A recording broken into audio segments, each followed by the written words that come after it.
Refreshingly non-episode. Don't even know the name of the podcast. Can't talk. Don't care. This is the intro. Go fuck yourself. Jamie likes it. There we go. Amazing fucking introduction. I love it. You do that sometimes because I forget. I forget how to talk to people sometimes. And then when I meet a human, I just start going. Yeah, in there, fucking. Is that like a lockdown thing, or was you just a bit of a fucking drip beforehand? Because I was a drip beforehand, not all the time. Sometimes I just keep to myself quite a bit, and my internal monologue is mainly what I converse with. Like the Virginia monologues. I've had fucking times many. Like I'm a confident person, like in general, but I get times where I just crumble and melt, and I don't know how to conduct myself. I don't know why. I just fucking do. Social anxiety. That's nothing to do with fucking lockdown. That's been good for me, man. Lockdown is. I think almost every comic that I know has some level of it. I was probably talking about this the other day. I'm fine to go and tell a room full of strangers what a piece of shit I am, but sometimes you'll just be like, blah, blah, blah, blah. What the fuck? Same for like, by all accounts, like actors as well. They're supposed to be very like kind of reserved in a lot of fucking ways. Musicians don't give a fuck. They just like, I'm out, I'm proud. We're queer, we're here, get used to it. But fucking actors and comics, by all accounts, are quite reserved in general conversations. But you check them on a fucking podcast, on a stage, like you said, you can just fucking say what you want to say, do what you gotta do, and you're done. But sit down on a fucking table then with an half decent group of people, and you start losing it a little bit. Yeah, I'm fine. When I get to know someone, I'm fine as well. But if you get put on like a wedding table or something, and then that can be awkward for the first hour. Yeah, and then something's got to give. Then like if I've been in many fucking weddings. You sat at the table with people you don't know, and then you're like, oh, I'm just going to start a conversation, and then you just do, and then you are the clown, and it just works. Yeah, after half a bottle of their champagne, and you got on a couple of the glasses of wine as well. You start to go, and then you make a paedophile joke, and people get upset. Yeah, people start crying then because they are starting flashbacks, and I get happy. But speaking of weddings, I got a message yesterday from my cousin. I haven't seen her for a while, like step cousin, but whatever. And she said, "Oh, how's it going? How was the comedy?" I said, "I haven't done much for a year for obvious reasons." She said, "Look, would you be interested in doing a gig at a wedding in August?" So I was like, "No, I don't know. A bit sketchy." So she said, "Have a think of it." She said, "I've seen your materials, right? I think it's fucking great." So I got back to her about 20 minutes later because Katie was like, "Yeah, fuck it, bollocks, go for it. Just do some like wedding roast jokes and one-liners." And I wrote about 5 or 6 down. I thought, you know what? I can do this. Just do fucking wedding roast. Talk about fucking how stupid your kids are or they're gonna be, all that bollocks. And then about half hour later, she got back to me. She said, "Oh, I'm so sorry. The bride-to-be hasn't seen your material, but I sent her some links."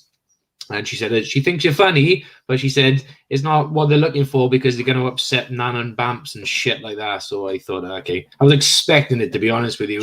Should have fought your case and said, "No, I'll do something, I'll write something that's not quite that bad." Yeah, Katie did say, she said, "Well, you've written out a couple of jokes." She said, you just wrote a couple, you fucking pulled them out your ass within a few minutes. Yeah, but you need working on. But I thought, no, I won't go down that fucking road of, no, come on, I can do this. So I just messaged Chris Rio and I said, you're a fucking sweet fucking comic. You're family friendly-ish, but with your ukulele. And I'll just leave it with him and some other people now. But yeah, if at some point you can get on that sort of, not that you want to do it all the time, but the odd like wedding or corporate gig. Yeah, because I thought it'd be great to do it and then see if they're saying, yeah, we'll pay X amount of fucking money. And I would have said, I tell you what, I'll do it. Same amount of money, but I'll split it between 2, maybe 3 people, but a different variety of comics. Like I said, Chris Rio with his musical fucking genius, me with whatever, and someone else maybe. But no, I'm not going to go fucking...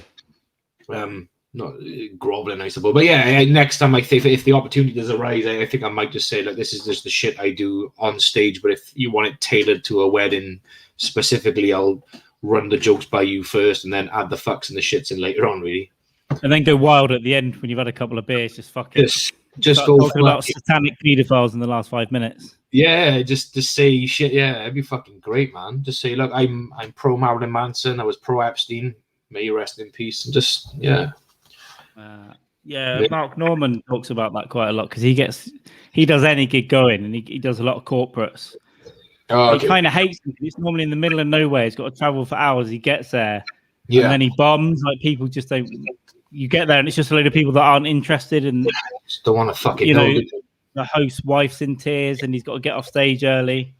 But he's probably been paid like thousands just to get up there for half an hour. But yeah, stupid fucking money. These corporate things. It's the same with weddings, and I suppose because that's what one of the things my cousin said. She said in regards to money, she said, "Don't worry, these are not fucking shy of a couple of quid." But it's just like these big corporate gigs. They pay anyone any fucking thing. Just I was speaking to Ignacio Lopez going back when I started doing comedy, and he was off for a week or two from the shit we was working with him on before the Glee Club, and he basically just saying what happened. I think he left Cardiff. He went from Cardiff to fucking Turkey, from Turkey to Ibiza, then Ibiza to somewhere up north England, and then North England back to Cardiff, all in the space of a week, maybe just shy of 2 weeks. Yeah.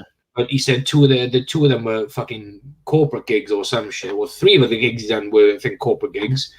And he said, it sounds glamorous, but you don't get to see Ibiza or you don't get to see fucking Turkey when you're there. You get dropped off, you go to your fucking gig, you do your gig, you go to your hotel room, and then you eat, sleep, you shit, you wake up, and you're back on the fucking road. And so that's almost any touring comic. That's what it's like. It's like a US comic, right? It sounds glamorous, but they're taking something like 105 flights a year, and they're just going like Pennsylvania back, fucking Washington back, Texas back, and it's just like in hotel, food, gig, out. Yeah, it does sound fucking glamorous, but it takes its fucking toll. That's like that Running the Light, that book. That's pretty much what it's about. I haven't picked it up again. I love it, but I've just been really busy. But so much more you can get in, really. Exactly, like road. I think you got to try and do it if you get the opportunity at some point. But imagine how tired you are when you go on holiday, when you fly to Spain, right? Yeah. You got to get to the airport and get through, and there's customs and you're waiting around, and the flight's delayed, and the fucking coach breaks down, and you're there.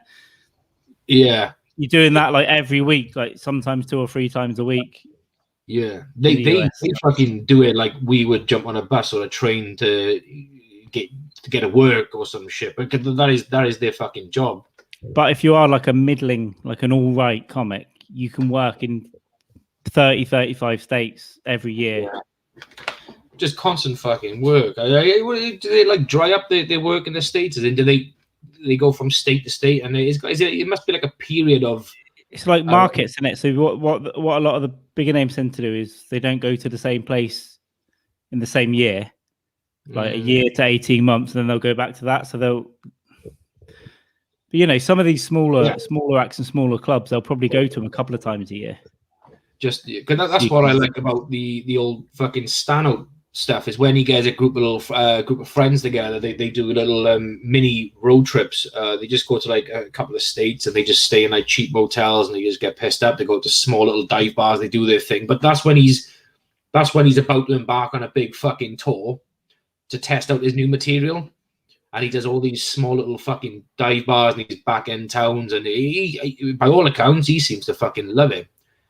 Yeah, so he starts in real shitholes, right? Those initial tours, he does the back arse of nowhere where no other comics go, and they get a big name in all of a sudden. So and they're fucking excited. So I think those shows are probably really, really fun. I bet they're fucking hilarious too. You can catch like clips on YouTube of some of his back and beyond gigs, small bits and stuff, and big grainy recordings, but they're worth a watch if you can get your hands on them.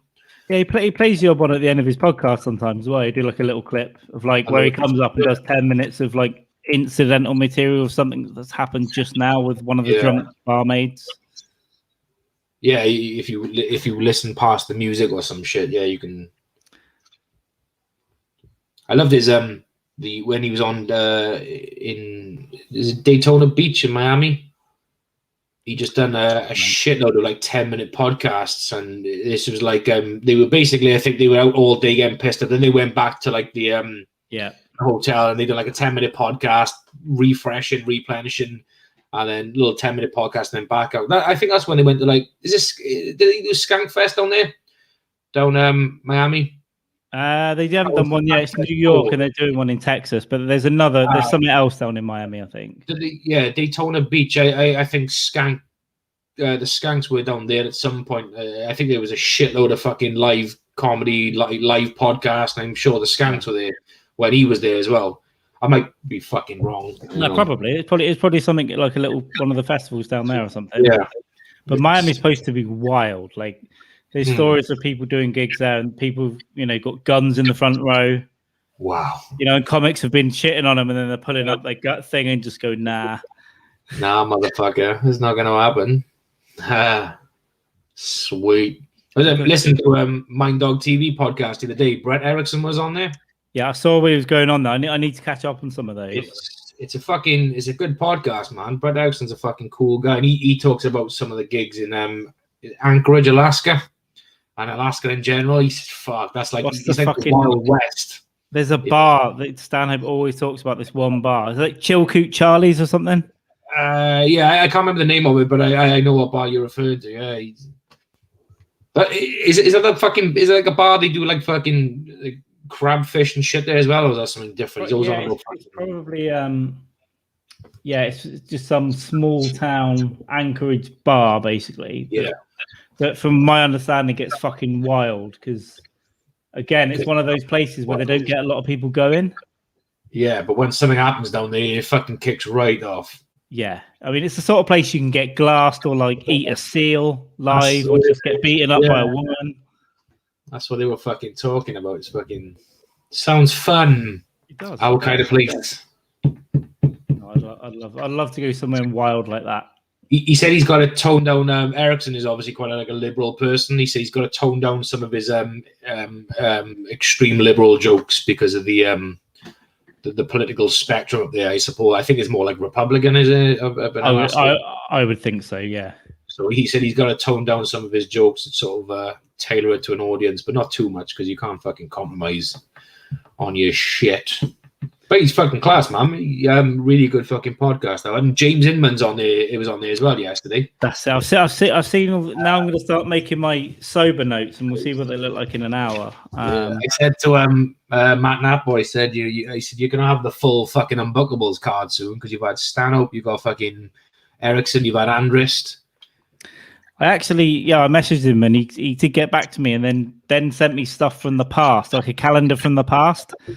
Matt Napple. Yeah, and I need to get back. I've been crazy for about 6 weeks, so I've not been able to do anything. You should get on there. He's fucking great. You'd have a blast with him. His podcast is generally go on for an hour to 5 minutes because he's got a really solid fucking structure. But I love it. I've been on like 3 times with him, and I just love the fact that every time someone goes on there, like they got massive bios, and I'm obviously little to nothing. So when I go on there, he's just like, yeah, let's have this drunken cunt back up for the fucking. But that's good. That's good that someone's up for that. Good that someone's up for that though, because he seemed pretty like welcoming to me as well. And I just need to on. And then I wasn't sure if it was a podcast or a Zoom gig, and I was like, no, it is a podcast.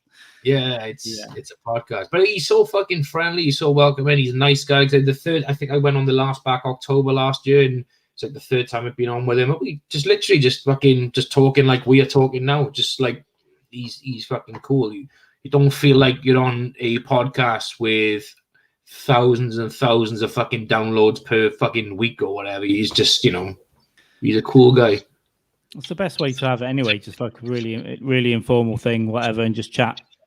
Yeah, he's fucking genuine as well because he's once or twice he's messaged. He just said, I thought he was going to send me some stuff so I can put like a little fucking showcase thing together for you. He's going to edit some bits and pieces down. So I haven't got on to doing it. I just don't want to like send him the shit. No doubt he's genuine. I just don't want to send it to him. He's thinking, oh, the fuck, he took me up on that. But I'm sure if I did send him some bits and pieces, he would edit me a really cool fucking piece that I could put out as a promo thing. But yeah, I need to get some videos. I got one from last week. I went to Bournemouth last week, and that was good. Bournemouth. Nice. What was going on in Bournemouth? It was a gig that I signed up to in October and got shut down because of the last lockdown, but he put all the same people on this one. Yeah. Oh, that's fucking cool. So he wasn't looking for fresh heads. He was looking to getting the old people back. Nice. Yeah, it was nice. It was good, actually. Really nice. Really good setup. It's going to be fucking... Huh? Yeah. I was just going to say, he was looking for... He was looking for a gig to test out material before... Was it this gig? Or have I misread? I don't know. He was looking to test out material somewhere before... Yeah, I've got a bigger one in early July, so I'm trying to get a few in before that. So, nice. Yeah, I've got one in Bristol tomorrow. Buffoon is back. And then I'm in the Gong Show in a week and a bit, but that's a bit different because I might be gone after with 90 seconds. So nice. The Gong Show in Bristol. Yeah. With what's his name? The guy who Liam Pickford. Liam Pickford, he's fucking hilarious. He is, yeah. Mate, he's so funny. And the Gong Show is fucking... That's quite fucking intense.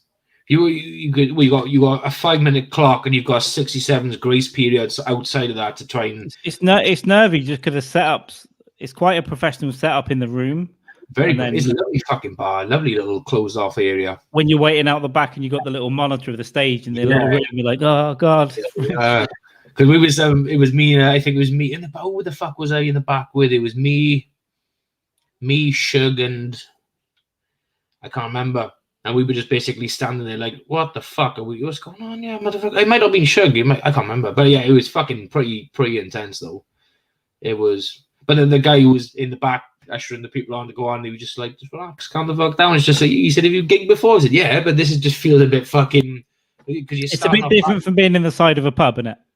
Yeah, it is, because you're sitting on, like, you do like the rocking chair, and you sat down, you can see the audience can see you, and you know the score, someone's going to finish, you're going to go up, you're going to fucking really upset a few people with your jokes, and then you're going to call someone up. This one, you literally come out from behind a curtain, out of a little tiny little production room.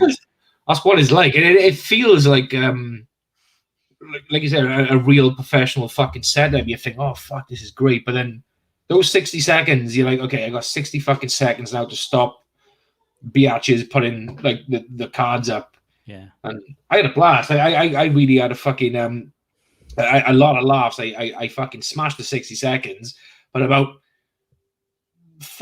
a minute into the 5 minutes, then you just cards, bing, bing. It's a tough moment. The first time I was super nervous, and I got carded all three like under 2 minutes because it was all on words as well. Like I just said a word like abortion and one up because some guy was on a date with his girlfriend, and then something else. I was like, "Fuck you." But then the second time, I was still nervous, but I felt it went better. But again, I was off in under 3 minutes, but I went a bit longer. Well, that's progress. It's hard. It's hard to get a balance because if you come out too fast, like they might like it, but you're burning shit up in that first minute. I felt that fucking burn. So you could almost come out real slow with a couple of little funny like pace it, but when you start approaching that minute, with some more better shit. But then you always got that middle part where you probably try and almost have a lag. So it's just tough to get 5 minutes. Yeah. I felt rushed to try and get in. Like I think because it was obviously fresh off the fucking press, I tried to go straight in with my the Kobe Bryant joke, and then I went straight. I segued straight into the Katie Price bit, and it got laughs. But the three people who put the cards up were women. Like you said, you could mention abortion joke, and then fucking you're gone. Like, but I done that part anyway. It was like a bit of a break then, so I went out by the bar to get a drink, and Liam walked past. Like I literally briefly spoke to him in there, just before we went on, and he was fine, he was cool, and that finished then, and he was walking out then out of the bar probably for a smoke, and he went, "Oh, it's good shit, man." He said that was like stand-up shit, that was dark, man, and I was like, fucking sweet, like wasn't saying you are like stand-up, but he said that's like stand-up shit, that was dark, that was good, like. And I felt a bit like, oh, fucking hell, he doesn't know me. He doesn't know who my interests are, who I like. And he just sort of, I thought that was kind of fucking cool. A little bit twisted. That's nice. Yeah, I lost my tab of it there. No, it is pretty fucking awesome. So I'm looking forward to it. Again, I'm a bit nervous, but I'm trying to write some stuff some shorter stuff as well, and just they gotta be stuff. punchy at a gig like that. But that bar is fucking brilliant though. It's dimly lit. It's just black everywhere. It's dimly lit. It's fucking black drapes, black fucking curtains. I've not spent a lot of time in the room. The first time I spent some time in there, but when I left, like they filled the seats, and the second time I couldn't get in there at all because it was sold out. So all the comics were crammed onto the final table in the pub. Yeah. And you try and listen, but you can't even hear your mates sometimes. Yeah, it's very intense. I don't know if like it's not my cup of tea, but I can see the appeal for people to do it though. But I think like it was a long way to go from Cardiff to Bristol for like 60 seconds of joy. But that, yeah, I mean, I went 2.5 hours to Southsea last July for an outdoor gig, and it was 4 minutes 34 seconds of joy. So nice. Why the 4 minutes 34 seconds? Did you get booed up? I had a 10-minute spot, but it went quite well actually. But everything was just like, I hadn't done comedy in ages. It was just quick, and it was fun. But then I was like, I think I'm done. And then when I looked at the little recording, it was like 4.5 minutes. Yeah. What the fuck? Yeah. It's funny, innit? Because you can have, like you said, you can have short, punchy jokes, and then you can have long jokes. But then you get used to doing a certain set or a certain couple of jokes that you do. But then if you glance track of the fucking time, that joke you've done many times, which goes through like fucking, you burn through it like wildfire. It can seem like time has fucking stopped dead because no one's fucking paying attention. You know the fucking room. You know when people are listening, and you're just like, or not listening, and that one joke you've told many times can be like fucking forever, and you think, I got another 4 minutes to go yet, and you want to give in, but I haven't given in yet. But no, exactly the same. It's tough to gauge the time, but the last couple of things that I've done since lockdown, I've done like a full 10 minutes, and could have stayed a bit longer as well. So it's nice that I can fill it up now, because the last couple before the lockdown, I just wasn't making it. I was getting like 6, 7, 8. Yeah, I'm gonna I slowly but surely. Well, I've been doing it for like fucking well over a year and a half, maybe, working on like a new set. But it's just fucking shitload of jokes. It's stockpiling them. Like they're going out of fashion, but it's just pulling the fucking things together. But one day something will just click. It'll come together, and it'll be like I can pull up my ass now a couple of 5-minute sets. They won't be fucking perfect. They won't be the funniest thing that I will ever do or say. But I got stockpiled bits and pieces here, there, everywhere, so I can stuff to build on. You know, because I've had nothing to do apart from just fucking write. So it's better than I've had a couple of spells where I've written quite a bit, but then it's tough to still got to try it like 5, 6, 10 times. Yeah, you got to test it out. Because one night it'll be fine, won't it? One night it'll go brilliant. You're like, yes, and the next time you're getting ready for this one because this is going to be good, and everyone's just like, what did he say? Yeah, not even fucking. You can't say that. I just don't get it. Just didn't land. Maybe it's. Yeah, or something. Yeah, it's so never ending. Like how to do stuff. You can do it. You can do things faster, slower. Cut this line out, put this line back in, and it just works here, but not there, but not here. Motherfuckers. Yeah, but it's fun. It's fun anyway. But I've enjoyed the 2 that I've done, and then I've got a few more booked in. And then come August, I got 1, so I need to start trying to book in August. Nice.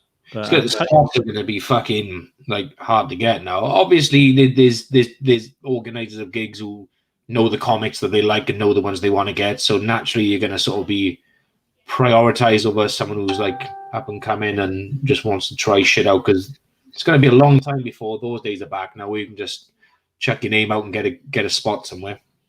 Yeah, I've a couple that I mean, to be honest, most of the ones I've had contact with people before that I've got.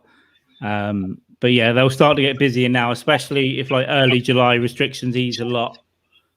It'll just be a bit chaos. But then more venues might be up for putting on gigs. So yeah, it's a possibility.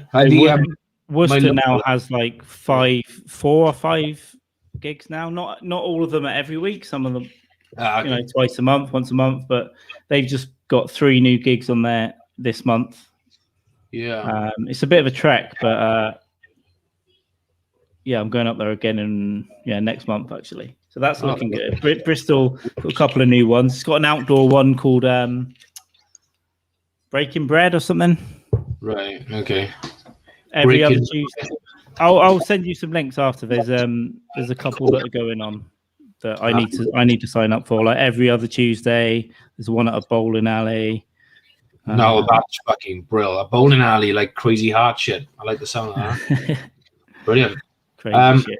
I was gonna say some shit. Can't remember what the fucking shit I was gonna say. Oh yeah, my local, the Arbor Hotel in Arbor children. They said 110% keen on it, up for it, but they want to wait for a bit more social distancing restrictions to be lifted so they can go fucking full swing at it, which is fair. As to when that is, I don't know. But so they want that all inside then. They're 110% keen on it. We was over there weekend before last, and I spoke to the landlord as well, and there's two landlords essentially running it. But yeah, they're both 100% keen. A couple of the regulars who I know as well were like, yeah, you can't wait for you to get back over here. Last time was a blast, blah blah blah. So that's gonna fucking kick off when it kicks off. See what happens. Hopefully next month it'll be hey. I said to you, I messaged you, didn't I, about not just doing a gig over there, but I said it'd be great if we could do like some form of like, out of our houses, like fucking live podcast, and just do it somewhere in a bar and just do it like an all fucking day drinking sesh and just get people in and fucking out. It doesn't got to be video, it can just be audio. It'd be a good fucking blast. And maybe if we can squeeze a fucking gig in after the fact or do the gig first, and then if people want to stick around then just to listen to a live podcast and just chewing the fat, that'd be a good fucking blast, I reckon. Yeah, it'd be good to do something interesting like that. I think I need to get some more stuff for this other gig anyway, but I think very soon I'll have enough gear to set something live up like that. Or at least not even live, we can even record it. It could just literally just be, I haven't got to be live, it could just be a recording there and then, so the audience are more welcome to stay and listen. They can fuck off and go out for a smoke or whatever. You can make it fun, like interact with the audience a bit. Yeah, you can get people up and fucking have a chin wag with them or give their fucking thoughts of the day. Penny for your thoughts. Get a bit wild. Basically just sit there in a microphone and make everyone else buy us drinks. I think that might be fun. Yeah, I think we can just nominate people from the audience, just literally just fucking, throw a handful of fucking coins in the audience. Whoever says ouch, gotta buy a drink. Don't be a pussy.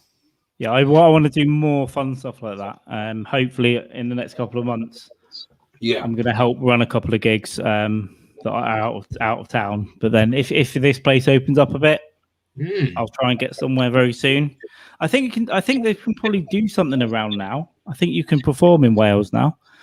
You did gigs. I'm not sure what the fucking score is because we was going to watch the Manic Street Preachers on the 17th of July, but they've moved it again now to the end of 20th of September. Yeah, one of my friends is a massive fan, and he moved up to Orkney, so he was going to come down for the July one, and then now can't because he works in a school. Nice. Come in September. But, yeah, well, it's those bigger ones they're stopping here, isn't it? But a comedy gig you can probably get away with now, as long as there's a space to do it in. Yeah. I didn't. I'll check in with the Arbor again in a couple of weeks to see what the score is from their end, as in how many people can be inside. Because they put a message up every fucking night. If the pub's like over capacity, they'll just put up on Facebook. They'll say, look, we're over allocated, so because I know in England you only need 1 meter now. It's not even 2. It's like 1 meter if you can. I'm not going to name the place, but where I did a gig the other night in the South Coast was in a basement, and it was fine. It was half capacity, but there were a lot of people down there, and there wasn't a whole lot of distancing or mask wearing. But it was Dude, it was so fucking nice to feel normal though. Upstairs wasn't. Upstairs you had to wear a mask and people were separated still. But in this basement, they were like, just put these comedians downstairs. No one gives a fuck. Yeah, just took the fucking comics downstairs, give them some fucking water and a bit of vodka, and they'll be fine. And yeah, they gave you tables. They were coming. The guy kept coming down the basement, down the creaky steps, through the door with like trays of drinks. He was taking orders down there. You didn't have to go to the bar. Yeah, so out the sight, out of fucking mind. You could have just played dumb. You could have said, I don't know what's going on. I thought it was a Bible reading fucking class or some shit. It's church. It's a religious festival. Yeah. Thought it was fucking Fight Club going off down there. Motherfuckers. But hey, fucking, I've just made like 1 or 2 little pointers. That's all, just so we can, I don't know, whatever. But Tony fucking Hinchcliffe, man, that fucking some fucker went out their way to film a comic saying something outrageous, didn't they?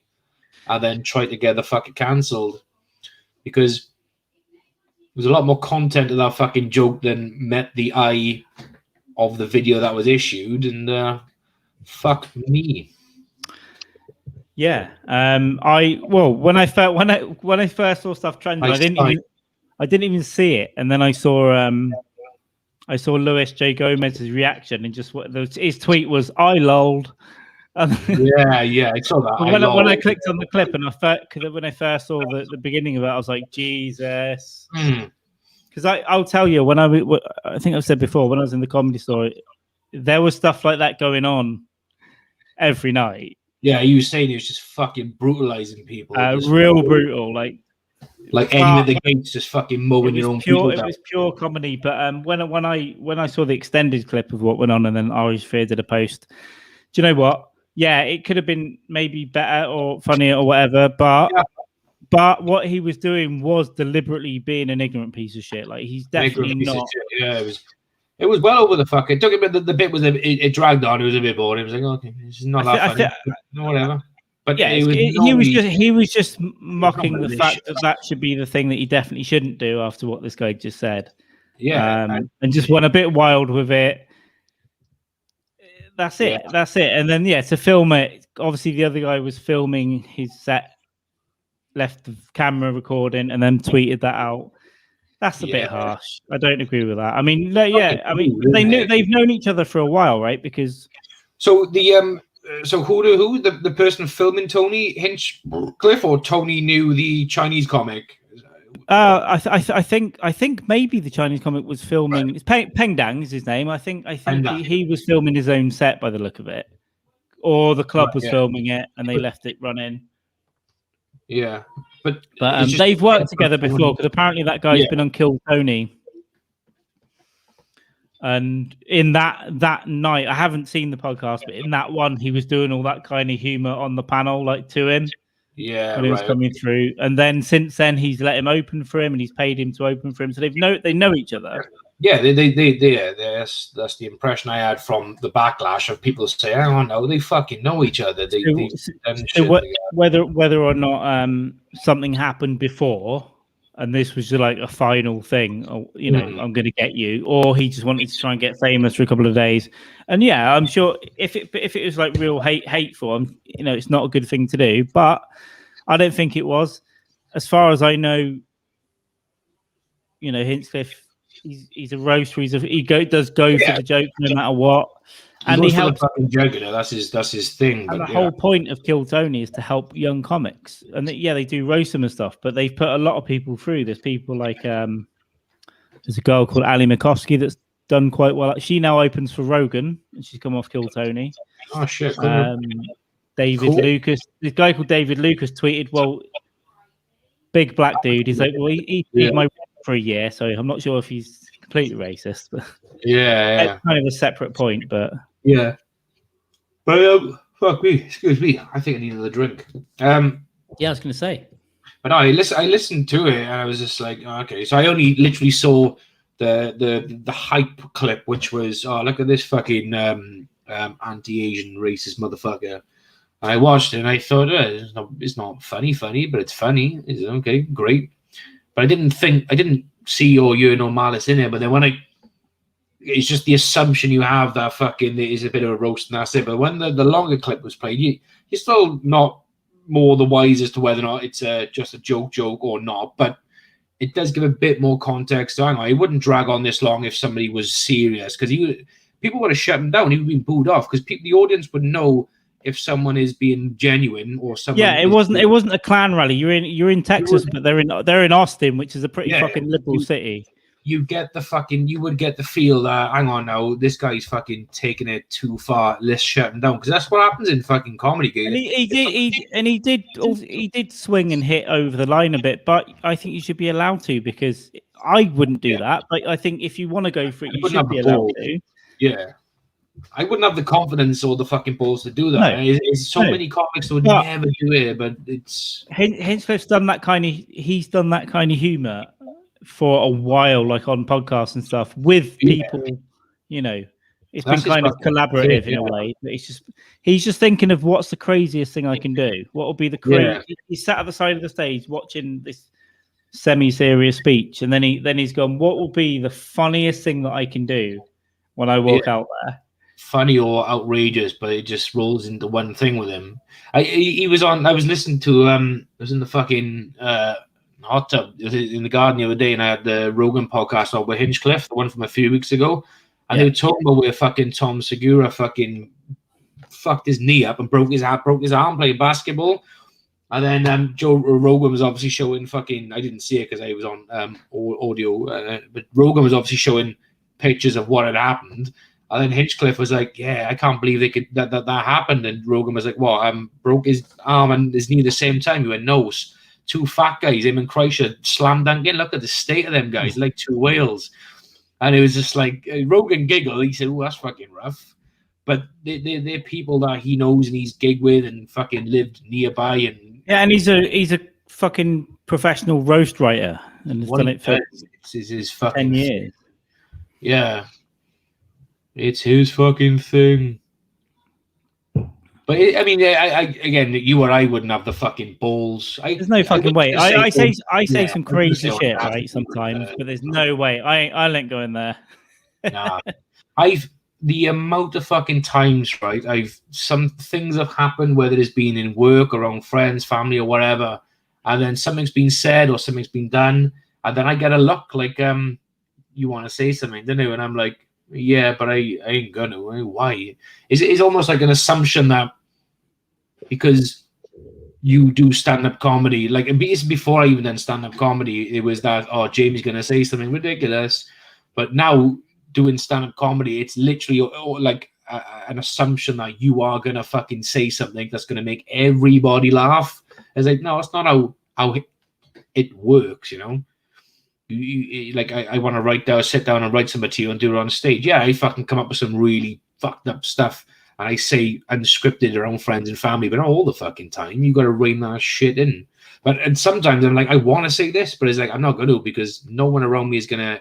Are you kidding me? At work all the time, every couple of days, there's something where you want to say something. Yeah, you've got to rein it in, haven't you? Because it's We had a manager before she left. Every now and again, things could get a little bit leery in the office, laughing and joking, pissing around. And I would just hear this thing, Jamie, and it'd be her voice, and he'd be like, "Oh shit, yeah, calm the fuck down now. This is a professional fucking establishment."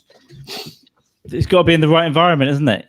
That's what it is. But then, who dictates what our right environment is? Because if you've got 10 people around you, and one person is going to be touchy over something you say, they then create a really bad, depressed, negative environment for the other 9 people in the room.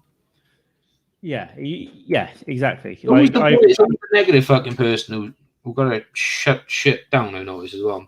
I've worked in places where I've said some seriously fucked up shit in places where I shouldn't, but it's been funny. I think it's been funny, and it's been around people that don't care. But I think it is getting a bit harder to even joke. Yeah. Do you want to get yourself a drink? Are you all right? Oh, hang on 2 seconds. I have a child here. Yes, son. For it. Yeah. Mami, I asked Mami, but can I just do a couple of challenges and for me? She said she'll think about it and I can ask you. I'll think about it first, Mami. If you give me one of them cans, No, keep it quiet. You can take upstairs though. I realised I could mute I realised I could mute Jamie's mic there for a minute because there's obviously some sort of drug deal going on. Big drug deal, man. My kids are the best drug dealers in town, brother. No one suspects those motherfuckers. I can.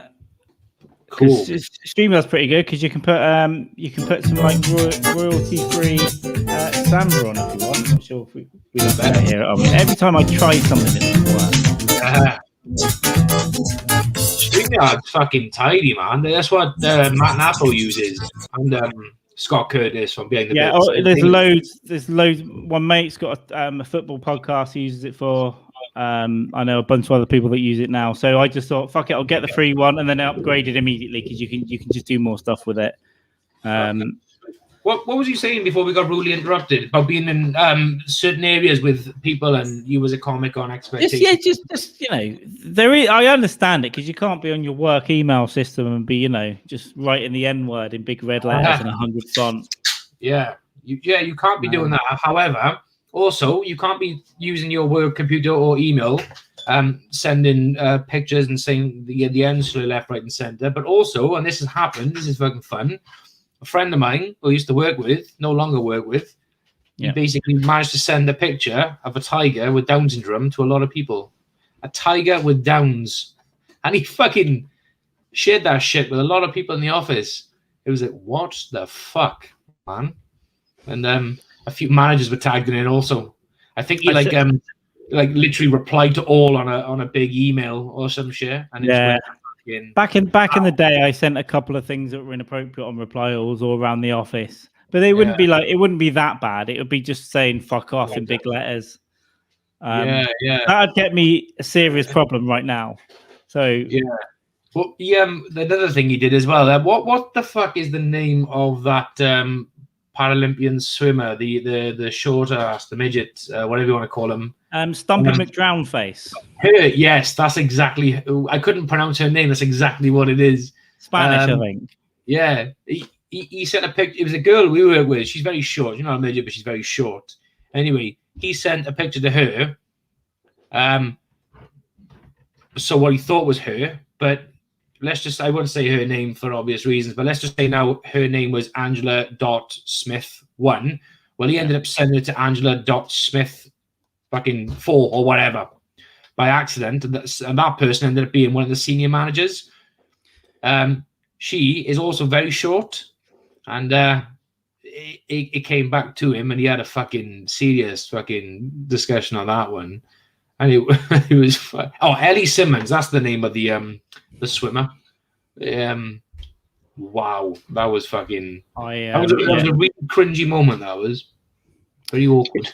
Yeah, I had a few disciplinaries back in the day, but there's stuff I probably should have been disciplined for at work in the last few years. Yeah. Oh, I see. Oh.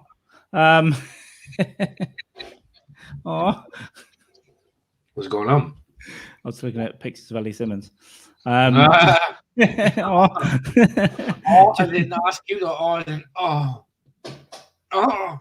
Well, is it a fetish? Imagine those hands. There was a porn star called Bridget the Midget years ago. Do you remember? I don't know, but tell me more. I just saw. Well, we can have a look. I saw. Well, I don't know how. I don't know how friendly StreamYard is. It's fine. No, I was typing Bridget the StreamYard. Oh God, she got stabbed. Let me just check. Fuck. Okay, I'll share this because we can't share tatas. So if I just share this one. Oh shit, she got stabbed. Yeah, that's Bridget the Midget. For a reason, mate. What? But the reason when years and years ago I saw some documentary and some fan had won. She stabbed her boyfriend while he slept. Oh, I know of a similar story, and I got hashtagged "Be kind." An adult actress that goes by the name Bridget the Midget could be facing a hefty prison sentence after she was accused of stabbing her boyfriend with a butter knife. What the fuck's the butter knife gonna do, man? Was her boyfriend really small as well? I don't know. There's a video. I hope he was like a fucking basketball player. Okay, her real name's Cheryl Murphy. I'm trying to, you go to these tabloid sites and they're just full of fucking adverts and shit ads. Yeah. Yeah, it's not good. The Father Time hasn't been kind. Yeah. I don't think God was kind when she was born, full stop. So yeah, and Father Time's been even worse. So Father Time just fucking prolonged her life, as far as I can tell. Yeah, so she started in '99. So I must have seen the documentary like in the early 2000s. Right. And Okay. some like 45-year-old fan won a dinner with her. 45-year-old fan. So how old is she? Is she like I don't know now. 20s, 80s now? Or Now she's 39, so she would have been like 20 back then. Someone told me their lifespans are like dogs. They a lot longer than ours, or they span over a short amount of time. Porn stars or both, mate. Yeah. Small people. Well, you shouldn't say. See, I think people say midget's offensive, but midget's in her name, so you've got to call her that, right? Yeah. Rhymes with Bridget. She couldn't change her name to like Gittle Gerson, the little person, or Rumpy the Stumpy. Yeah, I like it. Short staff.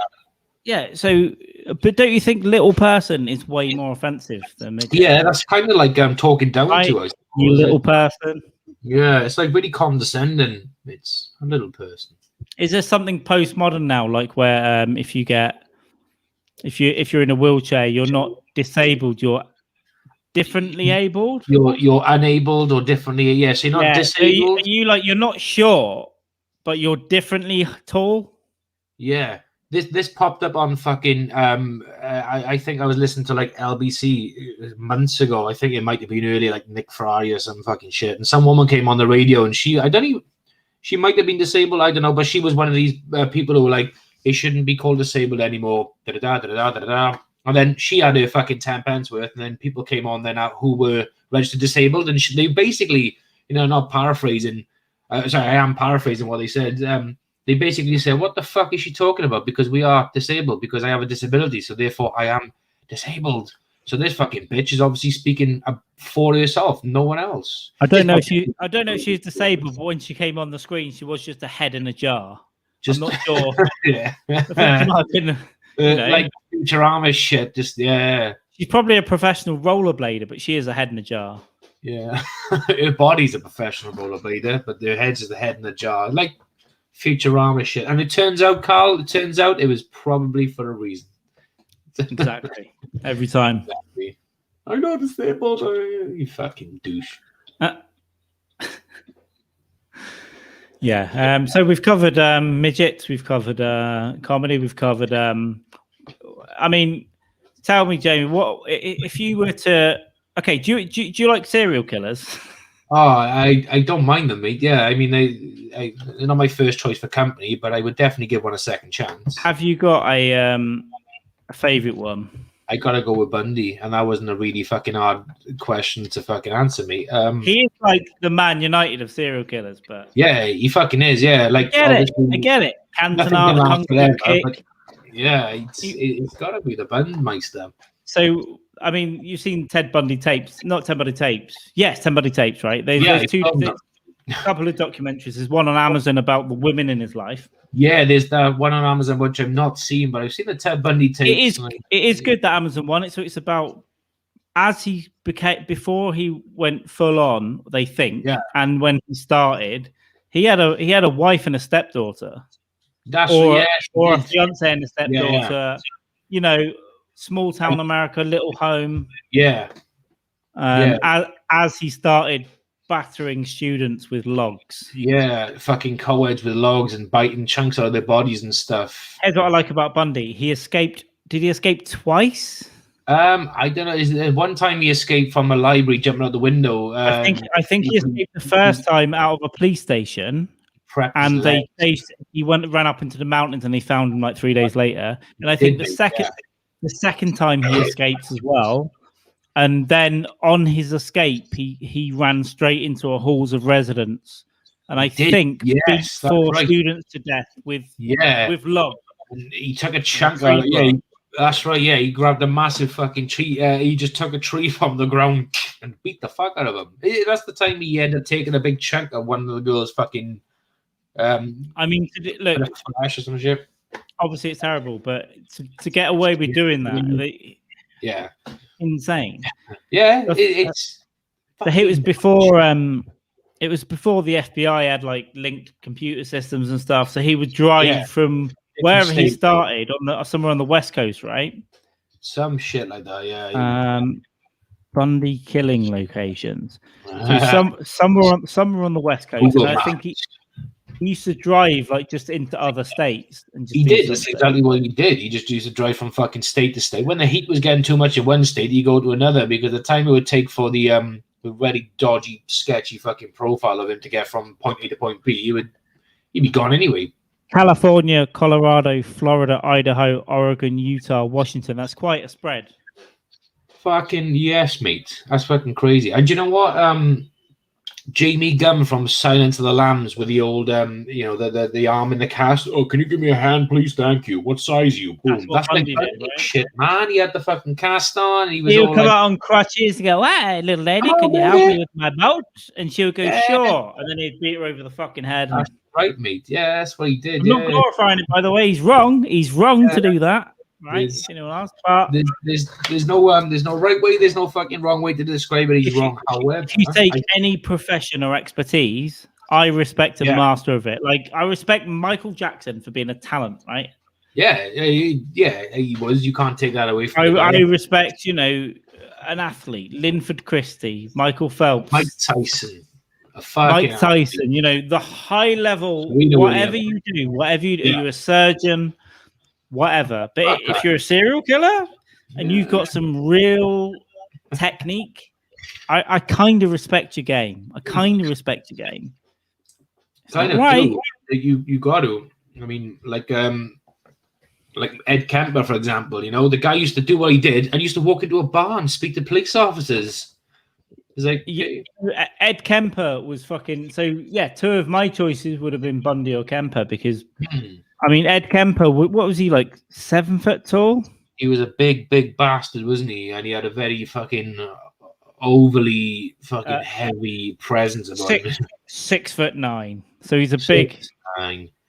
But he could crush a girl's fucking head with his hand, probably. He's a fucking beast. Dude. Whether he literally could, I doubt it, but, Yeah, the man's a big ass motherfucker. I love that program, Mindhunter, man. It's fucking. How good was that actor that played him?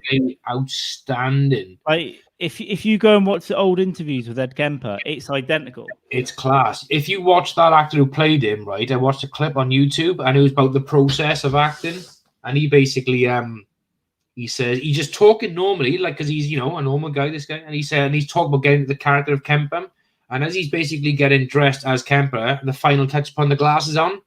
He becomes him, so he's talking in his normal voice about the character. And then he's like, and then I turn into Edmund Kemper, and amazing. It's like, wow, something like that to that effect. Anyway, it's cool. such a good impression. Did you know that Ed Kemper recorded, I think, over 400 audiobooks in prison? Shit, no. So he was part of some. Help the Blind scheme or something in the 80s and the 70s, and they would sit down. This is way before things like Audible. They would sit down and record his idea, basically.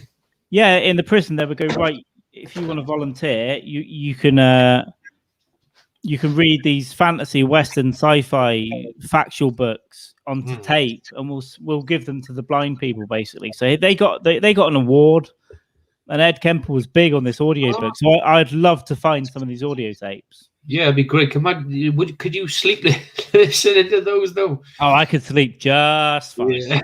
Yeah. Like white noise to me, baby. Knock one out as well. Yeah, exactly. Yeah. Oh, mate, that's fucking brilliant. Kemper was all. First of all, he was super intelligent, right? He was off the charts on IQ. Off the fucking charts, man. Yeah, smart guy. So I think.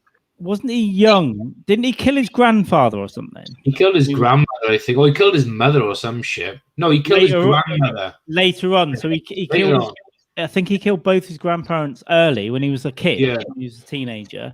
They put him in a mental facility. That's right, yeah. And he was so smart, he figured out how to get them to release him. He's like, I'm fine. I'm cured. Yeah, how to play the fucking system. Yeah, and I like this is obviously taken from his interviews, and it was obviously on Mindhunter as well. And they say about one of the co-eds, the heads of the girls, and he was like, "Yeah, I buried her head in my back garden, up looking in my mother's bedroom because mother used to like to look down." It was all about his mother. It was all about his mother. Wow. So he would get them to face her bedroom, and then eventually killed his mum. Right? Yeah.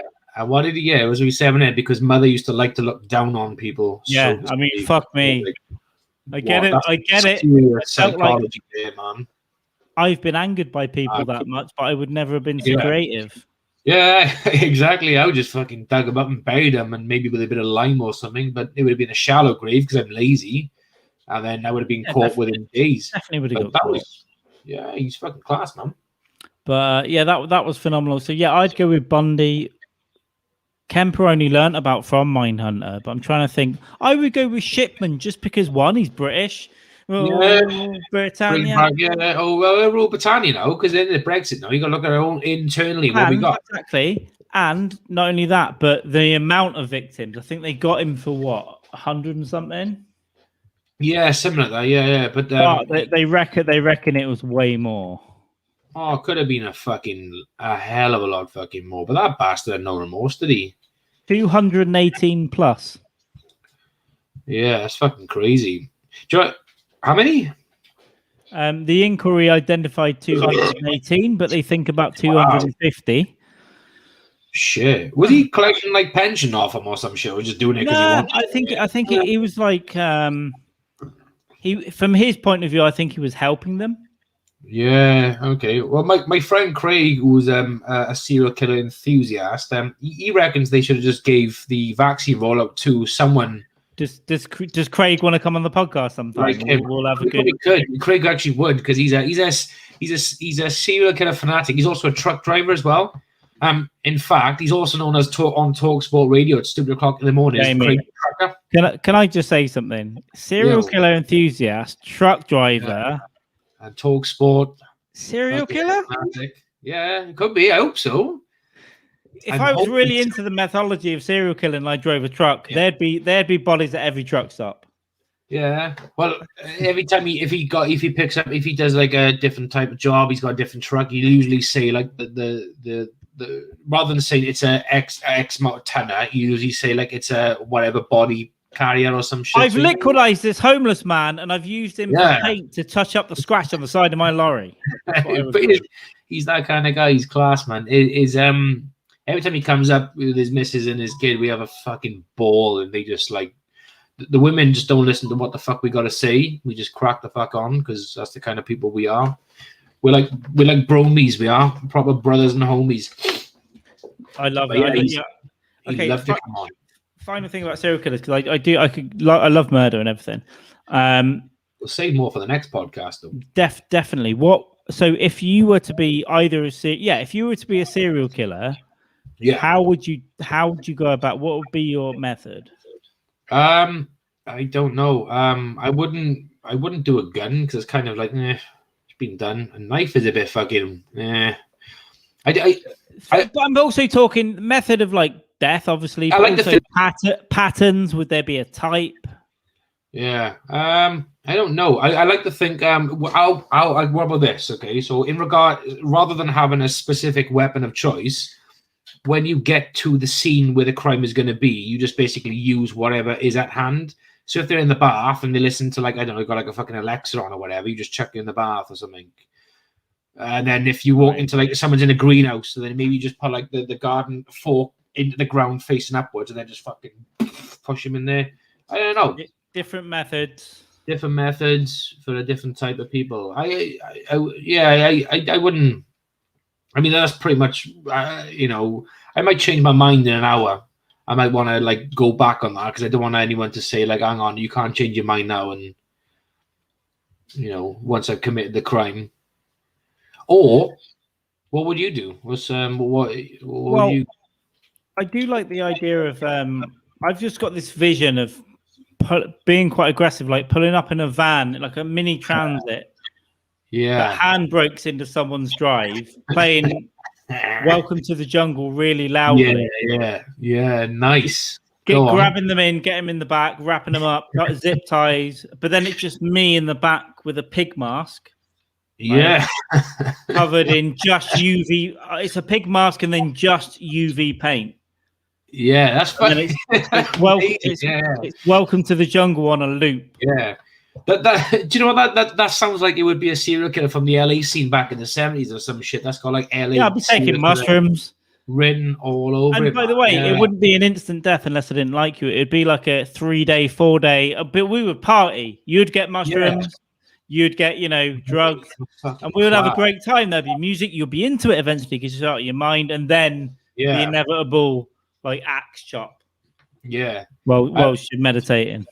Well, I just thought as well. It's probably what I'm about to say is probably not going to go anywhere. But I just think, fuck it, we could create our very own Suicide Squad-esque gang from serial killers. However, we'll time travel them back to 9/11 and make them the hijackers. Whoa. We could fucking, if I had a time machine, right, and the ability, that'd be fucking cool, wouldn't it? Just to do that, to make them, so then rather than the Middle East being even worse off than it is now than it was then, the serial killers just get hunted down by the American government and the world. So sweet. But maybe that's what they were. Maybe the serial killers were the 9/11 hijackers. Yeah. So maybe. Oh God! And then they just really elaborate serial killers that kill a load of people with planes at once. That'd be fucking cool. I don't know if I'm on their side or not now. Yeah, the ultimate kill is the build Twin Towers, obviously. Sweet. That's amazing. Yeah, I love a bit of serial killing, basically, just serial killing news. I think everyone's got this really deep, dark, twisted fucking part of their mind that just loves to go down these little rabbit holes. True crime is very popular with people, but it's also really popular with women. And that's you look at fucking Sutcliffe and stuff in prison for doing what the fuck he did, the naughty devil, and then all these women fucking can you marry me? Almost every newsworthy killer gets a shitload of marriage requests. It's fucking insane the amount of fucking pussy that they get. It's a shame they can't take it, but they get offered it. It's fucking crazy. Maybe some of them get a conjugal visit. Do you know what I mean? I don't think they do it here, but in America, I think they get the guards are you got 15 minutes. Yeah, you got. I'd probably say, thank you, but no thanks, because I think if you've gone a long time without having the love, I think you could sort of, just stick to my hand for now. But I think if you go back after 2 or 3 years of not having the love, you probably want the urge for it more, so it might turn into a male rapist in prison. I don't know. Wow. I mean, I'm hoping it's better than the alternative, I guess. Yeah, being the victim of.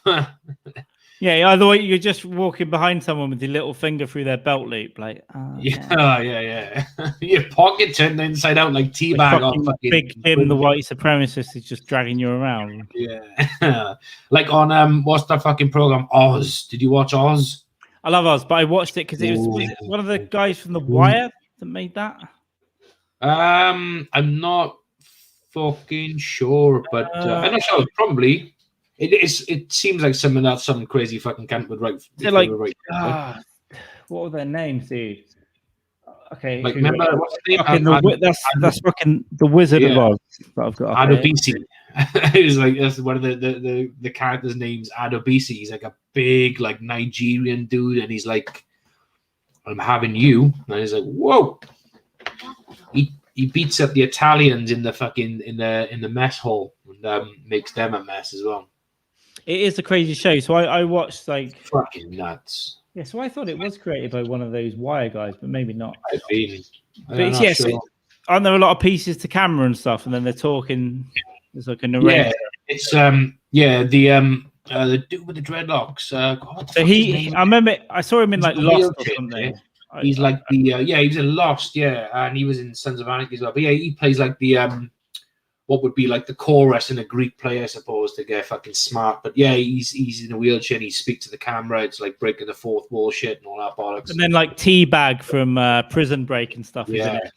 Teabag, is he in there as well? Is he? I watched it. I'm pretty sure he's like an evil rapist in there. He could be. Yeah, he was in Prison Break, wasn't he? Like I remember when Oz sort of first came out, like in the 90s, I think it was, and then my mate Nathan used to like record it. We used to go over there and watch it on fucking VHS, record it from the TV, and then didn't watch many episodes, but it was like, what the fuck is this? And then a couple of years ago, it was on Sky, so I just fucking binge watched the whole fucking thing in a couple of weeks. Ernie Hudson from Ghostbusters was the warden, right? It's been so fucking long. Let me have a look. Ernie Hudson. Oh yes, he was. Yes. Yeah, I completely forgot about. I completely forgot. 'Cause I saw this later on. Like this dude. He was the fucking warden. Yeah. Nice tash, bro. Yeah, he's a dodgy bastard, man. J.K. Simmons. Okay, so J.K. Simmons was the white supremacist, right? Yeah, he's the white supremacist, and there was Parano was the narrator, Augustus Hill. Yeah, the white supremacists are fucking insane because obviously they are fucking insane. But there was a couple of episodes where one of the white supremacists, he was having issues with his teeth, like really bad gum disease. It like got through his whole mouth and he was in pain. So anyway, he ended up going to the hospital in the prison, and he had like work done on his mouth, his teeth, his gums, this, that, the other. Wine in a pint glass, Carl. What are you doing? As you do, you pervert. And it turns out that the white supremacist ended up having surgery and things put in his mouth like teeth, which were from a former black inmate.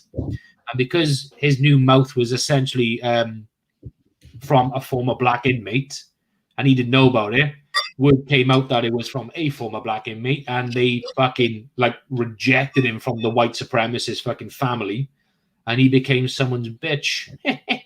I remember the later seasons getting a bit silly with that. You're thinking, oh, yeah.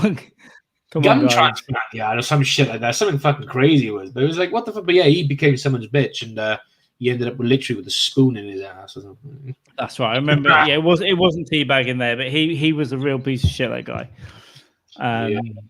Teabag was cool in Prison Break though, and he was a fucking twisted character, but he was good. He played it really well. Yeah. Like when they showed the flashback episodes before they went to prison, before they broke out of Prison Break in the first season, and there was the Teabag when before he got sentenced, and he gone straight and narrow because he met this woman or some shit, and he fell in love with her. She fell in love with him, and he had this woman had a kid, and he was great with a kid, and this, that, the other. Anyway, she finds out that he's like he is what he is, and then he's like, I felt love for you, real love.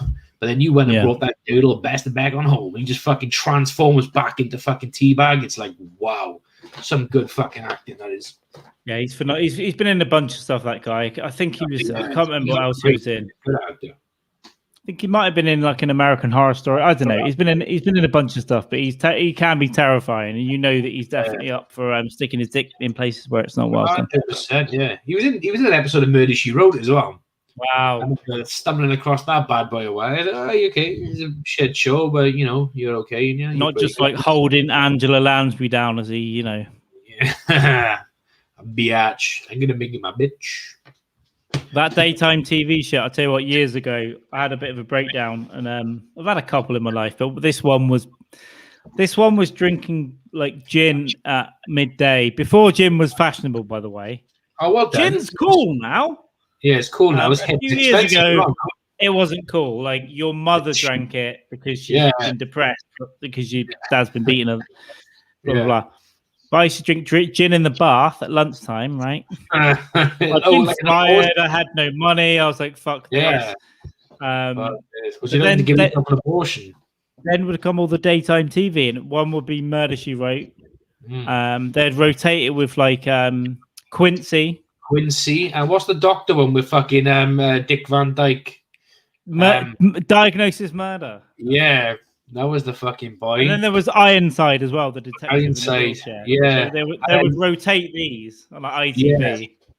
That's right, but yeah, I used to fucking watch that shit. I used to Skype off fucking school, and there's just like come back and just watch shit and play shit in the PlayStation and watch crap on TV, and then you get hooked into all this daytime TV bollocks. But it's fucking addictive, though, isn't it? You just watch. Quincy was great because you get someone that fell off a crane at the beginning on a building site. It's like, whoa! And then it would cut to Quincy on the med table, and they're like, this man fell. And he goes, it was murder. What are you talking about, Quincy?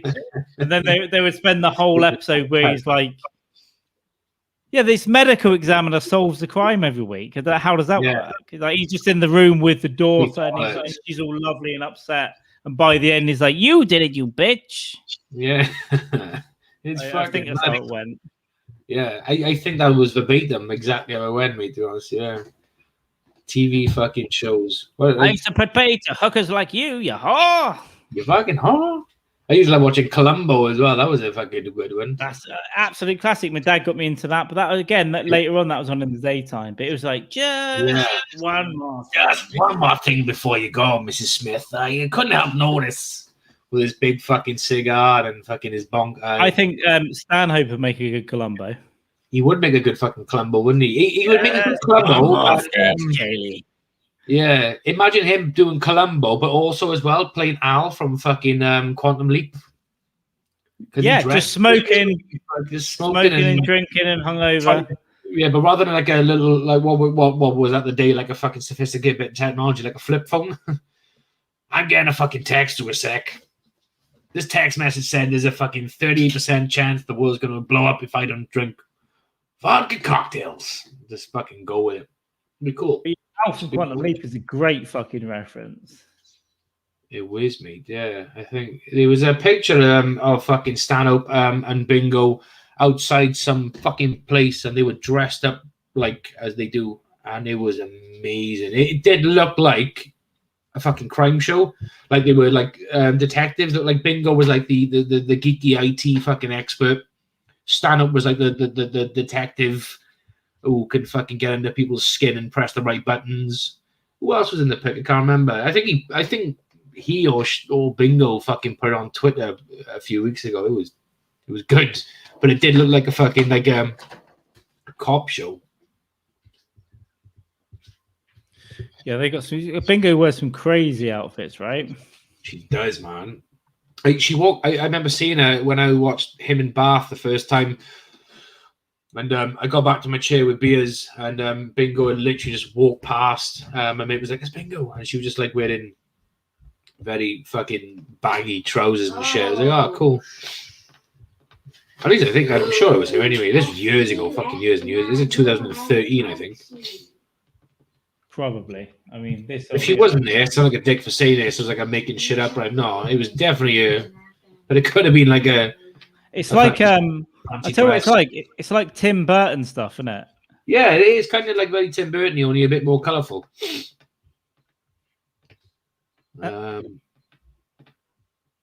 Nice flowers, mate. Like they just like rocked up and fucking at the not recently when they rock up at like the Howard Stern fucking show. They just turn up with like fucking vodka cocktails, and she's just wearing like she's going to a band, a jazz band or some shit. I think there's a picture of Stanhope just on some rubbish bags, like he'd fallen over from one of those New York trips. Just in the bin. He fucking hates New York, doesn't he? I think he's just the only way he can get through is by getting over. He's clearly an agoraphobe, right? Yeah. It's his own little people, his own little thing. Let's just go. Which I love. I love it. I think it's fucking brilliant. I mean, what a fucking life to live. Like, no kids, no major responsibilities other than keeping the roof over your head and making sure you can afford to, see out the next year or so without gigging if you don't want to, and then back on the road then, or writing another book, or the end's going to be sharp though. It's going to be sharp. Yeah. Let's get as much out of him as we can, because like there's only so much your fucking body can take in any given fucking moment in time, but to stretch that to the limits was and also put out like 20. Put out. I think he's in his late 40s. Put out like 20 years of quality work is quite rare anyway. 54. He like lives off the. I mean, not fully, but he pretty much lives off the fucking radar. Like he just. But that's the thing. Like we can just talk about him on every single podcast because we do, and we have a long fucking spouts of conversation about him. And it's because you can't get bored of the guy because he's a bit of a recluse, so you don't know everything about him because he's not in fucking TMZ or he's not on the news. It's just like, and there's just like a respect for it because like all the bullshit we have to put up with every day in your life, right? Even we obviously like work and we're part-time comics, but even if you're a full-time comic, there's still so much bullshit you have to put up with. But he just went, nah, no, bye, fuck this shit. Yeah, and moved to the desert at a time where the only thing to do was be in LA. And he just became like the go-to person for comedy. But he was just like, I just leave me the fuck alone. I'll do it when I do it. And fucking sweet. That's kind of like what Brett Erickson was saying on the Mind Dog podcast. Was, you know, me and the wife, because Erickson's wife now, she's fucking running Rogan's bar, isn't she, in Austin, Texas? That's right. And didn't they get one of Stanhope got a barmaid sent up there as well? Like he knew everyone. He's like, yeah, it was all fucking sorted and good to go. And Erickson was like, yeah, my missus had the call from Rogan to say, do you want to run a bar? And they were like, yeah. He said, because we got kids, they're all grown up, they're older, they got jobs, they live in fucking different cities. And we were like, yeah, fuck it, let's do it. And he said it's only the last couple of years he could be into comedy as much as he's into comedy because he's got the free fucking, he got the collateral cash to do so now, and he's got the fucking time as well. Yeah. But like you said, I if I want to do comedy, I'll do comedy. If I don't want to do it, fuck it, I won't do it. It's as simple as that. And I think again, what a great way to fucking live is just you know, what do you do for a living? Stand-up comic. What does your wife do? She runs Joe Rogan's bar in a comedy fucking club, which is going to be potentially the new LA comedy scene, maybe. Yeah, I think LA will stay and it'll have a new generation, but Austin will be something special, not just because of that, but I think there's a good scene there. There's a really good in New York. There was a bar called Creek in the Cave that really helped young comics come up. Okay. Legion of Skanks used to do their show from there. Oh, wicked. Okay. They in the end they had to leave because they had Milo Yiannopoulos on, and Antifa threatened to like, you know, smash up the comedy club and do all this. And a lot of woke comics were really angry. What was the reason behind that? They just didn't like something someone said, or they think a gay Jewish man is a Nazi. Yeah, that makes fucking perfect sense. And he's just a troll. Yeah. But they pulled out of there and went to the stand, right? So, but she that business collapsed in part because of that, and in part because of COVID. Yeah. So she lost everything, but she moved to Austin and set up Creek in the Cave way before like the Rogan thing happened. There's now a Creek in the Cave in Austin, so it's like a place that just helps young comics to get up. So I think it's probably a pretty good scene in Austin in terms of bar shows and So it's now a place on my fucking to-do list because you know, because of what's happening fucking down there. You know, obviously. LA was the place. I still want to go to LA. I think it still should, and I honestly think that next year it'll be just fine. I mean, the Comedy Store is open again now, like full capacity. Yeah, they're doing good. Full capacity, is it? Nice. So Tim Dillon's hilarious because he moved to Austin because of Rogan, and then he goes on his Patreon and goes, "I was promised a comedy club, not open yet. I'm flying back to LA." Like it's just the way he just goes at people, like. Yeah. So Rogan's club's not like open yet, is it? No, I think he's building it from scratch. Oh, fucking sweet! I didn't know if he was building it. I just assumed he was just taking over rebuilding. I heard it's being built from scratch, and it's going to be like an optimal comedy club. And he's not interested in making money, so because he doesn't need to. You don't need to. You got all it needs to do is break even. Like So what you can do with that is actually use it to make just the comedy better. You don't even have to worry about anything else. If he just makes enough money just to pay his overheads, like the running of the place, the staff, then that's not. He's going to pay staff more than they would normally get. Give better food than you would normally get, and just make it better for everyone. Yeah. And as long as it pays its own bills, that's all you need to do. If that place makes a lot more revenue than expected, then he could probably be in a position to say, well, the staff can have a pay raise now because the more they get, the more. Which it definitely will. But to run it from a point of view of going, I don't want to make anything off this. I just want it to be like a legacy thing. Yeah, but when you've just fucking signed $100 million deal with Spotify, you don't need. Yeah, it's also a lot more. It's going to be a lot more than that. It was 100 plus. That was it. Yeah, that was a come over to us. There's this check now. So Andrew Schultz broke it down, and he said, well, he was making 30 a year. Yeah. So normally you buy a business for 4 times what it's worth. So he probably got 120. And then on the back end, he'll get subscription bonus, right? So everyone who subscribes to Spotify, every year it'll be like split. Yeah. So it more than likely will make 300 mil from that in like 4 years. Fucking sweet. So if a club opens like that somewhere, that is just perfect. Of course, it is. Yeah, that'd be amazing. So what do you think would be like an optimal comedy venue? Like, is it going to be like he's probably going to take some origins from like the store and other comedy fucking places within LA because that's what he's used to, that's what he knows. But it's going to be modernized to fuck, and he'll have like different rooms, different areas, different. Or is it going to? I don't know. I would imagine they'll have at least 2 rooms. I'd imagine they'll have a big showroom and a smaller room where younger comics can work out. Because I think this is a fucking complete fucking pipe dream. It's never going to happen, bro.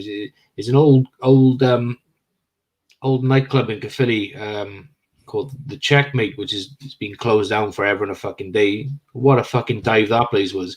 But I was just, this is about a year or so back. I remember I was just like not doing it. It was a nice day. I was just in a good fucking frame of mind. I was just relaxed. I was sitting down. I had a couple of painkillers. I was like in the zone. And I just thought, it came to my mind, the Checkmate, this club, massive flight of steps to walk up in, and you got to walk on the same flight of steps. But I was thinking of these things like comedy club. I was just thinking, okay. I was thinking, right, you got the dance floor there with the stage.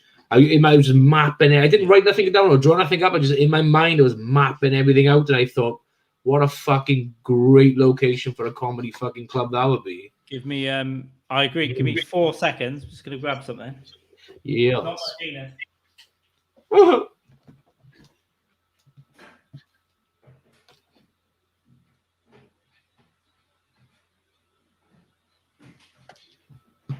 If anybody is listening to this, I just need to say something. I think I'm a borderline alcoholic, and as soon as I start drinking, he is Joseph Fritzl. A couple of beers. But no, I agree with you, and I've had the same thoughts. Right? Yeah. I said to myself and some friends a couple of years ago, I'm like, in 5 years, I'm going to open a comedy club. Now, I'm not sure about that. It depends on several practicalities. It's a lot of money. But I would love to run a place because I don't know if I could run a place. I think I would if I fucking won monies tomorrow, some big monies. Yeah, if you got access to some finances, it'd be good. Fuck it. I would just say, Joe, I'm going to buy a place, right? I wouldn't build it from scratch, Joe Rogan, because I'm environmentally friendly. I believe in recycling, right, Bet? No, so it's because we haven't got £300 million. If I had £300 million, I would buy a place on a squirrel. A squirrel. And that as well. And that. But I would I would fucking literally, if I had literally a couple of million in the bank, I would just say, fuck it. I'm gonna put I would say, right, I'm gonna give myself 250k, and that is what I'm gonna use to fucking do whatever the fuck it needs to be done and get everything going from it. I would find someone with a good business sense to run it. I would get a really good fucking bar manager. I would do whatever, and then I started to look at it at the beginning of COVID, and it would take 100 grand. I think would be the minimum to get a place, to get the lease paid, to get the bills paid, to get everything up and running, and then try and get people on the cheap to try and make a little stage or whatnot. Have a tiny little green room for comics. I think that's important, and then get enough space. You open it as a pub for 4 days a week or all week, but then you switch over Thursday, Friday, Saturday. Yeah, you switched. Yeah, but it couldn't just it probably wouldn't be sustainable to say it's going to be a comedy club Monday to Sunday. It probably wouldn't be sustainable. In fact, it's Friday, Saturday, and then it's just a pub. Yeah, it just a nice bar. You'll make your money on deep fried rats, like rats that have just crawled in, and then you serve them to fucking idiots. Well, why fucking not? Because in the day, I mean, I'm not being funny. I'm not picking out any people's in particular, but bats are getting all the attention lately. Let's get back to the rats, man. It's all about the rats, brother. You know what I mean? So I'm with you on that one. But you wouldn't have to do anything fucking hardcore. You wouldn't have to do like, oh, we do amazing champagne deals and cocktail deals. You just we do a fucking drinks menu. We do some fucking basic foods. Monday to Sunday, we're fucking open. Or maybe close it one day of the week just to say I'm going to fucking pay any bar staff and all that bollocks. I don't know. But how great would it be, though? It'd be fucking class. I think the so. only thing I thought of is if you run your own club, right, and you're like, oh, okay, yeah, you pick and choose the comics and you do open mics, you do competitions, you all fucking sorts of bollocks. If you went up and done a fucking 10-minute bit of like new material testing the waters, is that like in the back of my mind, it would be, oh, people feel obligated to laugh and clap when they don't understand or don't think a joke that I've said is funny because it's your club. Do you know what I mean? I'd be worried that I would fucking have people just like blowing smoke at my ass because I own the place. Or I'd just be a fucking silent partner, maybe. I don't know. Yeah, I think I thought about all that stuff. So yeah, either one would be. But I'd like to have a place that just didn't give a fuck, and you could just pay. Yeah. You could pay like a pro comic to come and headline once a week, and then give a load of open micers a chance, a load of middle people. Fuck yes. Serve some decent Mexican food. Like you get tacos, you get fucking this. You get different comedy nights, different food nights or whatever. Yeah, fucking Mexicano foods. You can just do fucking curry rice and chips in a fucking in a fucking slightly better than you would get like at a normal comedy club because they just serve you up fucking bullshit that's overpriced. They just serve you burritos with fucking melted like burnt cheese on top. Reasonable shit, even if it is a pile of Doritos with cheese and make it nice though, make it better. Don't burn it and don't charge 20 quid for it. Exactly. Charge a tenner for it. Fucking cunts. Exactly, mate. Just charge a fucking tenner, undercut your competition by 50%, and then bollocks to them. But you got these fucking pubs everywhere, or they was before they all fucking lost a lot of money. Don't know why. What's happened the last year? But it's always band orientated. Like, you know, we're gonna go, we're gonna live music, and you now and again you might see comedy night, but it's never. It doesn't seem to, unless it's within the comedy circle. It's like, oh yeah, there's a comedy night there. But with bands, it's always like, oh, there's a fucking band in there, bro. Let's get down there, bro. Yeah, you need a bit. Even if you get a venue to work with, you can do something better than that goes on. You can get something better than it's a once a month or once every 2 weeks show in the back of a pub. You can do something better. You definitely can. It's just getting the right place, and then you don't even need that much equipment. You need a microphone, a mixer, and a fucking PA. The venues will help out. Fucking right. And you can make something interesting, like you were saying about a gig and a podcast, or whatever. You can just make something interesting, make it exciting, and do it yourself, and not worry about anything. And just there's plenty of opportunities. Fucking right, there is. Like I said, my mate who was the truck driver. We was on, but before he said, yeah, what we'll do, we'll buy like a really old fucking like lorry. He said, I can drive it. He said, what we can do, we can fucking open it up. We can have stand-up comedy in there. We get a couple of comics, and you could turn half of it into a bedroom, so people just like sleeping on fucking wooden pallets and shit and this, that, and that. He said, I can drive that on the fucking country. He said, we can like a real guerrilla comedy hotel. Yeah.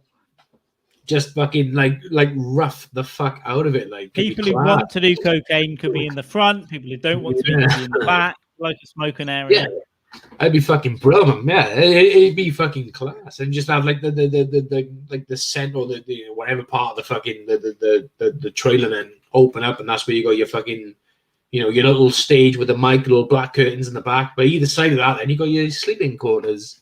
A few people were doing that last year. That was one of the things. Some of the better shows that I saw that were being put on outside last year were that they were a truck with your stage on the truck. And then I assume, the comic slept in it or whatnot. Yeah, it should be. There should be if we can turn over You know, if we can ram raid Boots in Canton and nickel their paracetamols. Just go to the doctors and just get a fucking repeat script for fucking zapping or some shit, and just and then diazes. Oh, listen, I can convince a doctor I'm depressed. No problem at all. I can convince a doctor I'm depressed. Get the pills, never take them, and then just save them up and sell them on the black market. Yeah, fucking £3 a pill. I only pay 50p out £3 a pill. It's like fucking. I mean, it's a fucking seller's market, douchebag. We can fund a borderline illegal comedy enterprise from illegal pharmaceutical drug trading. Yeah, well, they would be legal pharmaceuticals, but the selling would be the illegal part. So it's a bit of a grey area there, Judge. I wasn't clear. Sorry, Judge. I mean, yeah, I didn't know what what to worry about all the details. You know, we'll get a dodgy lawyer like Better Call Saul to cover all the. Yeah, that's all you need, man. Paper over the crack. Fucking A. I'm gonna go for a pee, and I'm gonna grab myself a vodka tonic. Go pee, go pee. I'll have to entertain the troops because it ain't like before. Woo! This is live. Ah, all right then. I'll entertain the troops. I'm trying to get some music played. What the fuck is going on here? It's not going to work, is it? Why did I just make that noise that just went? That's embarrassing, right? That's fucking embarrassing.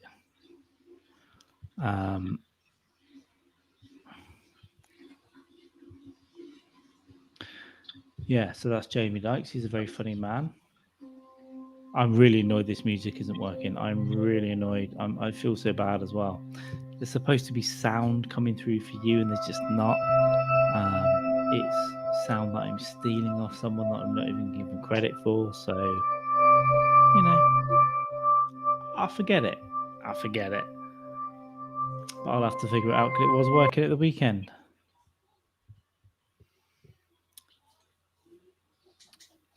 How would you kill someone? If you're watching this, comment below, please. How would you kill somebody? How would you get them in the van? How would you? And it's just a joke. It's not real. How would you go about it? Methods, techniques, timings, brunettes, blondes, male, female, Wednesdays, Thursdays, every 6 months, once a year. What would be your pattern to confuse the FBI? When they're making those maps with those red strings all around the map, what would be your pattern?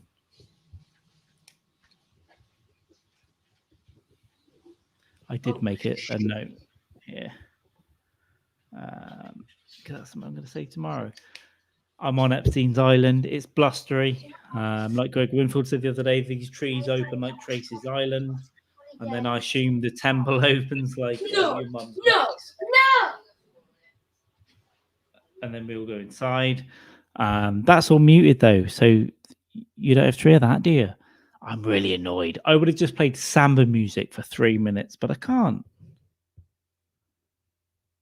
I can't play it. It's absolutely unbelievable. It's playing somewhere. It's being fed into something. So yeah, that's about it. And this is getting really weird now. But you know what? Used to it. Used to getting weird.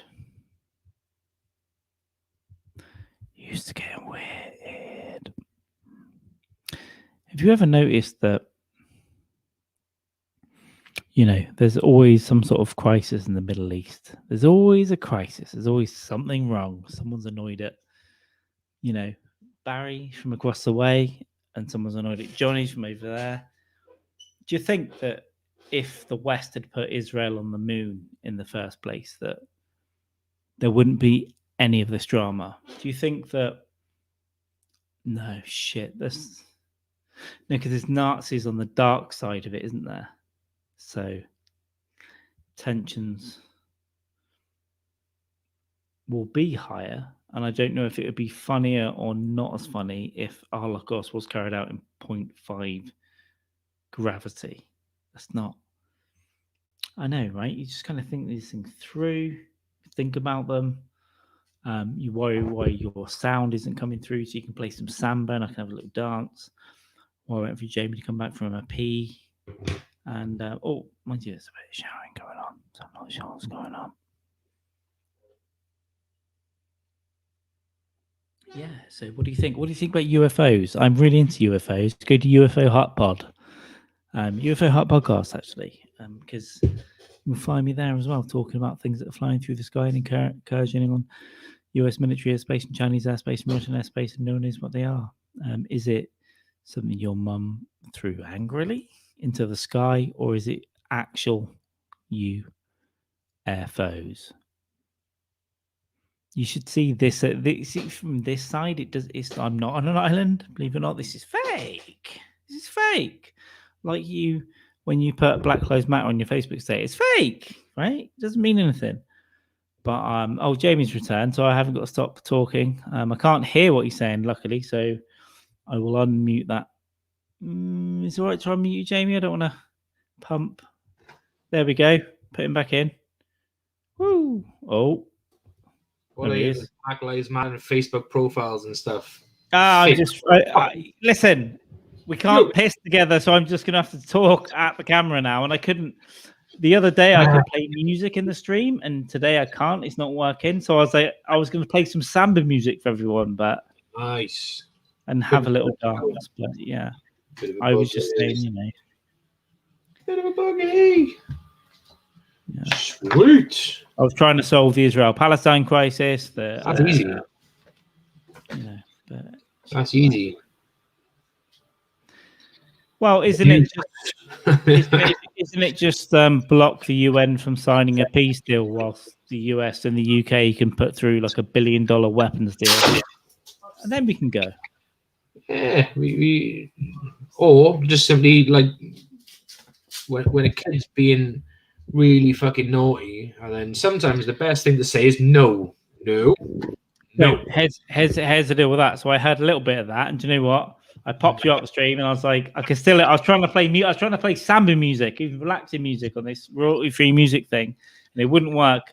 So I worked out I could mute your mic, so I didn't have to hear it, and we didn't have to hear it, and then I didn't have to talk about it. Because I thought, if this escalates and Jamie becomes an obliterator and just takes out his entire family, we don't really get it on a live stream. Oh, good night, bud. Good night, buddy boy. Ta-ra. Yeah, no one wants to see the Chris Benoit tapes. I do. Let me shut the door because no one's capable of doing that in this house. That is fair. That's a fair point. Yeah, that's speaking of wiping out your entire family and Chris Benoit.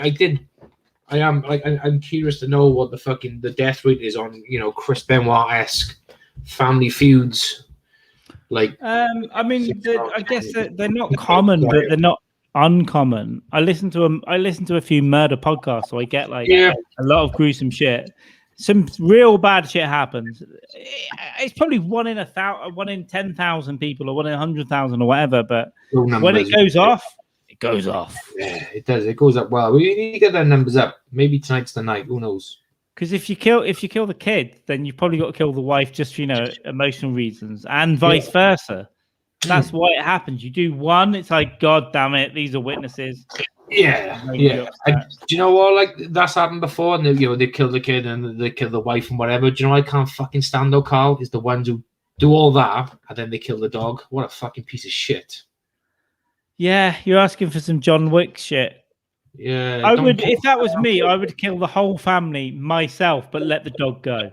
Yeah, that's exactly what I would do. I would do that definitely, without question. Those people who just kill the dog are pieces of shit. It's weird. It's weird. Scumbags, fucking scumbags. The dog will be fine. It will literally find another family within 2 weeks. Yeah, because they forget about that shit, won't they? It will make the noises that convince real serious dog owners that they actually have human intelligence for about a day, and then it will go, "Oh, you've got some meat? Give me some meat." Yeah. Give me some meat. You don't need to go like Chernobyl dog culling. You know what I mean? You don't need to walk around with a fucking gun shooting dogs. I mean, admittedly, in Chernobyl was different because they were going to basically run rabid and spread like dirty fucking nuclear shit everywhere. But yeah. I did see a video of a guy go around shooting cows in the head. Now, it sounds callous, but actually, it's very kind because it's way more. It's a guy in America that will do it. If you ask him to come to your field and shoot all your cows, he'll just do it. He'll just walk around the field with a rifle and go, What's the reasoning behind? It's because they need to be killed, right? So they're going to be killed so we can eat burgers. Yeah. Okay. Cool. Or whatever. Yeah. But if they're in the factory, if you go and buy a burger from Tesco, guess what? That cow's been picked up by its ankles alive and dropped into a buzzsaw, and then it's gone. Or it's been like halal and tipped upside down, and have its throat cut, and just pouring out into a bucket while it's going, "What's going on? Move."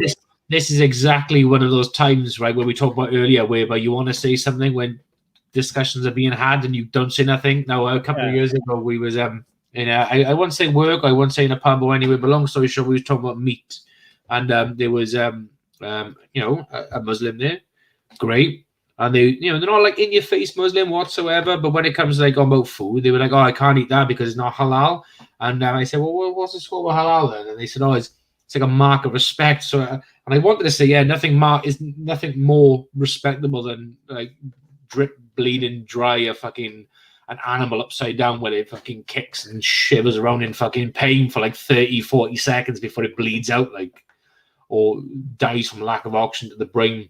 But I thought, no, shut the fuck up, Jane, because that's insensitive. All I could do is show a shot from this video because it's nothing gruesome. It's nothing gruesome. Don't worry. Oh, but it's like Call of Duty. So this guy's just got there. And he literally walks around the field, and the cows are so fucking stupid. They're like, moo, and they fall over. And then their mate like nudges the cow and goes, moo.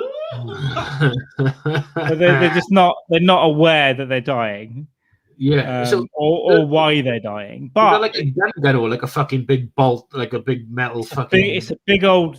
Shard. I guess it's got a suppressor on that. It's got a big old thing that's doing it from 20 meters, but. His point is that this is way more humane than the burgers you buy in the store because, like I said, they're just buzzsawed up or they're fucking stomped on or they're cut in half. Yeah. It's like 1 second of and then it's gone. And by the way, if you miss a bit, just do another one. Yeah. So, but in regards to like a bolt to the head, so even if like it's let's just say it's an ethical way of killing them, whereby in a farm where they're all herded together like, in their fucking droves and they're hundreds and hundreds of cows, so they're all squashed up, and then one by one they get like bottlenecked into this fucking like pen, and then like pop. Yeah. But at least these ones, they're like in the field, and there's like 2 or 3 of them, and then there might be 5 or 6, there might be one. So and also, listen, the way these guys are stood in the field, like if they get a bit of sense about them, they could murder that man. I reckon he could get one shot off, and the other 2 could just crush him if they wanted. Yeah. Oh yeah, fuck yeah. Clearly, they didn't want to live enough. Yeah, they could tear his underpants off and like cow beast him. Yeah, they could do what they want. Yeah, some of them look really mad, but he just goes around this whole field like pop. Take him. Remember when the oh fuck, which flu was it? Fucking bird flu. I don't know. Remember when they were like in England years ago? Virus was they were just like culling animals. But there was this guy running around with a fucking like a nail gun, and he was there to like ethically cleanse these foot and mouth. It was filmed. The video was filmed. This guy was there to do an ethical job. He was just literally just running. Was that badgers? No, it was cows. Livestock, yeah. And okay, he was just shooting. That's right. Bang, bang, bang. They had that, and then like mad cow disease in the 90s, right? CJE, where they all got cold as well. That's right, yeah. And then they did badgers for something else, like rabies, but then there was no link to it. But they just killed 20,000 anyway. Yeah, they killed like a shitload of badgers, and they were like, hang on, no, there's no proof that it's linked to this. And then farmers and their friends were like, oh yeah, the Nazis said the Jews had foot and mouth. It's fine. Yeah, it's fine, mate. Yeah, my Führer told me they had foot and mouth. No, they have feet and a mouth. You do shit. Mouth, motherfucker. Yeah. Crazy world. Fucking assholes out there who would do stuff. I don't. I've just seen a picture. Oh, I've just seen a picture. Show it. It's not. Again, it's not like gruesome. It's cartoon, but look at that picture. Fucking Jesus Christ! Nice. Look at that one. It's like got a Terminator laser target on his head as well. Sarah Connor. Yes. No. You love me? Like, no, I want a burger. immediately. I want a fucking sirloin from your fucking dead corpse. That, as much as I'd like to be a hippie, and there are times where I like, I walk in some nature and I go, oh, this is nice.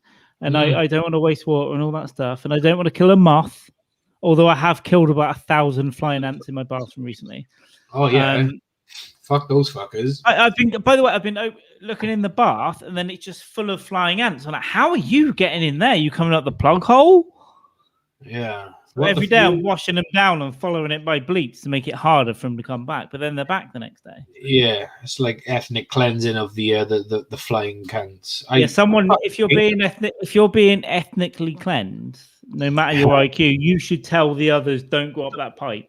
That's the best pipe. There's a maniac up there. There's a crazy guy up there. He's like fucking it's mad. Hot shower water. Then he's pissing on you because he's late for a Zoom meeting, and then he's pouring domestic. Yeah. Sometimes this white gunky stuff comes out with his penis as well. It looks like he's. You started one off in bed. You finish it off in the shower. You're not really looking at the ants. You're not really thinking about the ants. But yeah. And all you can hear then down below is "Stand and deliver." Whoa, fucking adamant, you can't.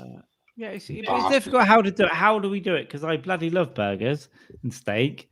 How do we kill it ethically? Do we just make it more expensive and get one to shoot everyone? Yeah, or we clone Joe Rogan to hunt them all with a bow and arrow. Yeah, that's what we could just do. Get him in his big fucking bow out in the wilderness. Like I don't think you can have all the arguments in the world, but I don't think there's this is what the cow wants. There's no real argument for that. So we are killing an animal to eat the fucking thing and wear it as a coat, but if you're a meat eater, you're a meat eater. But not only that, but we're feeding it stuff it doesn't eat. You go and eat this corn that you don't need, make it fatter. Yeah. So we can have a nice ribeye. Exactly. Nice big ribeye with a slab of fucking vat corn. I cooked one last night and I bloody loved it. I love a ribeye. I love a nice ribeye steak. Then ribeyes and fucking T-bones and good sirloin, even anything. Just fry it, get that oil hot, smash it in there. Smash it in, made a little bit of fucking seasoning. Motherfucker! I love meat basically, which is very difficult I like meat as well. I got friends who are vegetarians and some vegans, and it's difficult. I have to say, I'm like, well, I'm gonna sit here next to you and eat this juicy meat bacon burger that's dripping down my chin, and you're going, I'll just have some hummus. Hummus. I did a gig before, and it was basically like hosted by a vegan, and the woman on before me was I think she was a vegetarian. I don't know, but yeah, I just went on stage and I went, I like meat, and I make no apologies, and I got a little clap because it got a little bit like this is a vegan crowd. I don't think it was a vegan crowd, but I think that the idea that they were just trying to basically force a bit of a you shouldn't eat meat. I'm like, fuck this. I'm going to eat meat, motherfucker. I got no issue with vegetarians, vegans.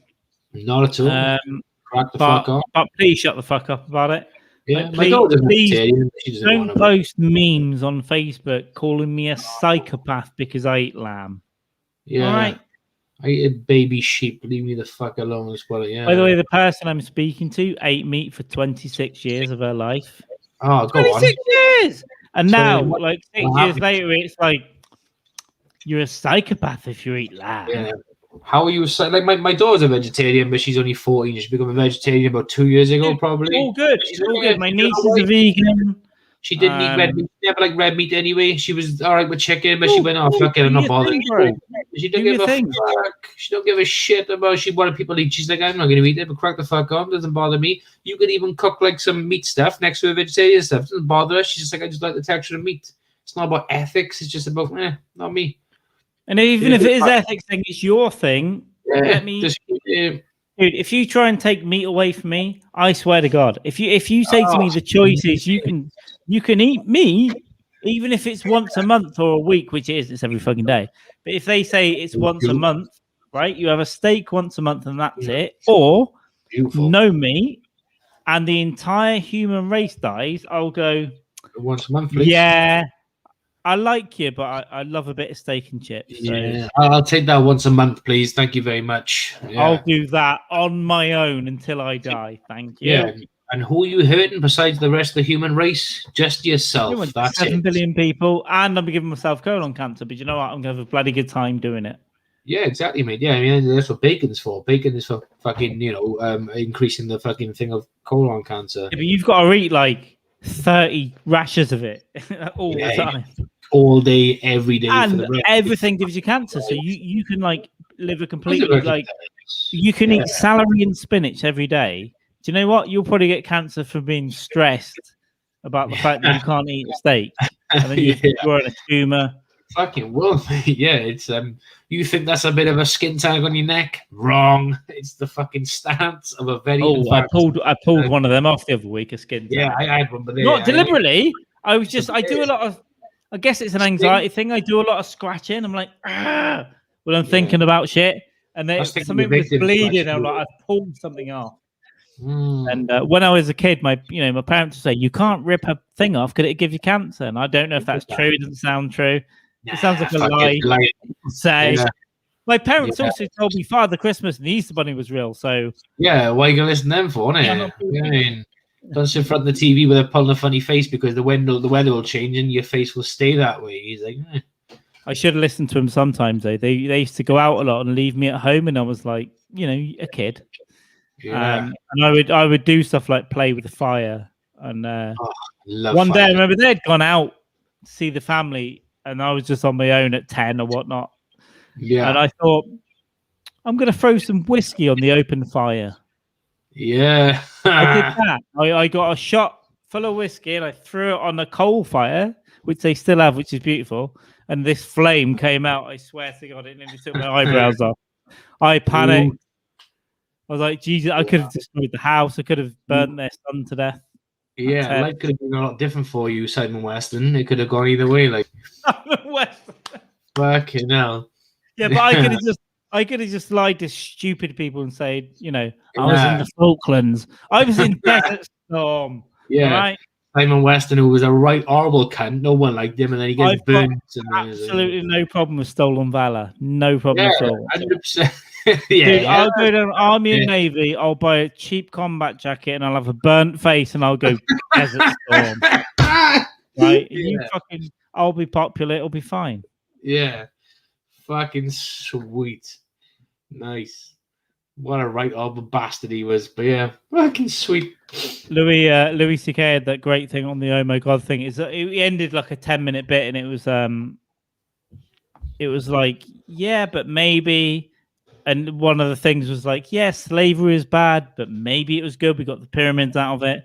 And then he goes, yeah, soldiers go into the Middle East. They're heroes, sure, they're heroes, but maybe if you go to another country with a gun and get your legs blown off, it's a little bit your fault. It's a little, yeah. It's a little bit. It is fucking like, yeah, it's fucking right, like, it's crazy. Just reverse it, right? Just reverse it, like, Boris Johnson isn't handling the COVID very well, so Belgium are going to invade, and by the way, if you're not in your houses by 6, we're going to shoot your 14-year-old kids in the kneecaps. Yeah, which is fun. That's basically what it is. Yeah, it is fucking absolute fucking insane, man. But then no one will do it to us because we don't expect it to happen to us because it's Britannia. Yeah. And also, terrorism doesn't really exist here. Go fuck yourself. The entirety of terrorism, including Ariana Grande, is less likely to affect you than lightning, or less likely to kill you than lightning. So, yeah, it's just the thing of the day that happens to infuriate certain groups of people, and then it's shared on social media, and then shit happens. It's fucking bad. It's awful. Well, yeah, it's a terrible thing. That's a terrible event. They prove that fucking when terrorism happens in the UK, I don't know other countries, but it's homegrown fucking terrorism. They haven't come from foreign shores. They were born and bred here from generations of different. Yeah, they've gone abroad maybe to get some training or whatnot and come back. But you don't need to invade. a different country because someone blew up a fucking, a stadium in this country. Not that we went to war over the Ana Grande thing. That's not what I'm saying. But yeah, point being is you don't need to invade another country for some shit that happens on your doorstep. Like, deal with it at home, bitches. Well, yeah, deal with it at home, and then kill that person, and then their entire family. Like their mother that had no idea they were on the internet looking at kettle bombs. Shoot her in the fucking face. Like, kill the entire extended family. Anyone that's text any member of that family on metadata, get in there and kill them all. And it's just as immoral, but it will fix it. Yeah, and to quote Longshanks from Braveheart, if we can't wipe them out, we'll breed them out. Boom, motherfucker. Instead, we wait for an old lady in Iraq to turn on a mobile phone that was once used. It was once used by a grandson for texting a terrorist. We wait for that phone to turn on, and then Obama comes over with one of his drones and goes, "Yep, let's demolish this entire block of flats and kill 1,000 people because this phone's been turned on," which is what happened. That's not just the first time it happened. It happened multiple fucking times, like over the. That was their strategy. It was the drone program. It was like, we're doing it on metadata from mobile phones. Yeah. It's fucking crazy. Don't get me wrong. I thought Obama was a pretty fucking cool guy, but he played basketball and shit, dude. When it comes to war, he was kind of like, yeah, fuck it, just get a drone over there and boom, boom, boom, motherfucker. And but it's mostly like Afghan weddings that are being set fire to. Didn't they kill a Welsh lad? Didn't they? Cameron drone struck a Welsh lad that had gone over there somewhere. Oh, I don't know. He probably they took it. I'm sure they took out a direct hit on a Welsh guy. Quite. They said he was a national security threat. It's like, well, is it because he had a slightly different color skin pigmentation to white, and they thought he might be Welsh, but fuck him because he's a little bit of a dark side. Get it right, because they're over there. Radicalized Cardiff man, Rivard Khan killed in drone strike. Nice. I mean, it's kind of cool, right? We've all seen it on Call of Duty. Yeah, it's fucking sweet. Yeah, it's part of my heritage. There's some 19-year-old kid on an Xbox controller flying a drone from London, which is what it is, which must fuck them up a bit more, because in some ways it's not real, but then later on in life they might go, I played a video game and just set fire to people. Yeah. Do you remember? I remember, I don't know if it's something I checked on Facebook or Twitter. This is fucking years ago. I think this is before drone strikes become big time, and I said, fuck me. The film Toys with Robin Williams predicted this fucking in the 90s. Remember that film Toys with Robin Williams? I do. And the army took over, and they created toys that were basically flying drones. So they'd have kids in to play these games, but they're actually real drones. And I was like, fuck me. This film predicted fucking drone strikes like in the 90s, like. Yeah, it's crazy. Mental. You have a look at just a YouTube clip of that. It's fucking insane. It's literally, that's what it is. Kids playing video games, just fucking flying drones. See, this is going on my drunk notes, and it looks like joys. I'm going to say toys, movie, drones, and then tomorrow I'll look at this notepad and I go, what? Because there's been some podcasts we've done where I thought we'd said some funny stuff, and I look at my notes the next day, and it's just like a psychopath has scribbled on a prostitute's back with his own nails. So I can't read elven runes carved into a hooker. We've done this many times. A couple of times I've come downstairs in the morning after one of our podcasts, and I'm like, it's like I feel as if I need to give Chloe from fucking 24 the fucking ring. Chloe, this is Jamie. I need help with this shit. Decipher this biatch. But yeah, we write some really fucking crazy stuff, and nothing makes sense in the morning. Toys, Robin Williams, drones. It's fucking mental. Yeah, it's been a long time since seen that. Robin Williams, there's still loads of stuff I want to see. Like, didn't he make one called 24-Hour Photo or something? Yeah, I vaguely. There was some of his late dramatic stuff was supposed to be really good. Like he played a fucking creep that developed photos and psycho. Yeah, He looked the part. I think it came on TV, maybe like Film 4 way back when, and I was watching Film 4 and shit. And I didn't watch it all, but I've seen bits of it. It looks good. It's okay. He did one before called the Night Caller. You heard of that one? And he plays like a gay radio DJ or some shit, and it's the Night Caller because he's the DJ for like the night spot, the late night spot.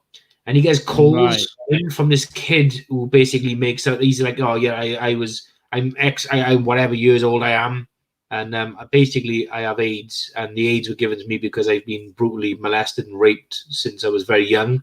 The Night Listener. The Night Listener. 2000. Fucking like it's to say it's a good film is a bit of a stretch, but to say it's a bad film is a very negative thing to say about the film. It's kind of like what the fuck. I don't think I finished it, but I remember watching it thinking, what the fuck is like? It's come up as Google as Seize the Day. Was that a different film, or was it called someone else? Because it literally says The Night Listener IMDb, and there's a poster that says Seize the Day. Yeah, The Night Listener, I think that's what it is, not The Night Caller, but it's fucking weird. It's bizarre. And he meets up with this, he goes to the house where this kid lives. Is this him? The AIDS or some shit. That's a different film. Okay, yeah. Can it come up under The Night Listener? It's weird. Yeah. This is, yeah, it does. You're right. Yeah, that's fucking bizarre. It's weird. The Night Listener. He's like a gay radio. It's fucking mate. It's like I have to watch it again because I'm sure there was a big twist in it or some shit.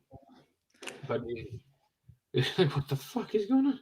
So it's not you want to watch where you feel a bit down and lonely. Like don't do it if you're in that state of mind because you wish you had full blown AIDS and at the end of it because life's too short for this shit. Exactly, but I can't.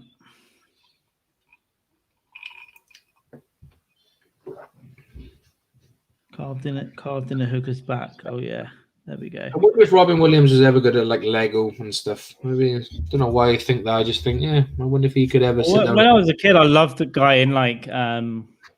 I probably saw things like Good Morning Vietnam. Yeah, man. Yeah. The Night Listener is like a bookend, right? So in the Good Morning Vietnam, he's this happy guy, fucks the Vietnamese girl, and then it ends with the Night Listener. Yeah, end with that. I would have seen things like that, and then Hook. And I tell you what, I love Hook. There are a lot of people I love it now. Hook off. Yes, I would watch it every year. It's fucking what a film. Pan panning. Yeah. There you go, Pan Man. It's fucking brilliant. There you are, Peter. Yeah. There you are, Peter. Rufio. Phenomenal. And when I was 11, I fancied Julia Roberts as Tinkerbell, but didn't know what any of the feelings meant. Yeah, I didn't know what to do with myself when I saw her grow up into the big wedding dress. It was like, I want a little fairy to come in and kiss my little Jap's eye really slowly. It's great. I'm really sorry. I'm really sorry for saying the word Jap's eye. Yeah, we didn't mean that. Flying soup. I don't know if it's a thing at the moment, but I remember years ago. I remember fucking like wrote out like about nearly a page of A4 paper about a dark version of Peter Pan, like bullet pointing the story for it. And the intro was this, right? The introduction to the story was this. Just rapes Tinkerbell. Yeah, there was like the tree, which was burnt out, like in Hook. And there's the moon. And there's like a fucking howling of dogs in the background. And it's all quiet and there's a little bit of smoke or whatever. But Pan is sat in the tree. And around him is the bodies of Wendy and the kids. And some of the lost bodies are burnt. It's all fucking tarnished. And Pan's there like fucking all like burnt clothes, ripped and all that. And he got a picture. And he's like Wendy when she was in her prime, but now she's fucking dead. She's burnt a char with her kids. And he fucking slams it down. And he grabs a bottle of like fucking like mead or whatever it is they were drinking. And he downs it. And he's like, let's go and get this fucker. And they go after Huck.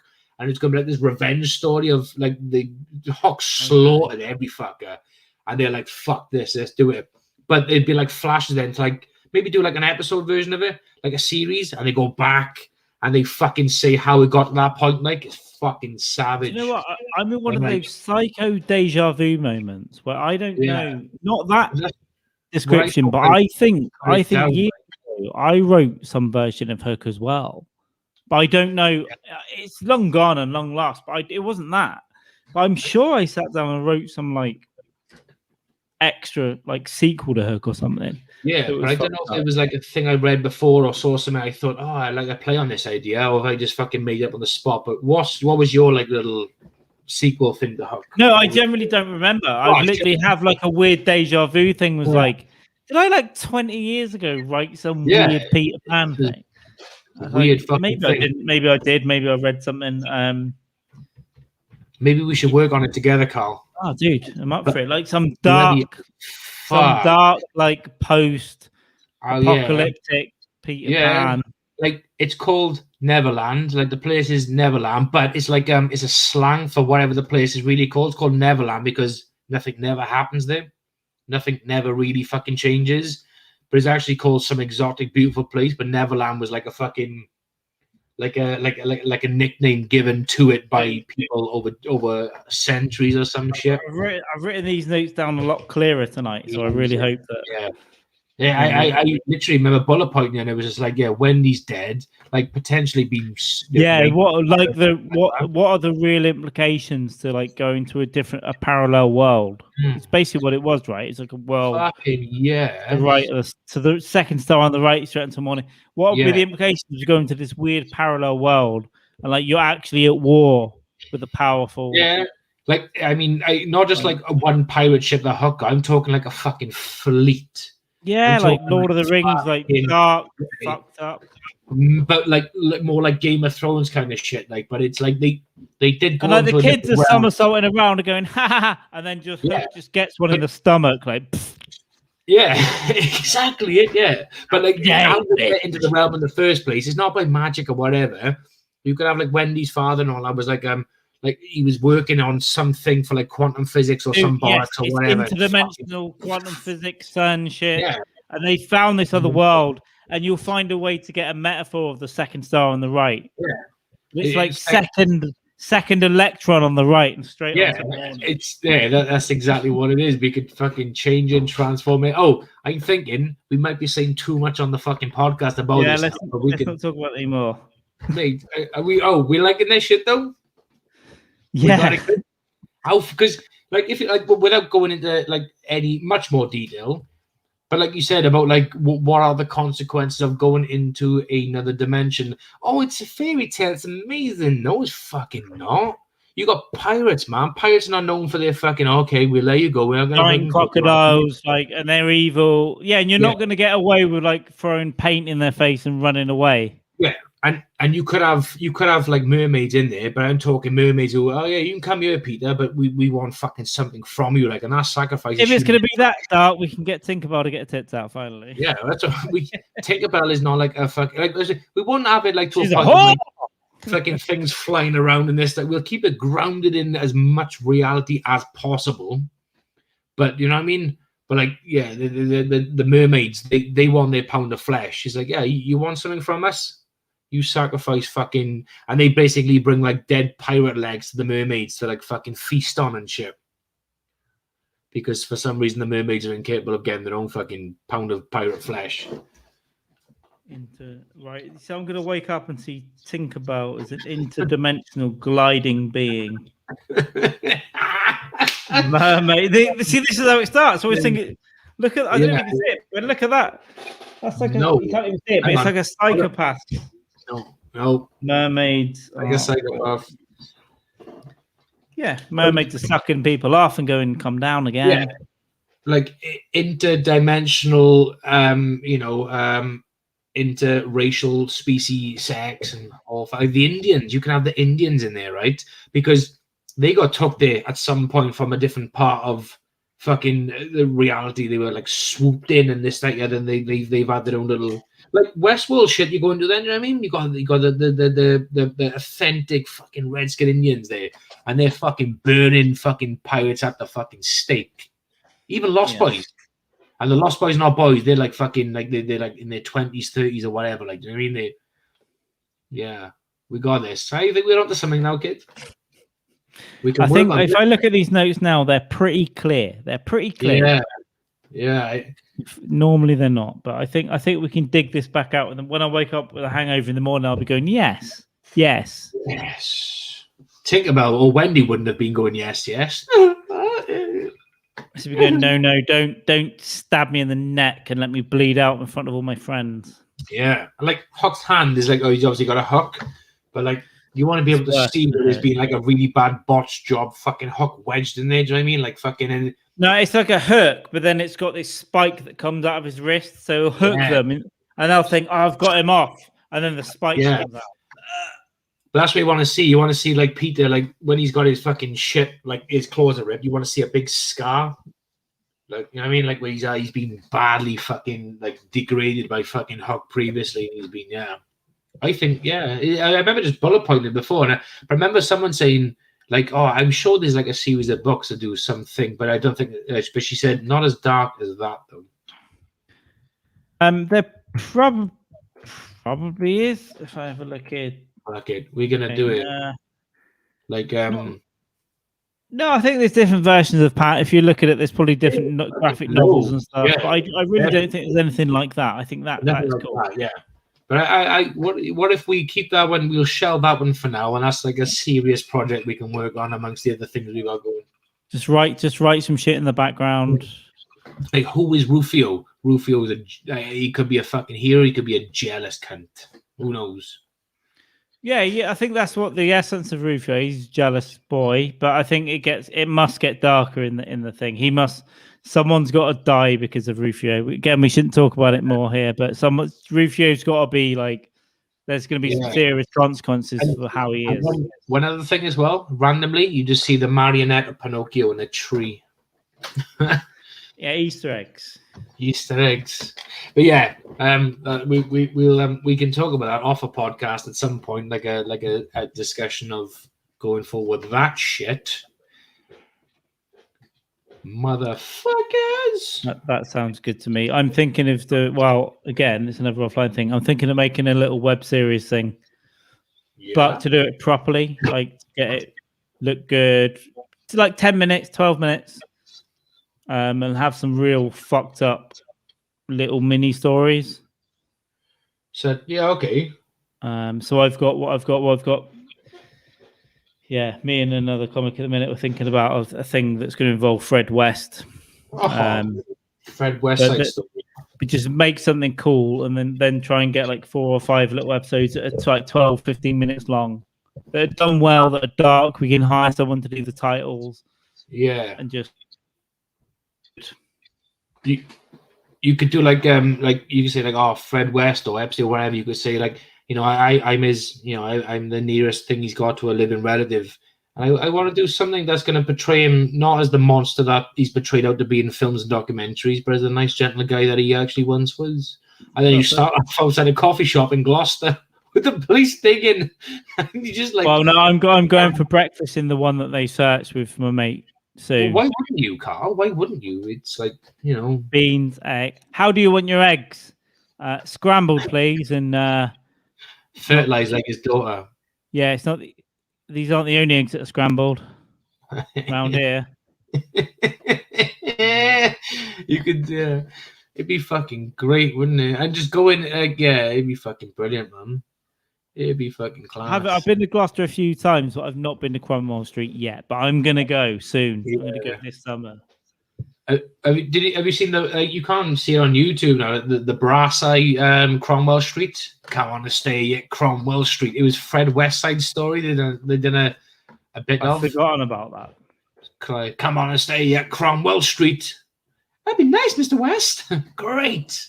You can't find it fucking on YouTube. I looked a month or two back. It might be on the now again. I don't know. But so now, for some reason, Cromwell Street is it's like an alleyway now. So 25. Yeah, they took that. That was the house, down. Right? Yeah, it's like look at that old school Bobby outside. Amazing, mate, isn't it?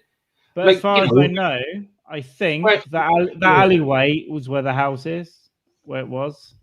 It was, mate. Yeah. Here's a question, Carl. Do you know if you went to see the Tate Modern and it wasn't there, they just put like a walkway there? Would you be a bit like, oh, that's disgusting? That is, or was a work of art? So all I'm saying on the mark, Carl. I would, but I swear to God, the Tate model made me angrier than I've ever been in my life. I was so angry, like Tell me why. furious. Is that why you threw the kid out the window? I had a bit about that, but only did once. But I should bring back, and it was like, well, yeah, there was a kid that got thrown out the window. Yeah, which it's like it's wrong and everything, but I get it. I've been in there, and I've seen a pile of sticks lent against the wall, and you're saying this is a modern appreciation of communism in the 21st century. Yeah. And then I turn around in the cafe and there's someone stroking their chin, going, "Oh yes, I got that. Yeah. You know, he's flirting with a girl that's I get that. I totally get that, man. No, you don't. This is fake. This isn't real. In the whole Tate Modern, that was when there was someone sprinting up and down in the lobby. That was an installation. Someone was sprinting up and down 24 hours a day and they relayed. That was an art piece. There was all this bullshit, a pile of stones that was political. And then there would be like a big cartoon comic book graphic on the wall, which is way before like Marvel got famous and stuff. I mean, the movies. And I actually looked at that and thought, that's pretty cool. But it is only a massive comic book. Well, that's all it is. Everything else was nonsense. And I was so angry. Afterwards, I had to go and sit outside by the Thames and breathe. And my ex was there going, "What's wrong?" And I just had to let it all out. I was like, I cannot deal with humanity at this level. This is not art. It is not. It is not. I understand that art's subjective, but it is not a pile of sticks.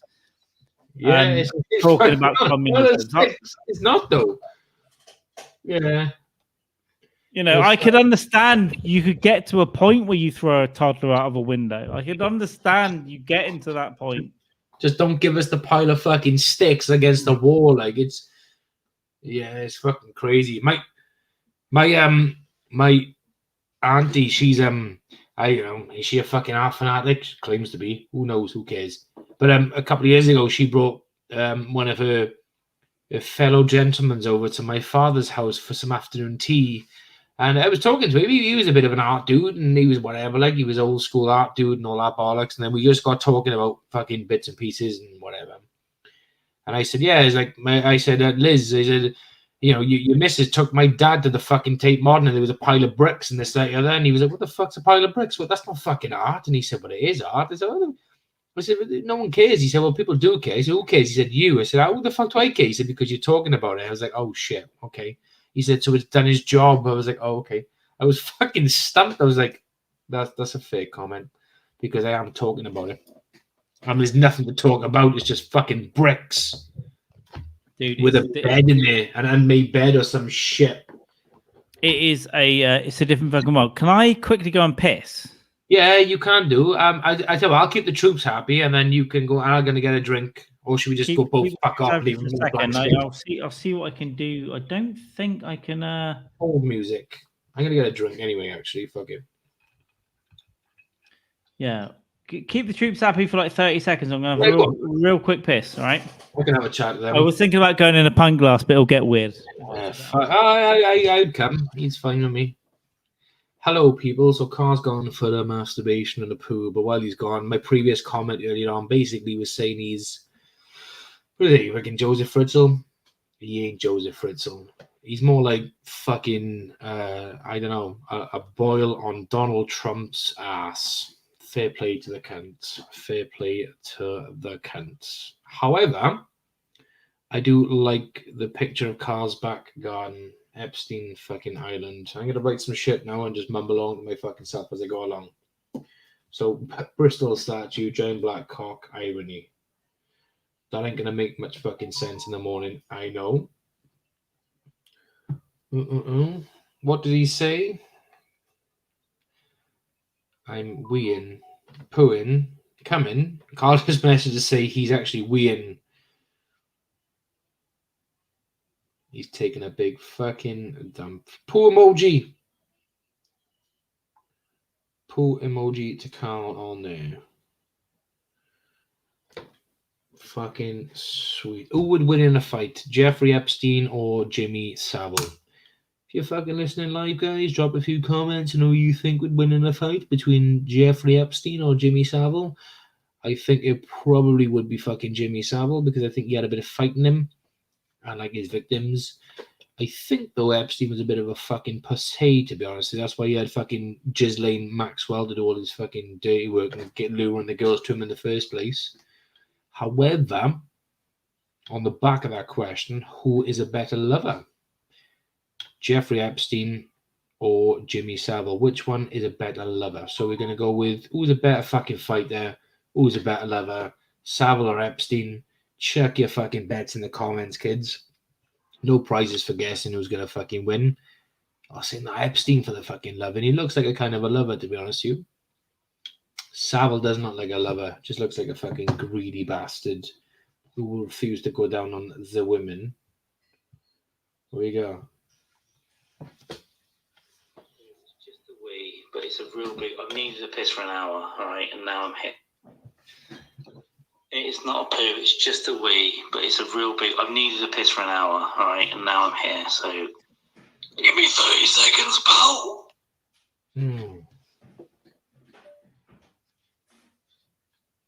Sounds like prostate cancer, mate. Okay, a lot. Pee, water, beer. Yeah. Don't need it. Hey, did you hear the poll in there? And I just got to go in. Dude, I was sat there for like 40 minutes going, I need a wee. I think I'm gonna get a drink now, but I just asked the question: who would win in a fight, Epstein or Savile? And who's the better lover, right. Epstein or Savile? So I think Epstein would win as a lover, but I think Savile would win in a fight. Savile had serious cardio. Like he would like run marathons while smoking a cigar, right? So he's got those lungs. Yeah. I think maybe Epstein could go. Epstein could go hard and fast and take him in the first or second round. But if it went past the third, I think Savile would. He would like, you know. Yeah, but I think Savile would definitely win. Yeah, but as a lover, I think Epstein was he's the smooth radio kind of guy in the background. Smooth radio and get Robert Maxwell's Mossad working daughters to recruit girls for you. Absolutely. And you get a drink. Fucking.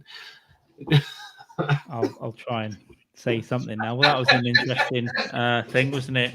Who would win? Yeah, I think Savile's definitely got the cardio. Epstein's sly. He's got those little eyes that would, he could get you in a little thing that you didn't expect, like a cheeky armbar or ankle lock. Is that a thing? I don't know, but he does have a thing. I mean, that's his temple. He's got a temple. I think Epstein would have knowledge from the stars. He can communicate with the Anunnaki from his Israeli temple on the island. Savile, he's got the keys to a sixth form school. And I think, well, no, actually, if Savile's got access to the sixth form school, he's got access to the running track, improves his cardio, right? Maybe the little gym room. He can do the gym shit. So I think that, yeah. I think I'm going to go with Savile on that. Savile v. Epstein. It's Savile, isn't it? I think because of the cardio more than anything else. Epstein's got the resources like Batman. He's got the gadgets. He's a billionaire. He could get batarangs and 15-year-old girls carved into batarangs. See if I make a note of that says batarangs and 15-year-old girls carved into batarangs. This is how it works. I will look at this tomorrow and go, what does that mean? Carved into batarangs. Yeah, I won't know what it means. But I should, because I wrote it, but I never will. I don't know how long I'll keep this going for. This is kind of like me trying to MC a failing gig in a Jamaican bar. It's just depressing. It's me talking about things to you. People forgot about Kobe Bryant, and do you remember when people pretended to care about the Australian wildfires?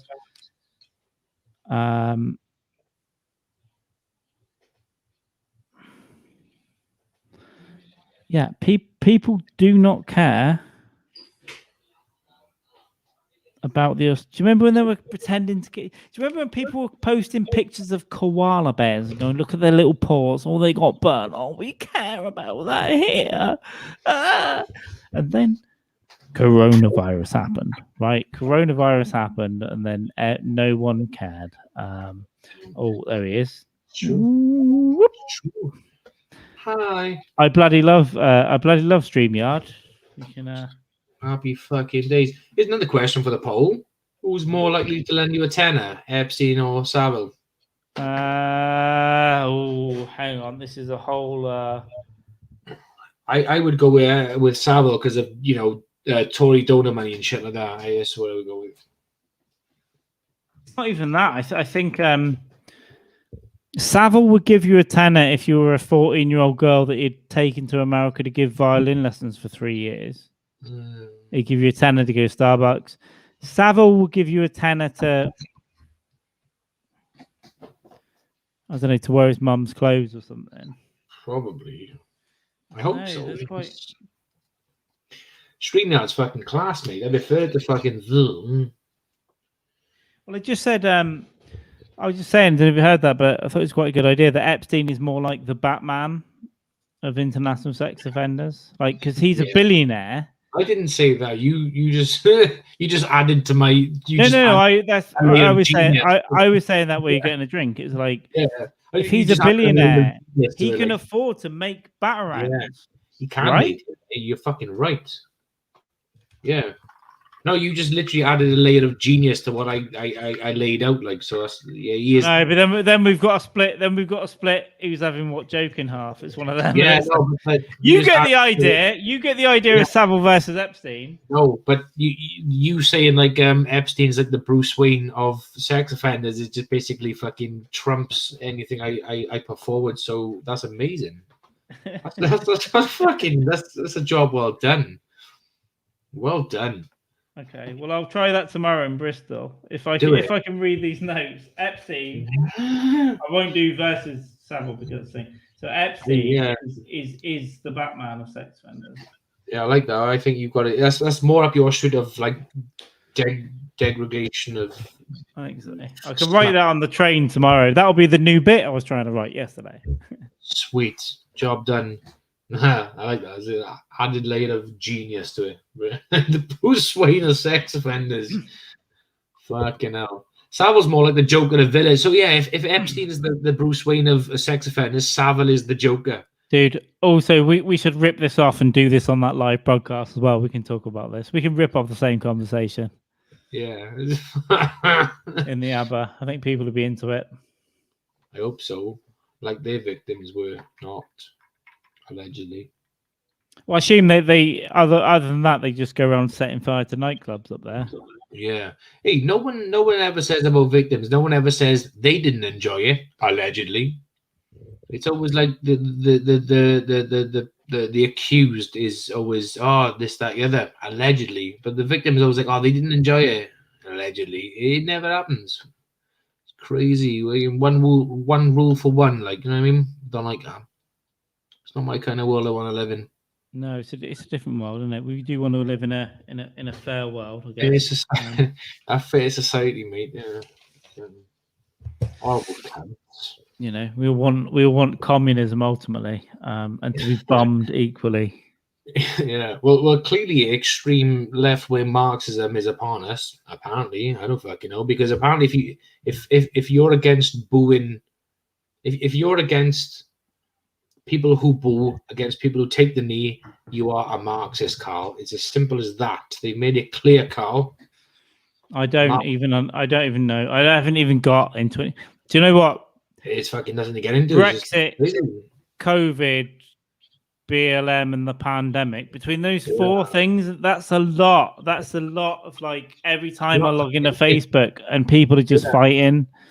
It's a lot to take in. You should all kill yourselves, right? Your brain will fucking explode if you try to fucking like grasp the concept. And if on a daily basis you're thinking about worrying about this, of course every issue is important. But seriously though, if you spend most of your head in the news, in the BBC rolling news or Sky rolling news, you're going to be depressed. 100%, I'm depressed anyway. So if I sit and watch the news ticker, because I by like the the way, idea of pills. Sky last year, their graphic for COVID was a planet that was made out of disease that then broke into little pieces. What the Well, fuck? that's what it looked like. Anyway, Yeah, that's what it looked like. probably It looked like was. they'd made the planet Earth out of coronavirus that was breaking into little pieces in red. And I was watching it going, I think well, you're that looking looks at an awful lot like propaganda. I think he was actually looking at the COVID fucking like the cell under a microscope. I know, but it was kind of like the way it just seemed like this was the whole planet. And I get that it was everywhere, but it was like ticking that over at 24 hours a day with a death ticker. I know it was bad. Of course it was bad, but I think that fucked a lot of people up. Like just going like fucking death toll. It's fucking crazy. I mean, could you imagine having the death toll in Auschwitz? You know, for your fellow. Or just car accidents. You know, car accidents. Watch it on car accidents on the news. People will be like, "We need to ban cars. Cars should be illegal." It's fucking insane, mate. The fucking. It's just the level of anxiety. Now I had friends who were really like. And they did get really serious about it. And I get it. I do get it. Of course it's serious. But if all you're thinking about is that and all you're posting about is that, it's gonna get to you, like in your head. And it's gonna become something else. Like the moon isn't falling out the sky. Let's do our best and do the things we should do and hopefully get on the other side of it. Fuck out and get through it. Like, but to be stressing, it's like, ugh. Yeah. But if you look at the people who do complain about things like, oh, they're taking a knee, it's only fucking this, that, but they are. I know, but they're highly likely to complain that the steak bakes are not that hot in Greg's as well, because they just fucking like low IQ level. Just relax, chill the fuck out. Both sides. I mean, I had a thought was like. But yeah, arguably, it's on like both sides. You've got your extremists on either side of the spectrum. This is another bit that I only tried once, but it was like, and I don't really like doing them a podcast, but fuck it. Was that like the anti-BLM protesters are going, what about Lou Rigby? Hey, there was no trouble then. And my point was, they're right. Only one person lost their head. Yeah. That's a good fucking bit. Like, it's a funny bit. There's a fucking truthful bit. Like, it's fucking crazy. It's nuts. And do you know what? What about Lee Rigby? It happened, but his family have even fucking said, "Don't use my son as for political propaganda." It's not what he was. Exactly. So it's like, and then Britain First were like, "Oh, Lee Rigby." You still saw it on Twitter and stuff. But the other thing, though, Jamie, if we're honest. He wasn't a real drummer, was he? He wasn't fucking Keith. It wasn't Keith Moon. I'm just gonna say he wasn't even a drummer, really. Oh, Carl. Oh my God, mate. You fucking took the words out of my mouth. Amazing. He wasn't even a real drummer. At least Keith Moon died like a real rock and roll star on his own vomit, like John Bonham as well. But he never drove a limousine into a pool. Yeah, he never a limousine or a fucking Rolls Royce or choked on his own. Oh, Carl, mate, he was like just like the Hook conversation. Then he was in my head. I know, I get it. That's why I'm here. It's my new equipment that I brought. I said it was a mixer, but it's really a telepathic joke stealer. That's what it is. That's exactly what it is, Carl. You are part of the problem. Apparently, I really am. Yeah, I am. I thought of I wrote something down just now. Right, we were talking about something or whatever, and I thought it's not even going to be a bit because I'm not going to be able to fit it into a bit, Carl. But what do you think of this? I think it's ironic that they tore down that statue of that slave owner in Bristol. Colston. Because all the Paulson statue that they took down, because all they done was took down a statue of a big black cock, and ironically, it's like, what the fuck? Yeah, it's a good point. That should be anyone with blue hair in Bristol should literally be slathering on that big black cock. Yeah, you literally removed a statue of a big black cock. It's like, wow, keep it up there. Yeah, not that I'm stereotyping that all black men have big black cocks. Obviously, that's just a ridiculous stereotype that is. But yeah, fuck them. Yeah, I wrote that down because we were talking about art, and art is they got that statue in. I remember why I fucking wrote that down now, because they got that in an art gallery now, haven't they? Laid down with all placards or some shit around him. It's like, that's not art. All you've done is basically taken graffiti and just thrown it in a fucking room. You cunt. Laziness, if anything, isn't it? Well, the is fucking laziness, mate. Yeah, it's amazing how these conversations come together, even though there's like minutes or hours after the fact. But, yeah. It's good. No, I think it's good to like talk shit. Like honestly, I've got WhatsApp and Facebook conversations that I've had the funniest conversation in the world. It now, admittedly, 80 to 90% of this conversation can never be. I could never even try and turn those into a bit because they're so disgusting. Yeah. They're just disgusting. But there are some gold in there as well. But I just forget. I'll wake up half cut and someone will be texting me and I'll text them back and we'll have this fucking hilarious conversation. Yeah. And then I'll think in my head, oh, that could be a good bit. And then I'll just forget. Do you know why we wouldn't say anything racist? Because we're not overtly racist individuals, Carl. And I before we done this live one, you said to me, you can't drop any M-bombs. And it was the once I dropped that. And it was telling the story about my cousin who was West Indian origin, wasn't it? I just don't like the word nincompoop. Yeah, nincompoop's a terrible That's fucking all word. it is.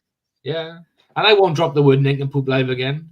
But it's like, I was, like, he's like, even now, telling a story about, like, my cousin who is of West Indian origin, so therefore she is black, and, like, quoting verbatim what she said in the park, it kind of get people like, what the fuck? You can't say that. It's like, I'm just quoting what she said. Can't say nincompoop, dude. Can't say nincompoop. But my cousin, I've got a cousins from Jamaica as well. Like my uncle's from Jamaica. He died 2 years ago, unfortunately. But I think that gives me the right to make jokes about the Lilt advert. Yeah. Right. I think I can say. I really want to say it, but I'm not gonna. Yeah. I think I can say, "Don't forget new mango and mandarin" in a certain accent. I think I can say that. Mango and mandarin. You can say it. No, I'm gonna do it. Don't forget no mango and mandarin. It's fine. I'm just copying an advert that I saw as a kid. Yeah. If I got my cousin on here now, right, just to repeat what she said when we were younger in the park, trees, kind of Jamaica. It was fun. I didn't even know why I raised that for. Mango and mandarins.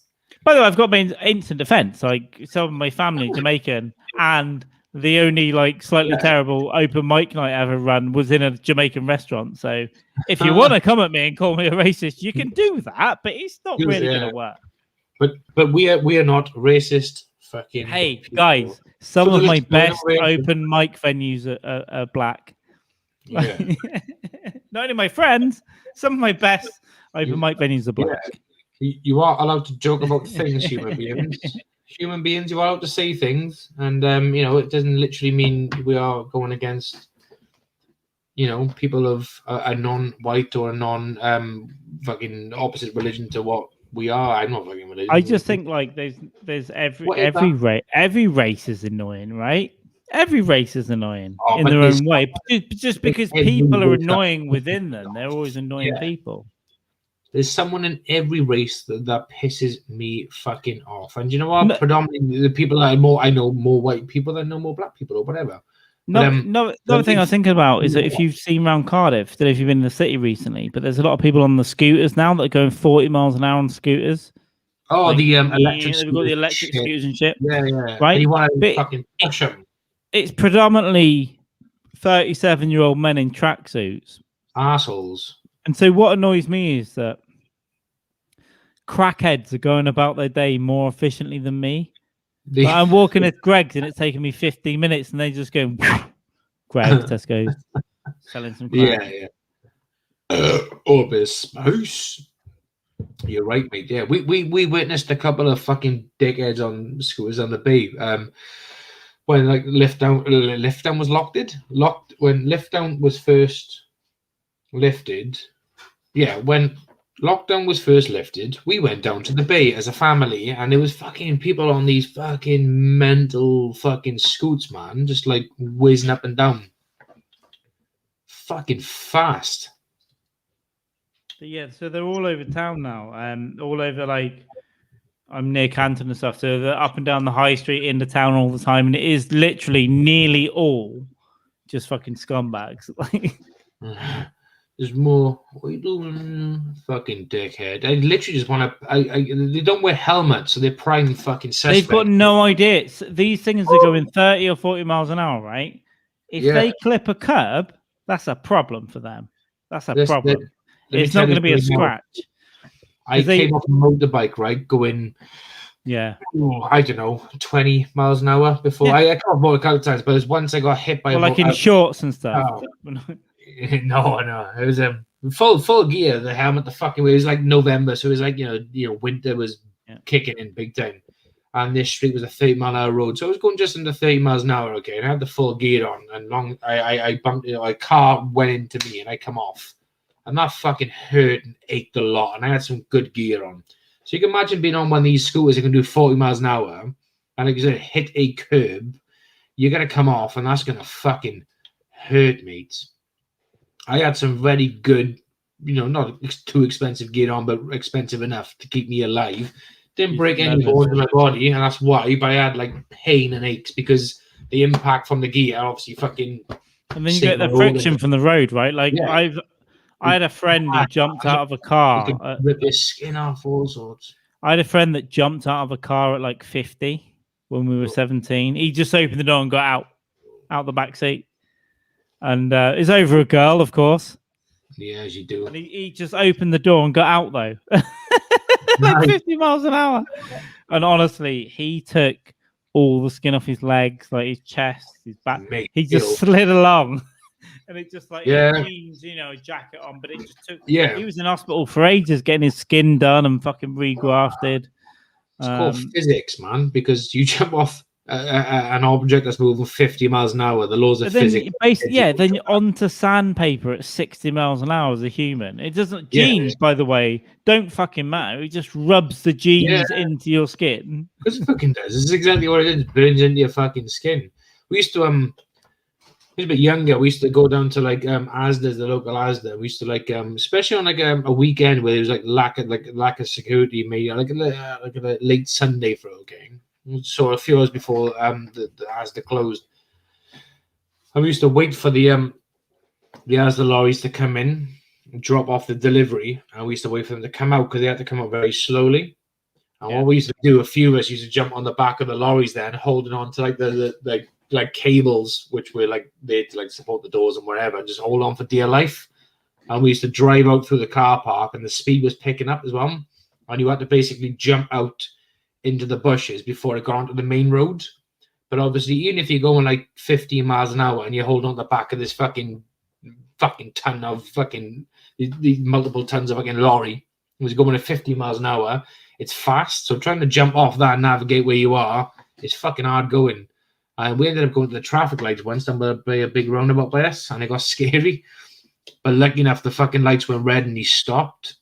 But fucking hell. And you talk about like a very thin wire now, like the fucking thinnest in that straw, like very fucking thin. And you're like fucking trying to grasp on the fucking dear life. And then after that roundabout would have been just nothing but fucking, 40, 50 mile an hour roads for a couple of hours. My brother was a biker before he went mental. That's a story for another day. But his best mate back in the day had like a Kawasaki Ninja. No, it was like a 1200 or something. Was it? It was a 1200. It was a big old powerful thing. Yeah, like the Ninja was like 800. Yeah. But he had one that was like 1200, and he was like 20 odd. CC, but yeah, so that's like they could go. Bike. Yeah, they could go 180 odd. Yeah, they don't take no fucking prisoners. And he did one and had an accident up from me, and he hit something or a car or a lamppost, come off, and he's literally on the floor. You're not supposed to touch anyone after a bike accident. Yeah. Allegedly. Some driver come up and pulled his helmet off. I was like, mate, how are you? BX to have his spleen removed from that. He was all head injuries. Mm-hmm. But I think I don't know what he was doing. I don't think he was doing a 180, but he was probably doing a ton. And it was probably, on a road that you could maybe do 60 on but you need to brake before this junction. But he must have been doing more and thought, I can take this one at 100. Yeah. And either, I don't know if it hit a car or clipped the side of a roundabout or something like that, but it was something just, and it was a real problem. And if it could have been a fucking stone in the road, that would have taken if he'd smashed his head in, like, if that driver pulls his helmet off, his skull, because what happens is it keeps your skull together.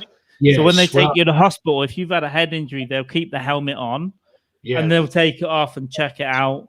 But if you rip it off, sometimes it can just open up. And it can cause some serious fucking problems. Yeah, it can swell right up then and fucking, But luckily, that was okay. But yeah, he had his spleen removed from riding a fucking bike. Oh, fucking hell. Well, talk about like head injuries. When I come off the bike, I put my arms out. I literally flew in the air like Peter Pan, which, you know, we'll talk about later, Carl. If you like Peter Pan, I flew in the air and I landed. But when I took the helmet was off, and all the front, just underneath the visor part where all my fucking mouth and my chin is, was like grazed the fuck it was. It was scratched. So I thought, imagine not having a helmet on, my fucking face would have been demolished. Like, boom. Gone. My fucking chin, my jaw would have been shattered into fucking pieces. Yeah, I never got into bikes, and I think I'm past it now. But I think there was a time where I almost got into bikes, and then I'm glad I didn't. Cause I tell you, if I was riding a motorbike at 25, I'd be in a fucking tree still. They'd be still trying to carve bits of my nose bone out of the tree. Yeah. Like a kid would be climbing the tree, and it'd get a finger hold. It'd be going, "What's that?" And it'd be my nose bone, just still embedded. This was car man. There was more to car man. I'd no fucking control. It's the same as driving. If I had learned to drive when I was 17, I'd be dead or in prison, and I'd probably be happily in prison. Apart from the fact I probably would still be going around with my little finger in someone else's belt loop. And just fuck me tonight, because I can't deal with the fact that I killed someone else in a car accident, so please fuck me. Actually, no. Actually, don't fuck me. Like, make love to me and make me feel it's okay, because I killed your baby. I killed your baby. Killed the baby. Like that. Having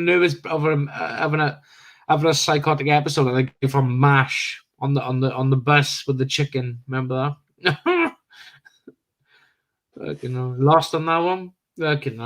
I don't fucking know what's going on. Google that shit. But yeah, again, you went back to a reference of holding prison shit. Yeah, no, I think there's something in my mind. I think I saw something earlier on an image or something. So yeah, and then I've just made a note of I killed your baby. Yeah, looks like I killed us, baby. Write down a note as well for me, Carl. Write down MASH TV show. Killed your baby / chicken. It's just fucking nuts. they just, you know, might bring home some fucking home truths. I don't know.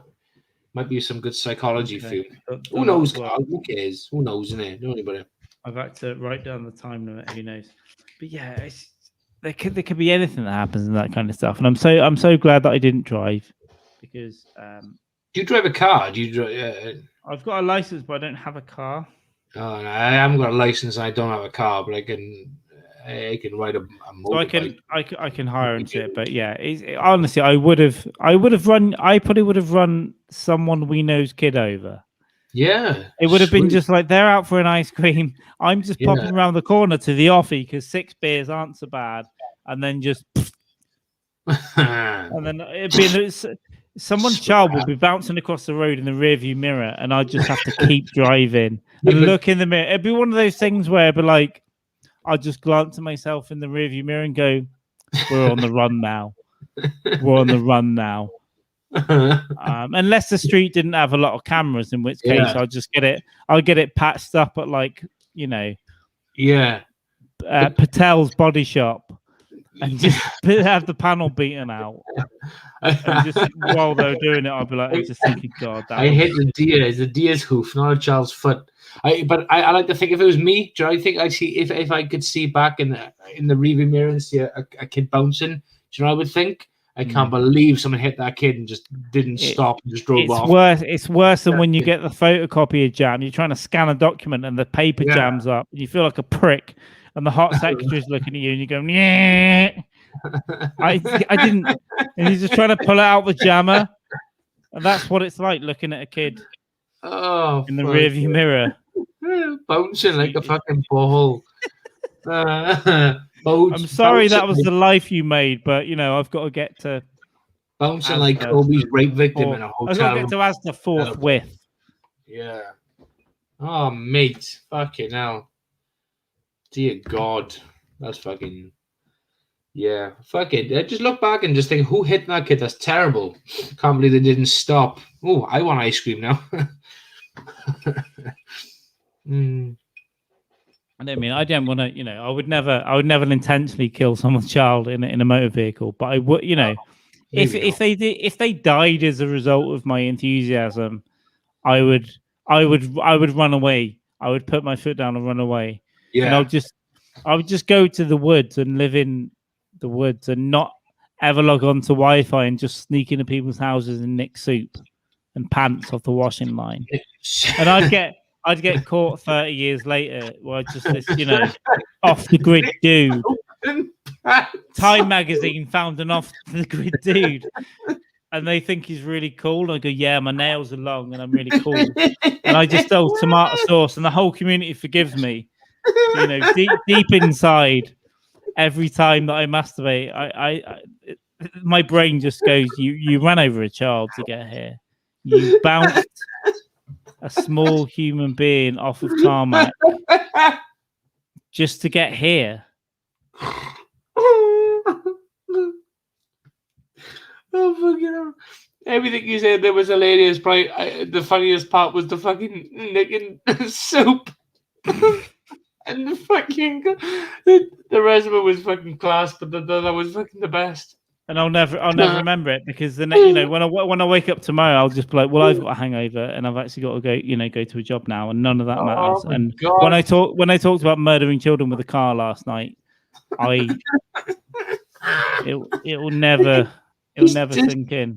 Just tell them the part about nicking soup and clothes off a washing line, and they will forgive you. It's fucking brilliant. No, if you're one of those people that's off the grid, they love it. They'll start to get creeped out when things go missing, like pants go missing off the washing line and chicken soup goes. But then after a while, the community goes, "Oh, we've got something cool going on because we're hipsters." There's just some dude that's homeless. He needs help. We just start leaving stuff out on the doorstep with a little note, like you're some sort of fucking long-nailed Father Christmas that comes every week. But really, you're a psychopath that's murdered a child and put his foot down until the petrol ran out. And that greenhouse that you thought was growing in the woods is my car that I've just grown plants in to cover the DNA of your daughter.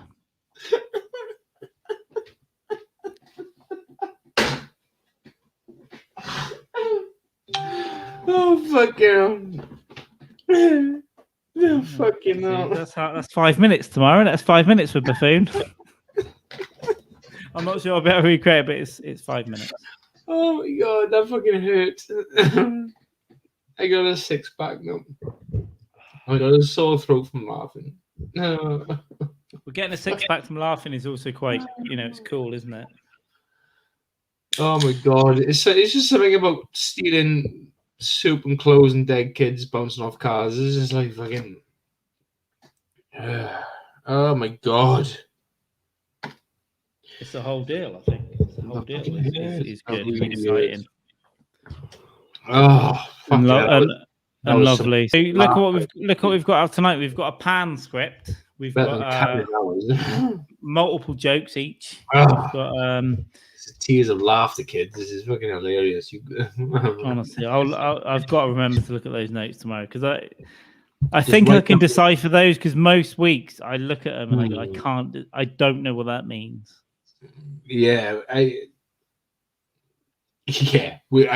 got scribbles from fucking podcasts. I bid him in the end because I'm like, it doesn't make no. Yeah, I've got bits of paper everywhere. Sense whatsoever. Like, Do you know when you watch these like nutbag conspiracy programs, they talk about like, oh yeah, aliens were here 3.2 fucking whatever million years ago, whatever. They got these like hieroglyphics that are not hieroglyphics, and they're like, oh yeah, that's what my writing looks like. Yeah. Also, don't get me started on UFOs. Let's not go there today. UFOs, yeah. I'm not a big UFO guy. Just whatever. I'm into it. I am into it. But yeah, some things are compelling. It's like, oh, that's plausible. It's compelling, but other things are a bit like, what the fuck? All right, don't get me. I'm not going there today, but we'll go there. I'll see more than compelling shit. Oh, I got a couple more sips left. I'm gonna another drink in a sec. But, yeah. All right, well, we'll keep going then. How's that one, motherfucker? It's actually perfect. Why do I always think to myself, oh, well, it might only be an hour because it's Wednesday? I don't know. I took the liberty of taking tomorrow off work. I got some like shit I need to do in the garden tomorrow, so it's off anyway. But I thought, well, I've got a couple of things I've got to do early. Yeah, but I can't really say in case someone sees. But I don't really give a shit. So I'll do what I need to do. I'll wake up drunk, turn on a Zoom call, go, yeah. And then I'll just go back to sleep. Yeah. So yeah, no, I'm good. And I'm very happy with this because it stops me editing stuff and having to put shit out. We've still got a podcast we did like 4 weeks ago that I didn't get round to editing. But would that be your last podcast that you didn't pre-recorded and not edited? Yeah, so it's weird though because for years. Keep it in there for years. I did one in person with Dave Flynn. Yeah. That I hang on. I might have uploaded that tonight. I'm not sure. No, it's complicated. I had to stream this one to a different account because it wasn't active yet. So the one on Saturday's just gone up tonight.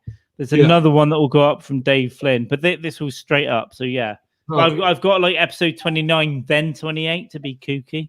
So yeah, I think why not? I think the one that we did last was probably the last one that wasn't like this. Yeah. But I need to cut about an hour off the end because we did about 5 hours, and I think we're both asleep on it. Nice. Yeah, I skimmed to the end, and he was just like. And also those pre-recorded ones, it's a little bit difficult because there's probably some extra stuff we said on there that I just never gave a shit about. Yeah. But like I said, just check it out. Oh yeah. The last 20 minutes was a big rant on certain things. Well, not even just like when it's something I don't really care, but it's just like if something's true. I've noticed in some of our stuff we're both getting hammered and we both say little things and it's like and there's loads of it up. I don't give a shit. It is what it is. Go and get it. Yeah. Try and cancel an open mic, you sad bastard. What we'll do is you want to keep that one for like a limited edition thing for years down the line. Oh, there was an edited and unreleased podcast from fucking 2021. You'd be like, oh yeah, we got this, but it's gonna cost money, bitch. Man, that would be quite funny. Capitalize on that shit, son. Why not? Yeah, I'll try and keep it around. But yeah, go and get a drink or a piss, whatever you need. And I'm gonna sip the rest of this, and we'll chew the fat until this is gone. I got some like warm fucking Stella, but they're like a quarter of a can. I'll finish the vodka. I'll finish this, and then I'll go get another drink, and we'll. One other idea. I know I said this earlier, and I don't really care. But when you went to get your thing, I said I was trying to solve the Israel-Palestine crisis, and it is kind of a bit as well. But it's kind of like, wouldn't it have been cool just to put Israel on the moon in the 40s, and then it would have saved all the local tensions. But then I forgot that there's Nazis on the dark side of the moon. Nice. Nice. And would a Holocaust be funnier or less funny in 0.5 gravity? I'm gonna get you! No! Vines! And the Cyclone B gas going. You definitely rounded up 6 million. And the gas is going up into the stratosphere, into the air. Oh no! And it's only the ones that went around catching it that died. Like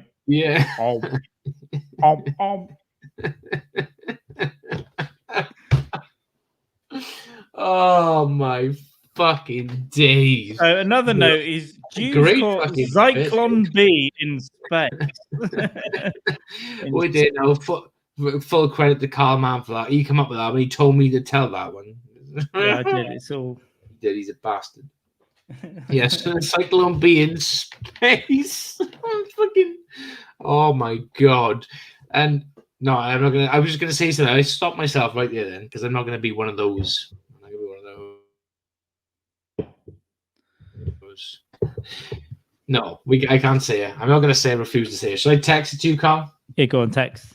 It's something I just thought of now. I'll WhatsApp it to you now. Thank you for the restraint. This is what it's called. Hang on.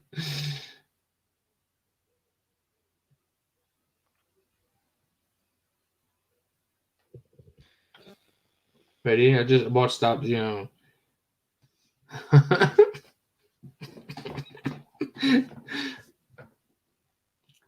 That's the name. That's like the name of the title for the film. Okay, I get it. That's interesting. It's like Killer Clowns in space. Yeah.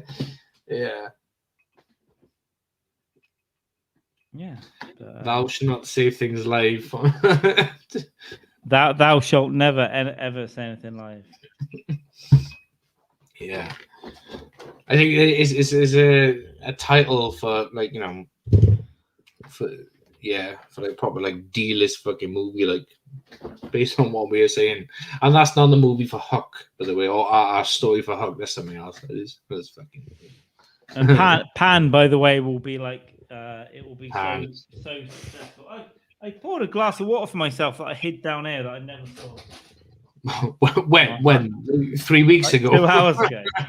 Maybe 3 weeks Yeah. ago. Drink the water, man. It's probably for the listener. For the listener, that's probably either just gin from his like depressive days, It might be, or vodka because he's a disgraceful fucking drunk. To be honest with you. Well, I've got one more beer left after this, and other than that, I've got a little bit of rum and then vodka and milk because there's no mixer. Oh no, I've got lemonade. So I had. Vodka. We did the vodka soda grapefruit in the Missing podcast. We did, mate. Yeah, well, that's what it's called, Carl, the Missing podcast, because we cannot locate it. So last week, I went back to my family shit and I did the gig, and so I was away for like 8 days in the sun. I got mosquito bites like in Brazil. I look pale here, but I'm tan. Probably get AIDS, you can. Yeah, it was beautiful.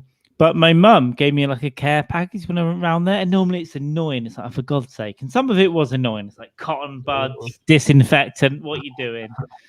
But then in there, she put a bottle of Dead Man's Fingers rum. Oh, like what a whole fucking bottle. And I'm like, all right. Woman, is your dad still married to her?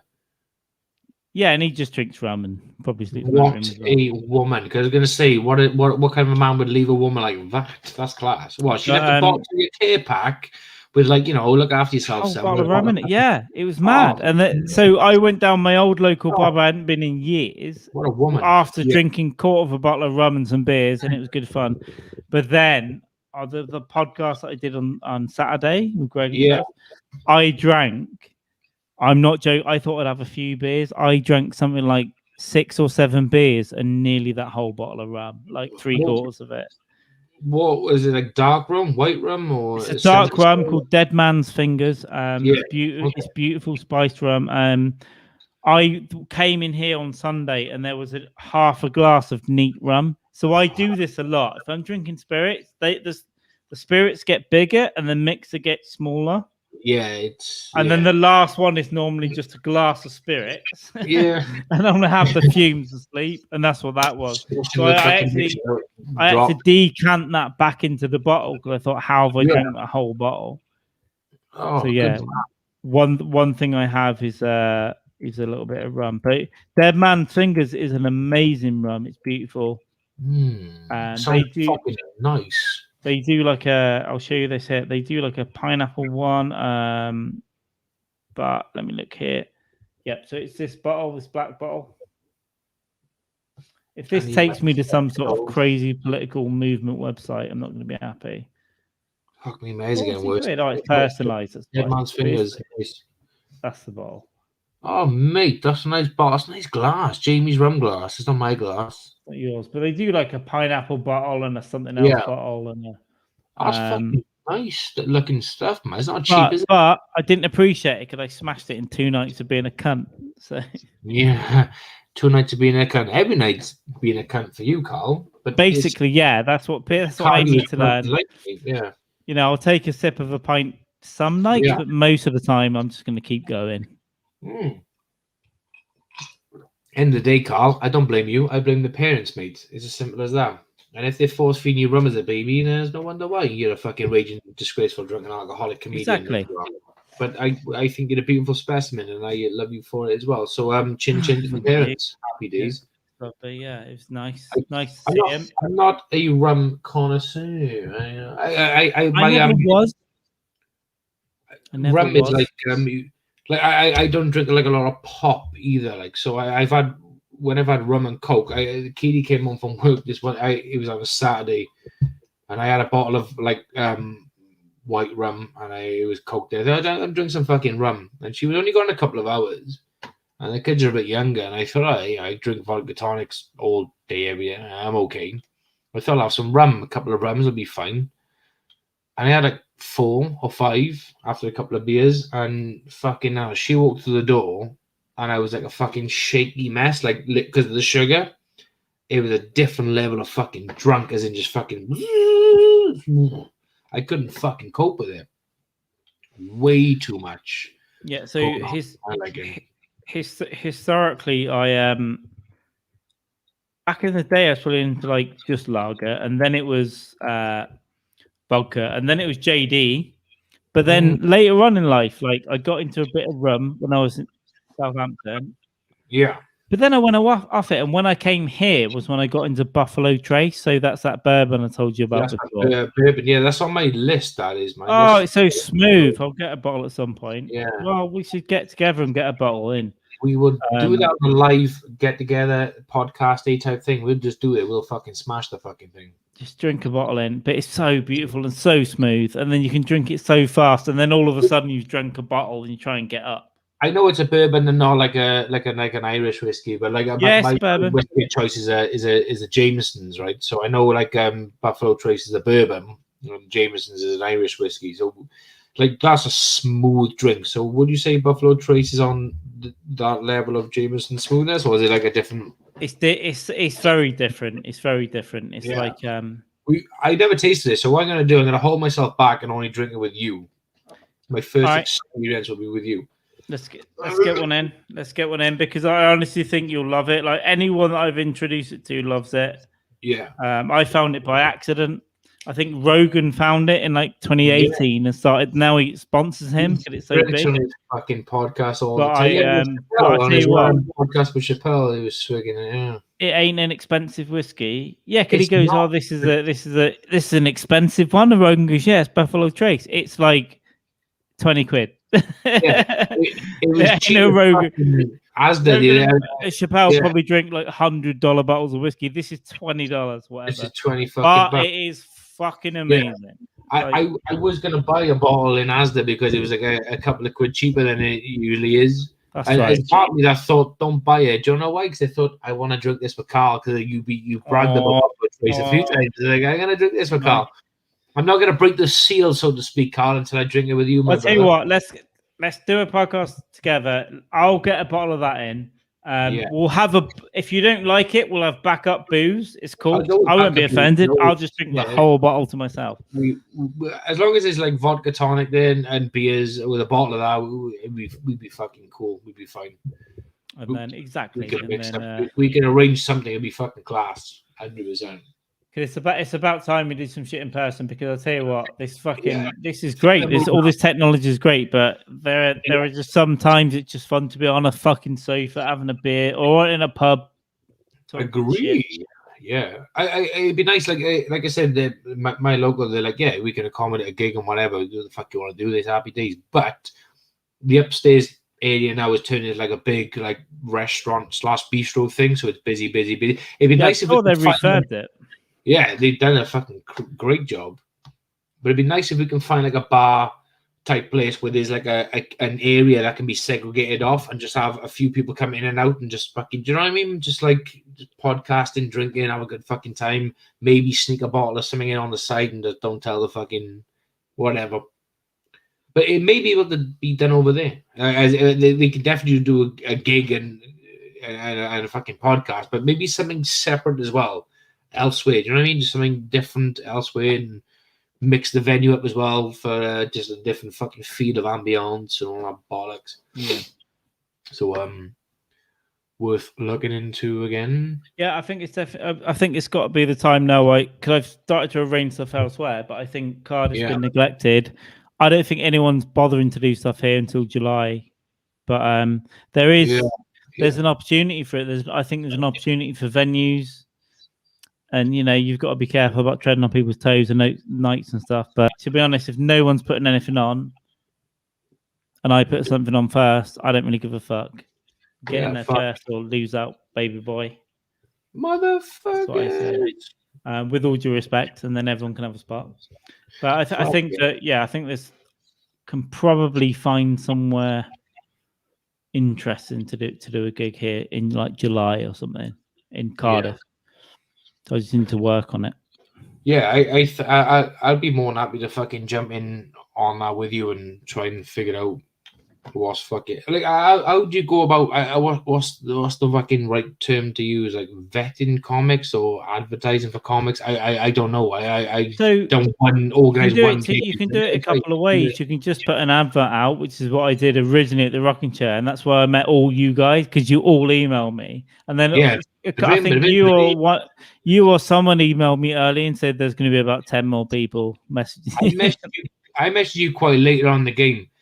Because I got wind of it a bit later on, and then I messaged you, and you said, "Yeah." You said, I'm over allocated to what I want."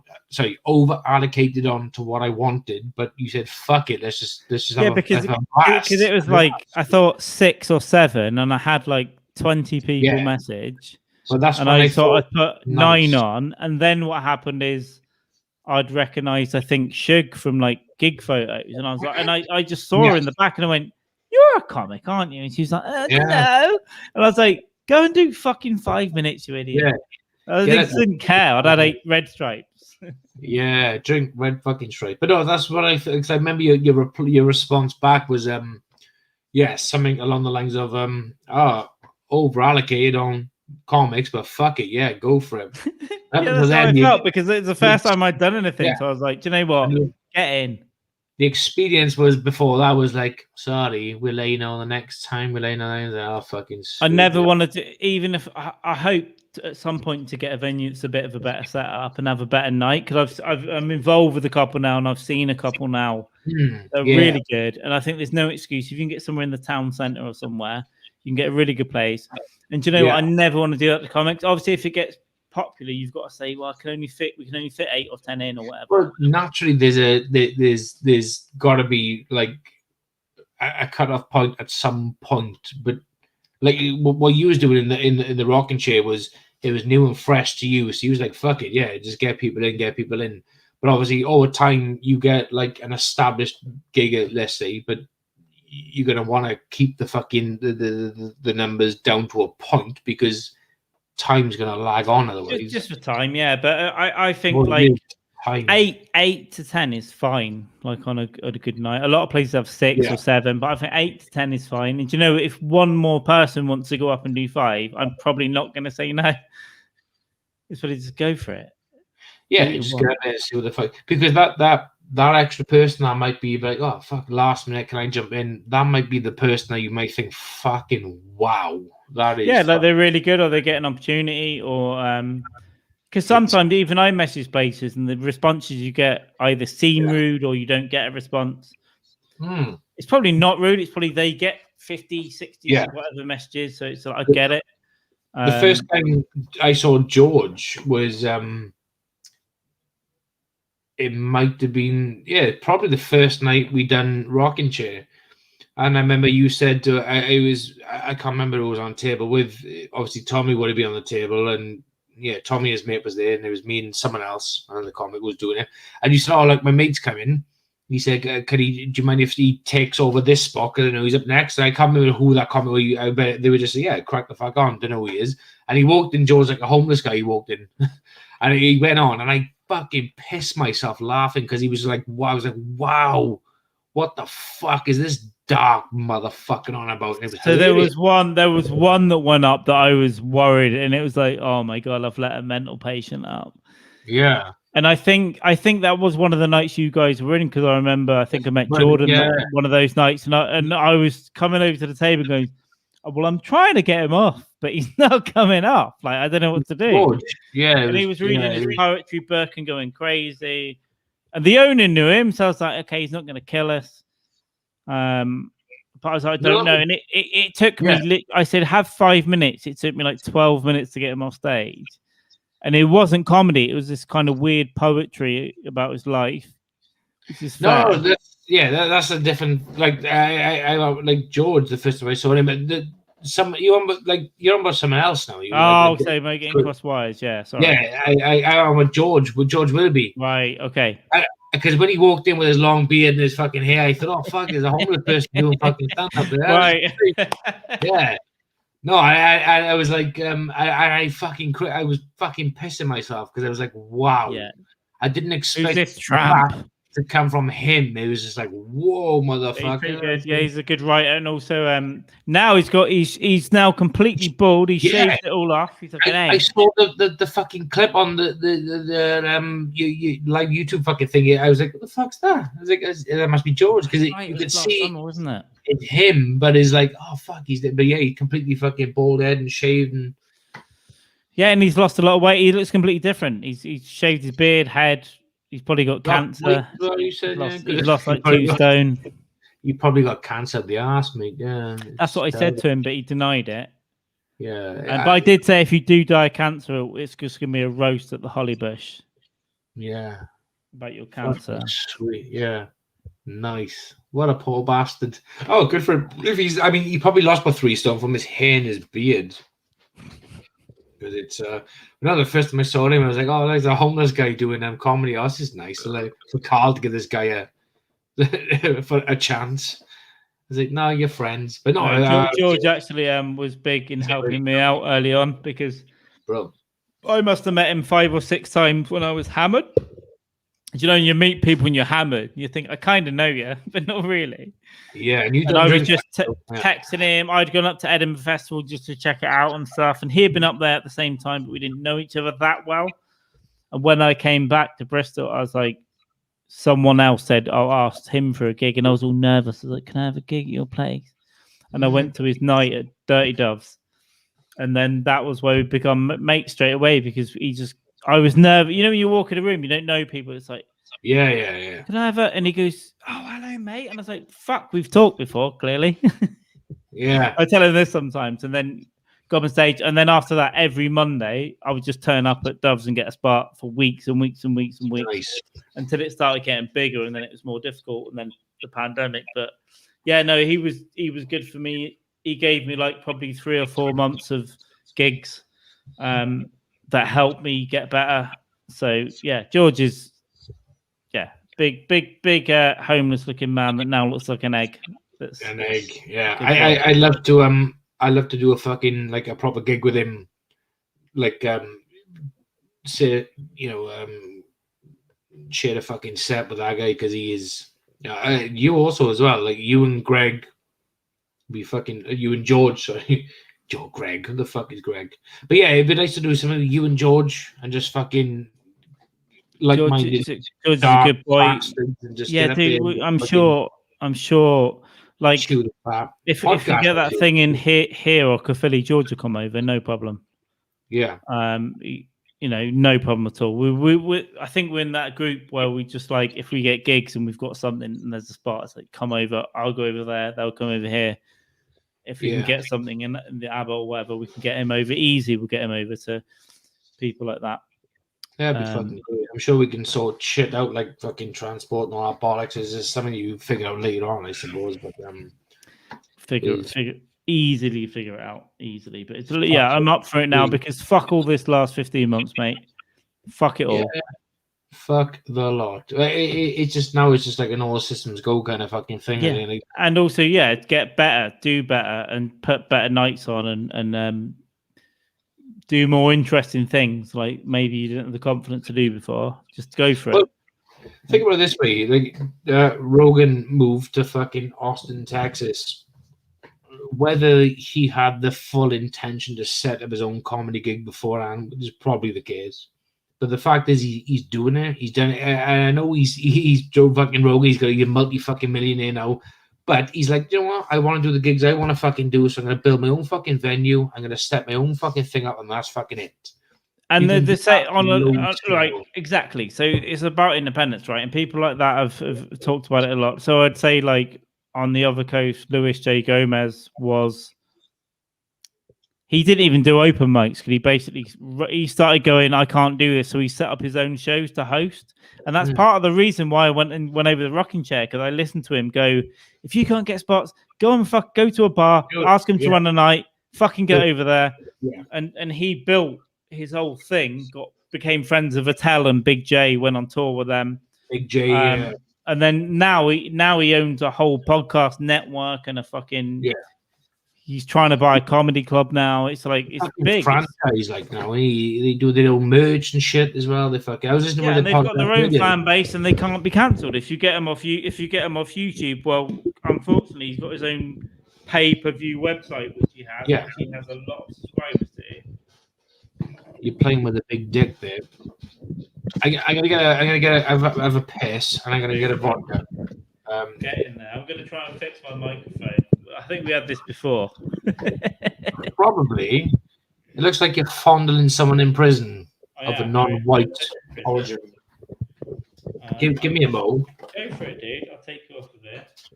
And I'm gonna awkwardly do this while Jamie's out of the thing. And okay, here we go. Here we go. This is a terrible mic stand. I need to get a new one. I feel like, you know, Neil Buchanan or Tony Hart right now. Not that, you know, I'm a children's TV presenter and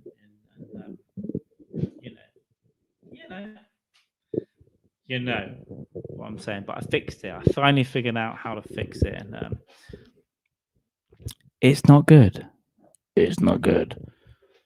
So we're gonna wait for Jamie to come back, and then I'm gonna go for a pee. This is like when we get to 3 hours and 20 minutes into a podcast, unfortunately, some weird stuff happens, and we're just basically going to be. This is basically the taking a piss podcast. This is basically the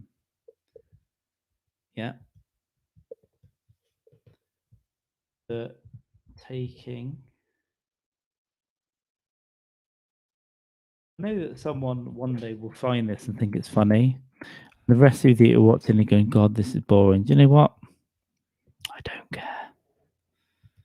This is what this is now. This is the Taking a Piss podcast. All with this whole build up is just so we can take a piss.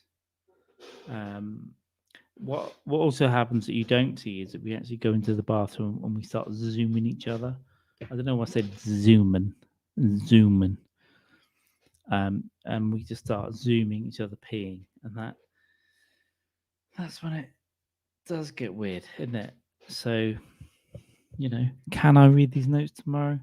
Are we 3 hours 21 minutes into a weird podcast? Yes, we are. Yes, that's what's happening. The Wi-Fi might go out, the power might go out, we might lose everything. But I tell you what, we'll be here for you. We'll be writing terrible things about Peter Pan for you, and I'm going to answer this text message right now. Am I sweating? Am I dead? I don't know. I think it's the lighting more than anything. We need to sort the lighting out. If you are watching no one's watching this for 3 hours and 22 minutes. They're scrubbing. They are scrubbing more than anything else. Am I right? Yes. You're right. You don't want me to get into UFOs. We're just going to wait casually for Jamie to come back, and then while I text idiots that I don't respect.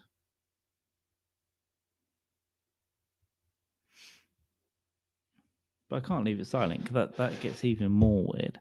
And by the way, when Jamie gets back, I'm going to have to take a piss, which is why it's called taking a piss podcast. I can hear one of my neighbours complaining that I'm being noisy, but you know what? They can only hear me because I can hear them as well. So, what are we going to do? Am I going to get the car? Am I going to run over your child? Am I going to escape to the woods and steal only smart soup and niggers off the washing line to live? Is that what I'm going to do? Because I'll do it. There's something wrong with me and I'll do it. I wonder if historically, like, the FBI will go through these tapes and go, yeah, that's why he ended up just shooting people, because he talked alone in front of a backdrop of Jeffrey Epstein's Island to other weirdos. I think one day they might look into it, bro. You know? Like the guys that talk about flat earth. We'll talk about that next, I think, with Jamie. I think we'll talk about that next.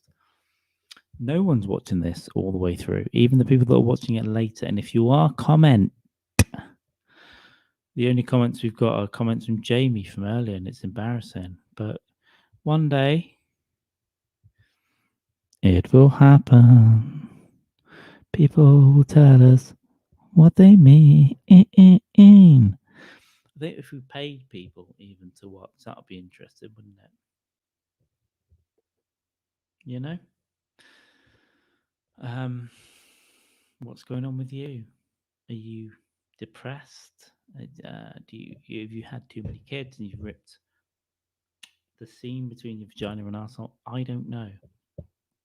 All I know is I need a wee and I need James. Here he is. My God, this is so beautiful. This is so amazing. Thank you. Thank you. Do you know why? Dude, I needed you back so fast because what's going on? listen, I've got to disappear for 10 seconds. That's why it's called the Taking a Piss podcast. Oh yeah, I fucking yeah. Give me, I say 10 seconds, give me 22 because I might have to have a bit of a danger fart, all right? It's kind of a danger fart. You can say what you want, but don't say the N word, don't get naked. Apart from that, sweet. You know, MacArthur Park is melting in the dark. I think next time I do this, I might just bring like toilet bowls into this room and just so I can see, just so I can bucket. A long straw so we can share the same toilet bowl. It'd be fucking great. It's vodka and milk if you go into a fourth hour. Hell, ooh. Vodka. That's a fucking pub, is it? Like a fucking is it a white Russian? Is it he's on about a white fucking Russian? The fucking pig of a man. He's a pig of a man. So anyone listening? No? Do you give a fuck? No? Any preferences on what your alcohol beverages for the night? Hey, hook us up with a comment. Vodka tonic or fucking vodka and milk. Make your fucking decision wisely. I drank a smoothie the other day, people. Like I take like vitamins like daily as well for different fucking things and all this bollocks and turmeric and milk thistle for my liver because I drink so much and blah blah blah. But I decided to have like half a pint of smoothie, like down in one with a vitamin C tablet. It's like 1,000 milligrams of vitamin C, and like within 20 minutes of drinking half a pint of a smoothie with this vitamin C fucking tablet, I tried to let out a sneaky fart, but it wasn't a sneaky fart, and I ended up like shitting myself in the kitchen. It was just like liquid.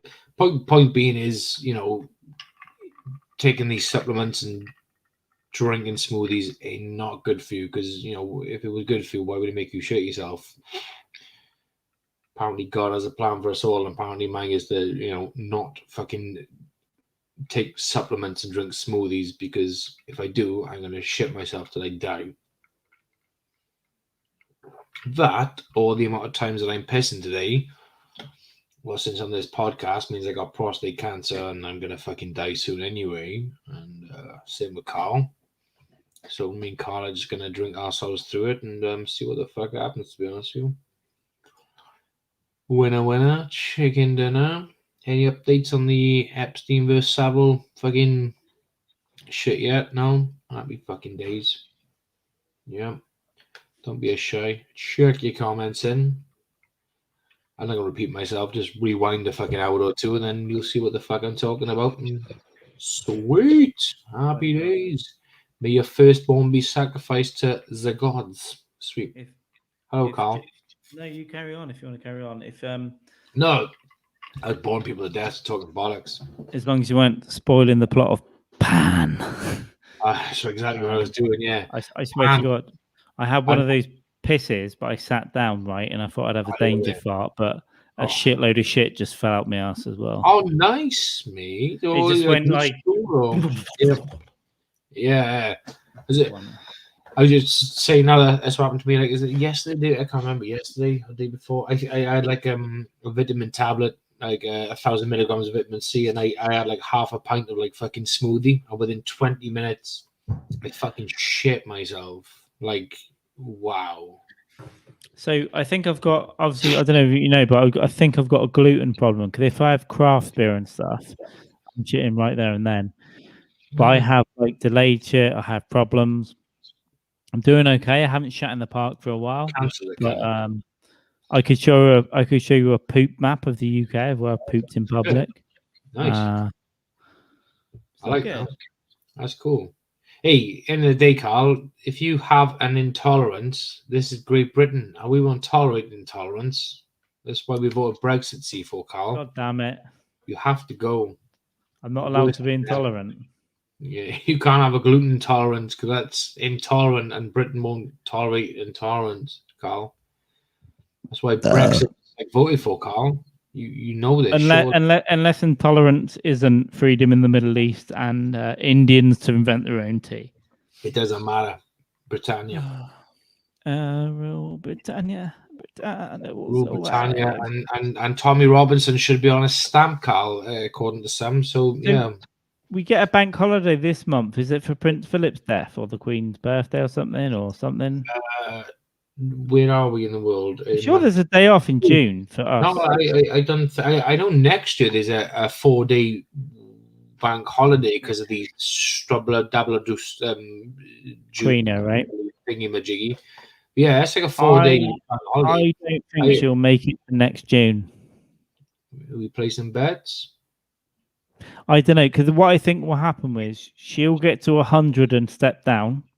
Charlie will take over, and I think as soon as she steps down, she'll just start to shrivel, because she's had that job since she was, what, 15, 12, 15, 17? She was young and fit. I know that much. Not as fit as Margaret in The Crown. God, no. What the fuck? That was a whore. Sweet princess. Baby, motherfucker. So, no, so I don't know if there's a bank holiday now. This month. I know there's one in the August, but next year there's like a 4-day long celebration holiday because of a something jubilatus Queenos Jubileos or something like that. 70 years as the lizard, the dragon that controls us. Yeah, that's right. I mean, yeah, I by all accounts, she seems to be an okay kind of working woman or whatever. But we can put your comments up. Word.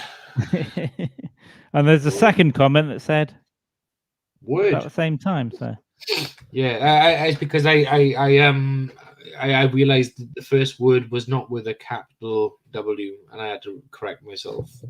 Right. I'm sorry. Not that I'm not a grammar Nazi, because I often find I've got a friend who's a grammar Nazi, and I find they're sometimes worse than actual Nazis.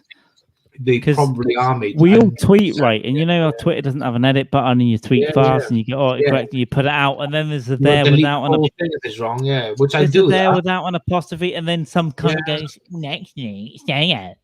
Yeah. Is it? You did it to me. Or one thing you said. What did I put down? I said I fucking put something down.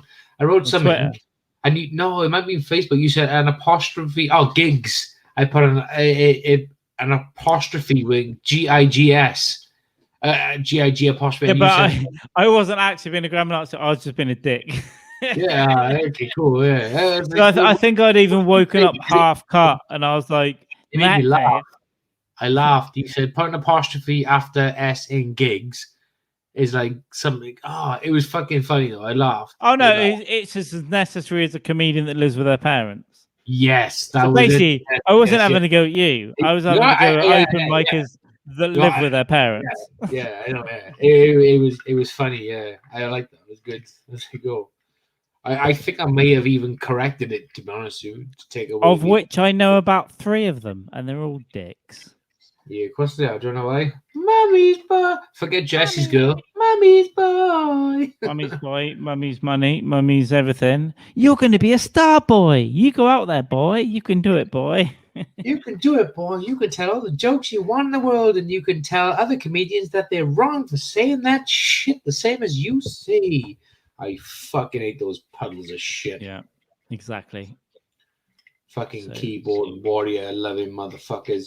And some of them probably can pack a punch as well, but they just like, I don't know what it is. There's these comedy groups. Oh, so there's quote unquote comedy groups on fucking Facebook. South Wales comedy. There's no comedy on. There's a few people advertising gigs, but there's. Do you know what I shit. Last summer, sometimes I took all the notifications off for all of that, but I've just put them back onto a few just for gigs and stuff. Yeah, but a lot of that stuff I took notifications off, and I'm really happy because when I pop back on those pages, it's still fucking arguments and fights and shit. It's just fucking crazy. I remember something kicked off we might have covered this before, I don't know, but something in the summer of last year kicked off. It was about someone saying something about someone, and it was like taken as anti-trans or fucking whatever. I don't fucking know. I was not interested. But anyway, I went on to the a little group chat thing. A few of us are going there. I said, what the fuck's going on here? And then Jordan messaged. She said, Jim, don't get involved because they'll fucking come after you next. Because I said, what the fuck? I should know. I know you haven't said nothing, whatever. But that's what these people are like. They'll just fucking come after you. Like they'll just try and fucking throw something at you. I said, oh, okay. I wasn't gonna get involved anyway, but it was bollocks. Just people droning on about. Yeah, I watched all that shit. It was fun for like a bit, but then it wasn't fun to start with, and then it got fun, and then it just got like boring. It's like, this is not the. Just take it fucking elsewhere. Just go and create a PC forum elsewhere off this fucking page, and yeah, obviously if there's racism or transphobia or fucking homophobia or fucking whatever on any page, shut it fucking down and this, that, the other. But don't like make that specific page all about that if that's not what it's for. Just take it fucking elsewhere. Shut it down and just fucking get the dickheads removed who are responsible for fucking promoting the fucking nonsense, and that's fucking it. Like, but that's the problem. It's become a point now where it's not even the people who are saying the bad things to start with. It's now dragging on to a point where the people who are the quote the defenders of the offended just will not let things go, and just they won't take it elsewhere. They're just as fucking insane. They're just as insane. Like the other side is just public domain. They want it there. They're not defending anyone. They're not defending anyone. There was a whole spate last year where people were getting people really openly coming out going, we shouldn't be rude to women. And then all of those people were systematically getting Me Too'd. It's like, well, come on, dude. What are you doing? Like, as we always said before, if anything in real life happened in front of any of us, even to us or a girl or to whoever, if it was serious like that shit, we would all step in and go, that's not okay, you fucking dick. Don't be a fucking knob. Like, fucking. Like, I don't promote myself as a fucking fighter of any sort. No, of course. But it's like, if something happened in front of me and if it was like someone being a right cunt. I'd like to think if we were all out on a night, a comedy night, and someone was being a fucking turd, we'd all kind of jump in and go, whatever it was, whether we should drag them out, call them a cunt, or all just jump on them. I think we'd all do it. But 90% of these people who fucking sit behind their fucking little Facebook fucking profile or whatever, and they do what they wouldn't say a fucking word. They would cower in silence. They would go outside and call the police or something, which is fine. Or whatever. Yeah, But fine. yeah, like I'm not saying fucking cause carnage and smash the fucking place up and this, that, the other. But on the other hand, you couldn't just leave it be and like go outside the phone of the police. Yeah, it's probably the right thing to fucking do. But I think almost any comic that I know and that I actually like, almost every comic, which I know probably over 100 of them, and probably the 20 that I know well or better, all of those people would automatically get in the way of someone doing that stuff. Fuck yeah. It's called being a decent fucking person. You can go home and you can sit behind a fucking laptop or your phone all day and type whatever the fuck you want because it's safe and fucking. I don't feel comfortable doing that. I would never feel comfortable sitting behind my phone being, oh yeah, you're a piece of fucking. I couldn't do it because I think, would I be willing to say this to someone's face? And I think probably fucking not. However, if I was in that position, I would feel as if I had no fucking choice but to fucking stand up and say something. Yeah. So just sit behind a fucking phone and just do it is like, I don't know. It just feels a bit fucking flat.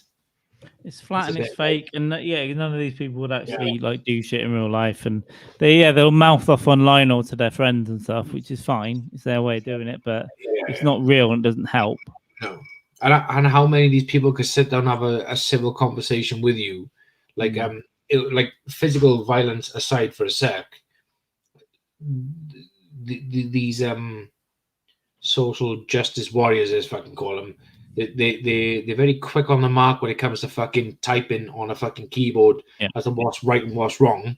But in a physical confrontation, they would say the same things that they would type out and spew on a fucking keyboard. But you can see their face when you're face to face with them. You can have these confrontations. And you know what will happen? All they will say then was, well, yeah, I was in his physical presence or her physical presence or its physical presence. And I felt they made me feel intimidated because they were asking me questions, like questioning face to face. You're fucking right. Also, I've had people like that have talked about me and I know it and it's all got back to me. And then I've seen them in person and they just looked at their shoes and then they'll blank me and say, well, dude, now I feel awkward and I'm tired and stressed and all that and doing this gig. But honestly, I would rather you just go, oh, I thought you were a bit of a prick. And I'll go, yeah, okay, good. I get it. I get why. Here's why I disagree with you. And we don't have to get on, by the way, if we can agree to disagree and I'll still see you around at gigs and all that's fine. But I'm also a bit psychotic and there might be one day where, someone talks shit, and I might just go, okay, I'll get cancelled now. I'll bite your nose off, like the penguin did, did in Batman Returns. Yeah, just fucking take that. Fuck yeah. I think they know that as well. That's why they look at their shoes. Yeah. But then they're rude to me. It's a whole thing. But ultimately, I've got nothing against anyone really. So let's just all get on. And guess what? We don't all have to be friends. But let's be polite to each other, because I'll be polite to people that I don't like. I'll be like, hi, all right, how you doing? Nice. You're next? Awesome. Good venue, innit? Like, I'll say that, and we should all be able to say that shit. Yeah. Of course without people, people go online, not that they've done it about me, but people have done it. They'll go on and make passive-aggressive statuses on, like, the South Wales Comedy Forum. Yeah, that's the main one. Yeah, like this. It's like, what the fuck? It's like it's almost as if, like, it's been said before by people before fucking me. But if you want to go down that fucking road of being like the squeaky clean PC fucking individual, then you need to make sure your fucking social media like posts are clear, other than what you're posting to date, because you've said something before that's offended some. Let's just say now, fucking next year, the next thing is they're cancelling people who have spoken against vegetarians, not vegans, but vegetarians. Let's just fucking say that.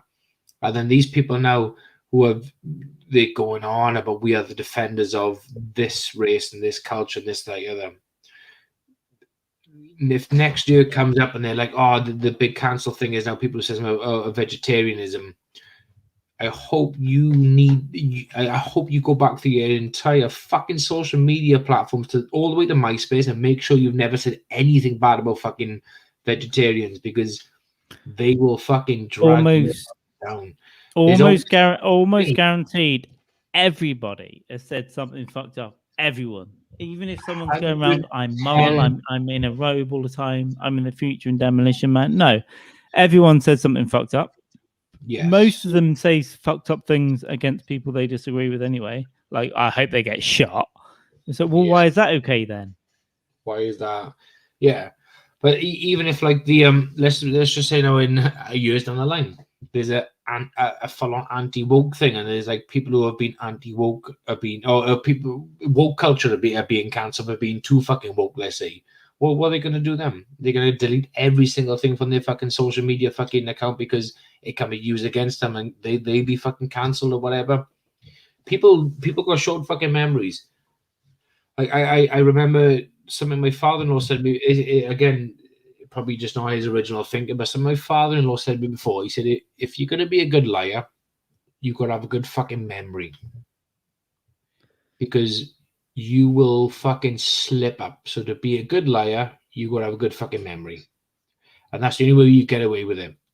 So failing that, you're going to be fucking caught out. You're going to be fucking pulled out. And most people don't know what they've said, dude. So most people 5 years ago have put a Facebook post realize the problem. Said something fucked up. For them, they've said something fucked up, yeah.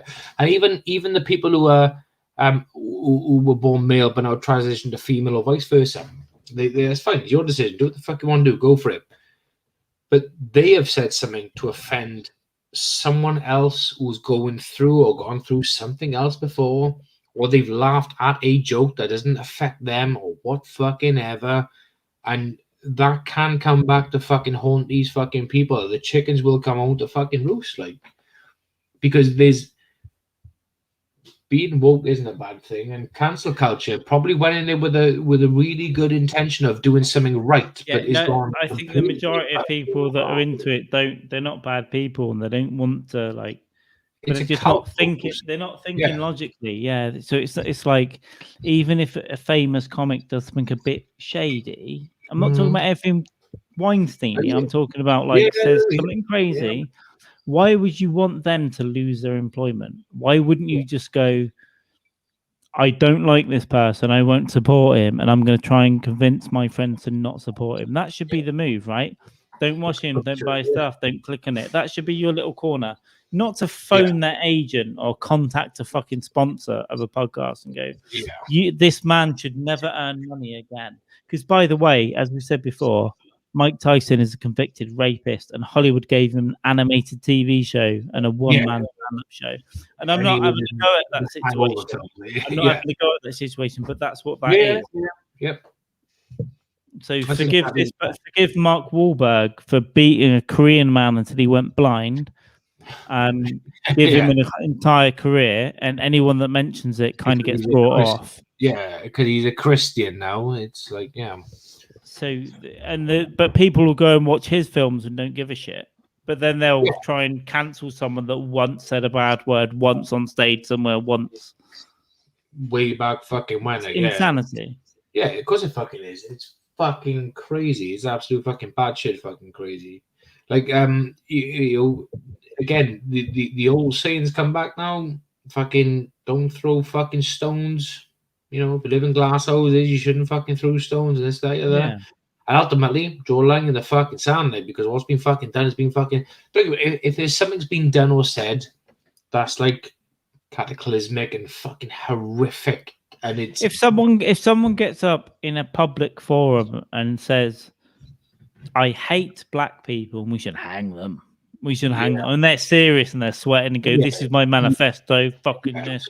That's where you go, oh, that's we should. By the way, you can say that, but there's also going to be some consequences. You're getting arrested, you're getting this done. This is fucking crazy. No one's going to buy your shit, whatever. But if someone goes up and says something that's racial, and that they slip up or they try and push to a line and get over it. Because not just comics, but every big comic has had to push to a line, right? And go over it sometimes. And the world has largely accepted it if they're good, if it's good writing. Like even Louis back in the day was a left-wing hero. Because he would go crazy, but ultimately he would balance his argument so well that he was like a promoter of women and this and that. It's not necessarily about Louis, but I don't know. I don't even know what I'm saying. But there's some shit that you can do. I know what you're saying. I get a line. But that those people aren't the enemy. Tony Hinchcliffe isn't the enemy.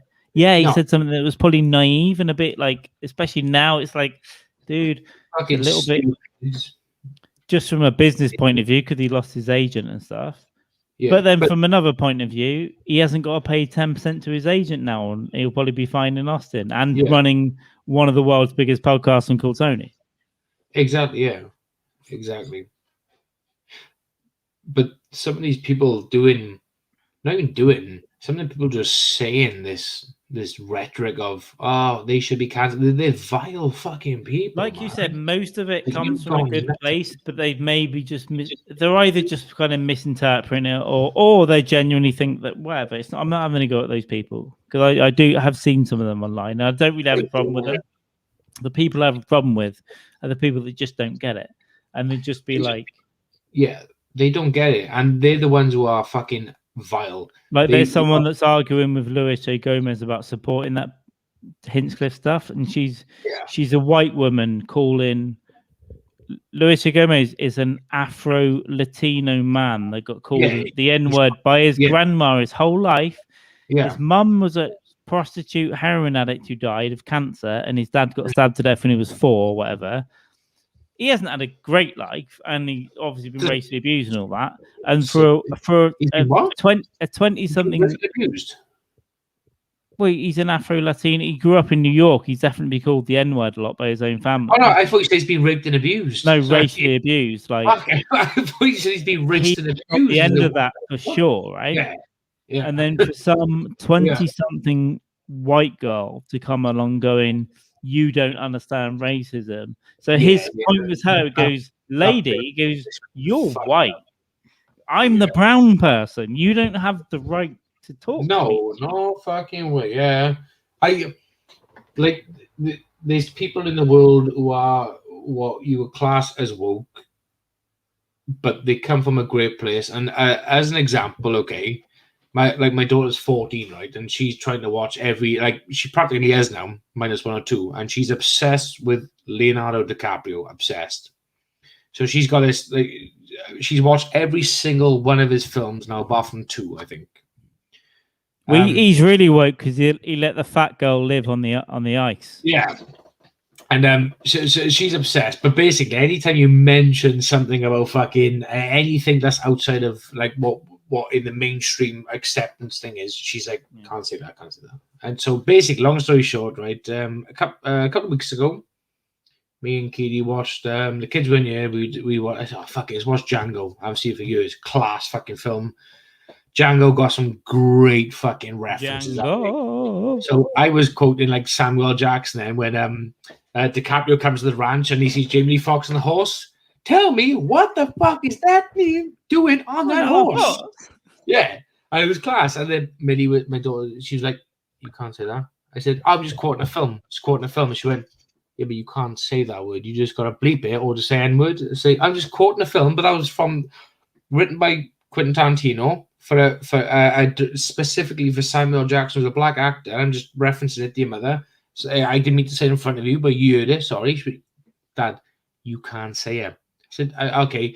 And she said, because I didn't even say why. She just said, because you haven't got the horrific background to basically be able to use that slur. It doesn't belong to you. I was like, okay, fair dues. She watched Django all the way fucking through them because we thought, you know what, let her watch Django. She loved it, but she don't repeat shit like that. But she basically recommended me. It's okay not to go around repeating shit like that, but I think you know, I just spoke to the verbatim from what I saw in the film, but she was just like, no, you can't say that. I was like, shit, I'm not going to say it. Didn't mean to you or whatever.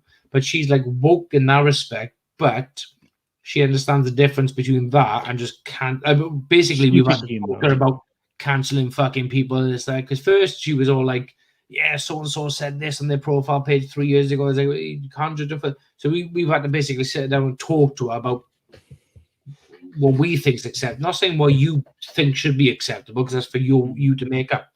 But as fully grown adults, me and your mother are going to tell you what we think to be acceptable, because you've been raised in a household that's like non-homophobic, non-racial, non-whatever, all equal, 110% down the line. You and your brother have been raised the same way. Everything goes. It's all whatever. And then she started to like reel it back a bit and think, okay, I understand the dynamics of different things. This, like, other. But point being is, she would be like, "No, Dad, you can't quote that, even if it's from a film." And she said, "At least in front of me." So I respect that. I haven't since, so because I just myself. Ever since then, you've never blacked up, put on an outfit, and pretended to be an Uncle Tom. I thought, yeah, the last time I done that was June of last year. The last time ever again. Is it we're doing on a horse? Tell me, Calvin, what the hell is that we're doing on that fucking horse? Oh, you got a real mouth on your tongue. Has she seen Pulp Fiction? Don't No. tell me. No. Is there a sign outside my house that said "Dead storage"? Yeah. Because storing dead ain't my fucking business. Okay? It's fucking class. Yeah. It's good coffee. Because it's fucking good coffee. I brought the fucking coffee. Every time she goes buy coffee. When girl, she buys shit. Fucking shit. Yeah. So I just like quote like fucking shit randomly around the house. If I use something and it references it, I just do it like, and I'm like, I cringe. I'm like, oh fuck. Did she hear me? Did she hear me? People slate Tarantino when he's in his films, and I'll have to say his role in Django was pretty lame. It was like some vague, weird accent that got blown up, right? Hello, mate.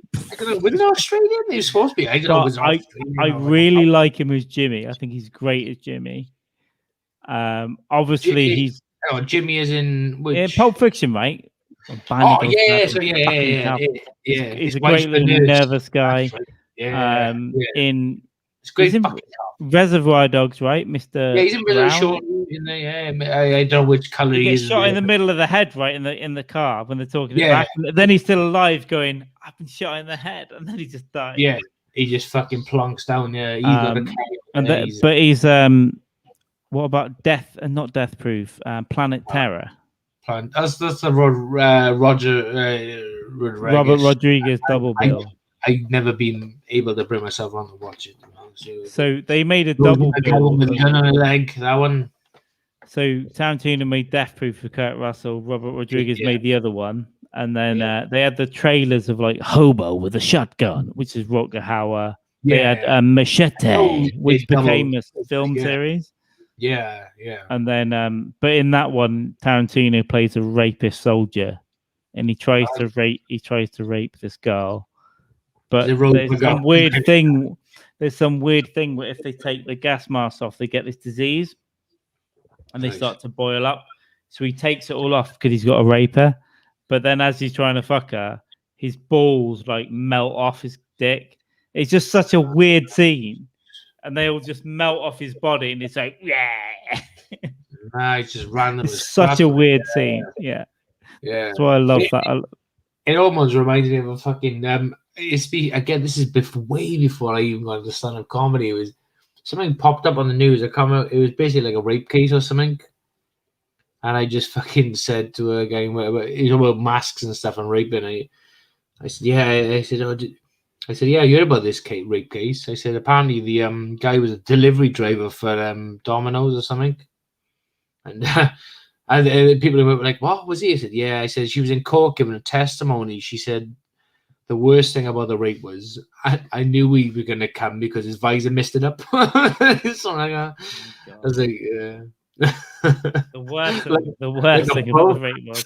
Well, I think the worst thing is that you were being raped. Yeah. The worst thing about the rape was I knew he was gonna come because the visor messed it up on his motorcycle helmet. I was like, you could. And I just, it was like a deadpan delivery. I just sat there. I was like, yeah. And it was like, it got laughed, but it was like, what the fuck? What? Is he serious? Yeah. No. But it's your fault. Bring up Tarantino and rape scenes. Well, Richie, will you lick my pussy, please? I'll be happy. It's such a good thing because at the time we fancied Juliette Lewis as well. And it's like, when she was, and then he gets looking at her from her toes all the way up, and he's like, "Will you eat my pussy for me?" He takes his mouthpiece out. He's like, "What did you say?" She's like, "I asked if you would eat my pussy for me." Yeah. Where are we going? Mexico. What's in Mexico? Mexican. Mexicans. And then Seth realised and turns out, Richie, put your bit back in. He's like, Yeah, it's like I grind my teeth. So good. I love it, man. It's just little Tarantino fucking bits and pieces. Like him and Rodriguez are fucking class together. But, yeah, that double bill they did, and Dust Till Dawn is one of my favorites of all time. Like, how can you not like it? Like pussy for we discussed it for like an hour in the last podcast. We did a thing. Apple pie pussy, dog pussy, yellow pussy, American pussy, apple pie pussy, pussy for $1. This piece of shit broke my finger and my nose. Yeah, it's fucking Cheech. Is it Cheech or Chong? Which one is it? Cheech, It's Cheech Marine, and he also plays. We talked about this before. He talks about the border guard that comes on the bus with the dog, and then she pretends she's on the toilet with the little knickers down. Yeah. And as he closes the curtain, he keeps looking. He's like, "Yeah, it's like he's do you mind? Close the fucking door." He's like, "Yeah, close the fucking door, please." It's fucking brilliant, yeah. And then it pans to like George Clooney in the shower, and he's just like, yeah. I gotta watch Kill Bill again soon, because little things there are fucking amazing. Especially like Michael Madsen with his hat on and stuff, and Kill Bill 2, and he's working like in the fucking in the nightclub, and the guy comes in and he's like I love that fucking hat, and he just takes it off. He just chews a guy. He just puts it on. Michael Madsen, I think he's like a well underrated. He's class. He's amazing. So I've seen like I've seen Kill Bill 2 or 3 times. I've seen the first one 10 times. So I've seen the second one much less. But I rewatched it again about maybe at the beginning of the pandemic. Actually, I rewatched it again, and it's so good. Like the whole scene between Madsen and Uma Thurman, and then Uma Thurman, David Carradine at the end, because the second one's much more talky. Yeah, the second one is more like, it is where David Carradine and Michael Madsen are talking about she's coming. Yeah, she's gonna come for you, and he's like, yeah. And the first one's much more actiony, but there's still a lot of great dialogue in that first one as well. When is she? Yeah, it's fucking class. Like the second one seems to like, it seems like it fills out the backstory of everyone, and it basically puts you in your place. It's like, okay, it grounds you to like, this is what's going to happen now. And it's like, yeah, she's going to come for you. And he's like, okay, Michael Madsen's there, like, yeah, I'll be waiting. And then when she turns up, you're like, he's not waiting. He's not even fucking prepped for it. And like, boom, fucking rubber bullet to the fucking chest or whatever it is. And such a good little series. Crazy, all that shit. But yeah, I don't fucking know, dude. There's so much good Tarantino shit. I want to watch. I watched Inglourious Bastard again last year. I need to see Django again. I need to see Once Upon a Time in Hollywood for the 3rd time, because I don't give a fuck. I love it because I love LA. I love the geography. I love the beautiful 70s shit. If they bring a Tarantino film back to a Cardiff cinema, we will go and watch together. Fuck yes. Do it, because they've done it in some places in the UK. And we'll fucking watch one in Cardiff, man. It'd be fucking class. I want to watch Once Upon a Time in Hollywood with beers and like a jug of margarita or something. Yes. Like you have in the Mexican restaurant and just sit back. We could do that shit. Or Joe, what we could do is even like a night of just like watching a couple of comics in there, right? Who are like Tarantino fans. Just watch a fucking Tarantino binge. And then we can do podcast after it, like drunk, and just podcast that like shit. That'd be fun. It'd be amazing. Yeah, no, I'm up for that. Let's do some weird shit then that we could eat on a different night or something. But yeah, just watch a classic, because those films are they can never be repeated. I'm sure like in 30 years there'll be a new director that gets inspired by Tarantino and makes some cool shit. But not remake that shit. Like nah. Pulp Fiction, Reservoir Dogs, even Jackie Brown is underrated. I'm gonna watch it again soon. I'll watch that for you. I've never fully watched it all the way through and through. See, Jackie Brown. It's very different. Obviously, he didn't write it. It's very different, but it's I think it's just quieter film. It's a smoother film, but Yeah. there's some moments in there, the De Niro moments, Samuel L. Jackson moments. Just the advert that he makes, like when you absolutely positively have to kill every motherfucker in the room, the AK-47. That's the fucking one. Well, AK-47 hours. what do you reckon? Should we wrap this up? Or Riggedy wrap you up before you check. I'm probably okay for one more drink. It's up to you. What do you reckon? let's just see what happens with StreamYard then. Who gives a shit? Come on. I Let's don't give a fuck. I was just I'm, asking. I didn't want to be rude to keep you for Yeah. 4 hours. No, and 3 minutes. I'm off work 23 tomorrow. seconds. I've steady drunk tonight, so I'm okay. I've got like less than a quarter of a vodka tonic left, so I will get another. I'll have another lager. Oh! I can hear that crack. Nice. Pour it. Let's have a listen. Okay, hang on. Come on. Oh, mate. Yeah. I really wish this music sharing would work tonight because I think we could put some background samba on, but it's just not working. What about you got like the Sounds of Silence by fucking Garfunkel and whatever the fuck they are, Simon and Garfunkel? All right.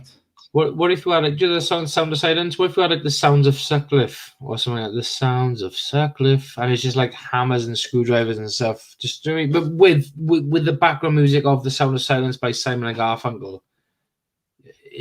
I think that'd be nice. Well, I might have to try. I might have to try and figure it out. Don't search for it because you get arrested. Oh, I swear to God.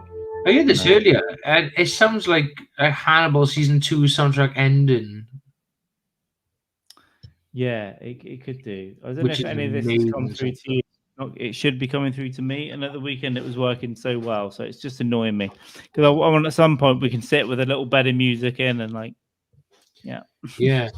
Well, we should do like a meditation podcast with that shit in the background. It'd be fun. Just literally just like tell people how they should live their lives and stuff, but they gotta pay us like a pound a minute or some shit on the phone. Now, I guarantee I'm up for some sort of scam. It's always a scam, mate. Do you know what I mean? At one point, I thought about setting up like a Christian rock band.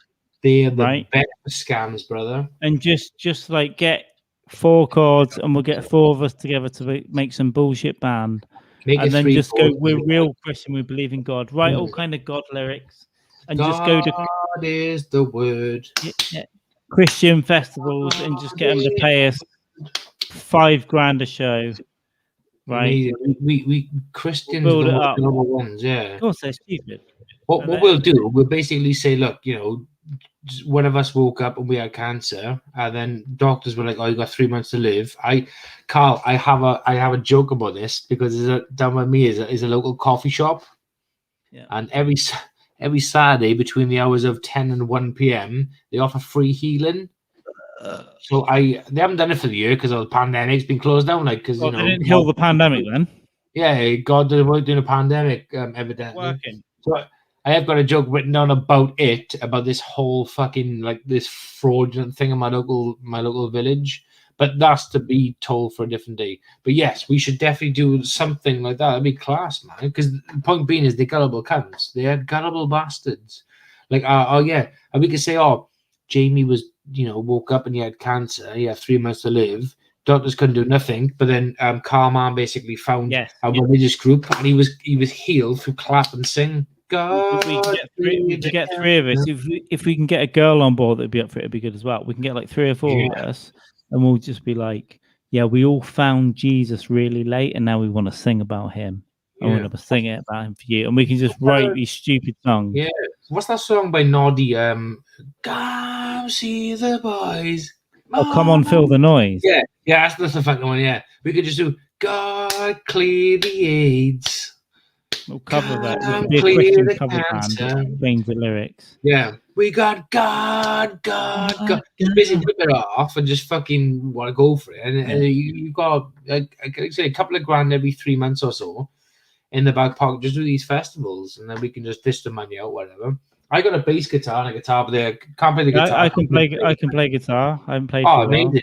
I got a bass guitar. I can like tune that back. This is another business opportunity then, and also we'll write original songs and put them out on YouTube. Yeah, it'll be like ding ding ding ding. Jesus taught me the way. Yeah, yes, that's what we'll do. Yeah, God came inside of me. He came inside of me. And when we get almost to the pinnacle, we will admit our lies. When they finally put us out of the O2, we'll be like, we've made £1 million, and we'll just end it all going, we're not Christian, idiots. Yeah, drop the mic. Give us the fucking money. Yeah, just do a Bobcat laugh. It'd be class, me. Yeah. Also, I mean, the level of Christian groupies, though, Jamie. Yeah. They act like they're all innocent and stuff, but there's no way they're the worst. No, mate, I reckon I've worked with a couple of them, and like the men look really like down and drawn, and because their mothers have suppressed them that way. But the women, you can see they're the same, but you just know if it was a little the lucky man in their life and they had a little touch, they'd be like fucking whoa, gone, to ruin them. Like the life would be changed. It's with a different man, right? They used to basically Mormons, like exactly. Yeah, because I think the men are more like pussy whipped than the women, 100% by their mothers. But the women, all they need is a little touch of the clit and a little fucking couple of fucking vodka cocktails. They're fucking done. They're gone. They're fucking wild, mate. They're fucking. Just rub them and then they translate the Bible in front of their eyes, like the Matrix. Again, not like rape or molestation. Just like, do you mind if I do this as a little game? And they'd be like, it's consensual. If it takes away the devil, then do it. And you give them a little touch, like on the bean, and a little like not like these fingers, like these little ones, just little. And you just see like the heaven Matrix, like boom. It'd be like fucking like Hawaii 5-0 drumming drum. It'd be amazing, yeah. And we could basically sing. So yeah, I mean, we could say like, we all know who killed Christ. We all know who killed Christ, and get the audience like rearing and going like a fucking Nazi rally or whatever. And then tone it down. And tone it down like you fucking anti-Semite, and get the police in there because they've been anti-Semitic and say, "Oh, we didn't say this. Get him in. Moved out the evil cunts. Arrest them. Get them all fucking gone. You anti-Semites. We don't want this. We don't want that." Basically, you're left then with less fucking Republicans and fucking Tories. That's what you're left with. Less of them. Honestly, no one will see this knows this, right? But I think one of the funniest things we could ever do is pretend to be totally reborn again. Because let me tell you, the born again Christians are the worst. They're the worst. Agreed. So let's just pretend to be born again. Motherfucker, right? I played that fucking shit, Carl. Yeah. Boom, motherfucker. They are, son. Going in the notes, a born again Christian rock band. Yeah, we can do it, right? But even if I reckon we could write 3 original songs, like 3 chords, and say, great. And I think it will be much easier if we do get a female on board, because then we'll be more believable. Right? Oh, you need that high pitched gospel voice in the back. Jurg or Jordan or someone that we know that's believable, and we'll just get them in to play the drums or shake the fucking tambourine, and we'll start making YouTube videos, right? Born again Christians, newborn. Yeah, we'll start to get traction, and then we'll go. Look, we're nervous, but we want to come and play your festival. I reckon between like 2, 3, 4 of us, we can write a really funny but really good Christian rock song. And do you know, all the way through it, for every single song, right? There's always someone in the background saying, "God came inside me." If you play it backwards, we'll learn how to say, and it'll just say, "God came inside me." It'd be great. The really like tacky, they'll notice that. Yeah. And then they'll be like, "God, God came inside of me. God came." It's like Paul McCartney saying, "I'm the devil." backwards on a Beatles song. Yeah, it's like Helter Skelter Marilyn Manson interpretation of the song. Like, and you know, it'd be better as well, Carl, if we can get like legit, like Christian, like, you know, people who are going through like serious treatments and get them on stages in the background of the chorus as well. Oh yeah, But we'll just because if they ask for a percentage of the split for the, you know, for I mean, oh, you've got God, you pray, you've got God. That's fine. yeah, we'll just get real mental people that rely on Jesus, and we'll just think God came inside of me. He came into my stomach. He came into my 6-month-old daughter. Jesus came inside me. He came inside my 6-year-old son. Come inside with Jesus. We could do it. Like, I mean, Easy. I've always wanted to. It's so easy. We could just make like a stupid 3. We could write 3 songs with 4 chords. Yeah, we could and then do just that. get some great lyric. Yeah. Steel Panther-ish, but like in a very like subtle way. Just God came inside These fucking, as long as they never see this, these fucking idiots would fall for it. Oh yeah, let me just write something down. All I'm going to write down is God came inside me and my child. So I've got Born Again Christian Rock Band with Jamie. God came inside me backwards on record.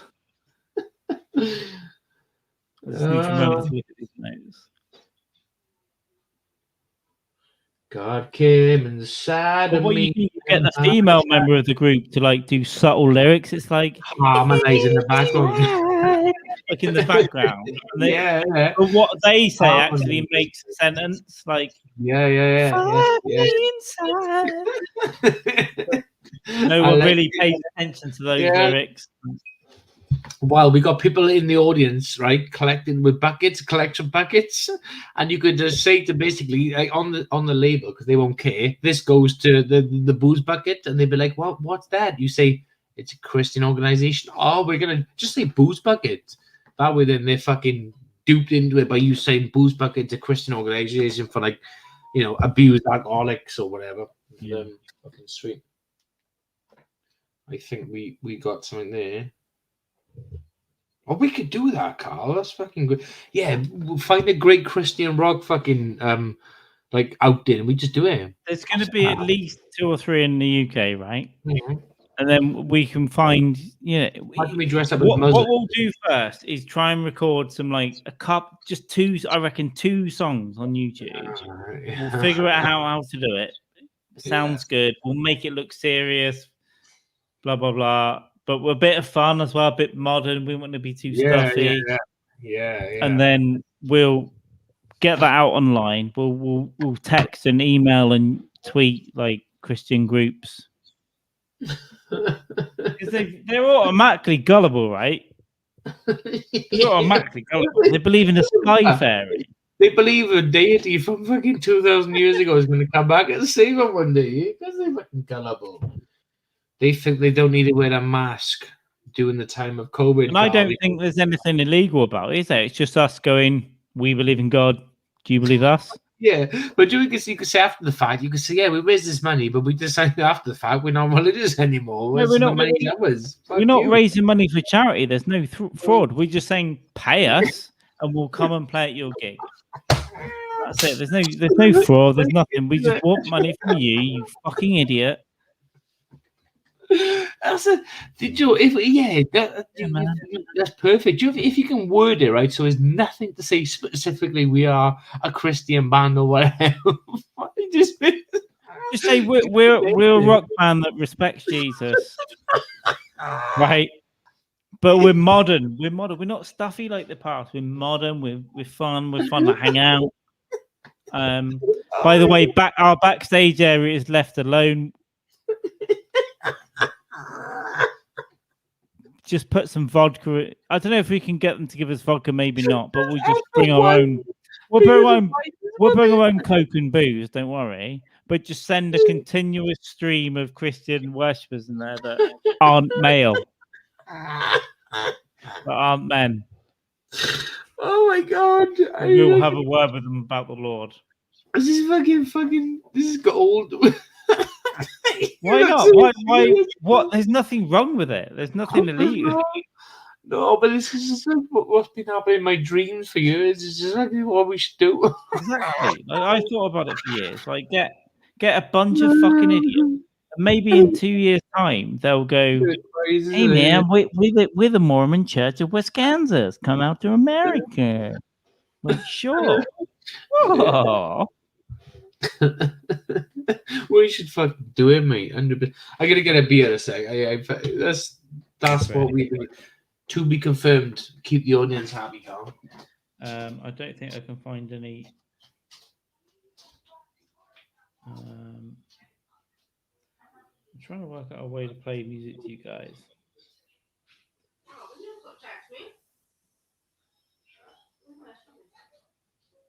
There we go.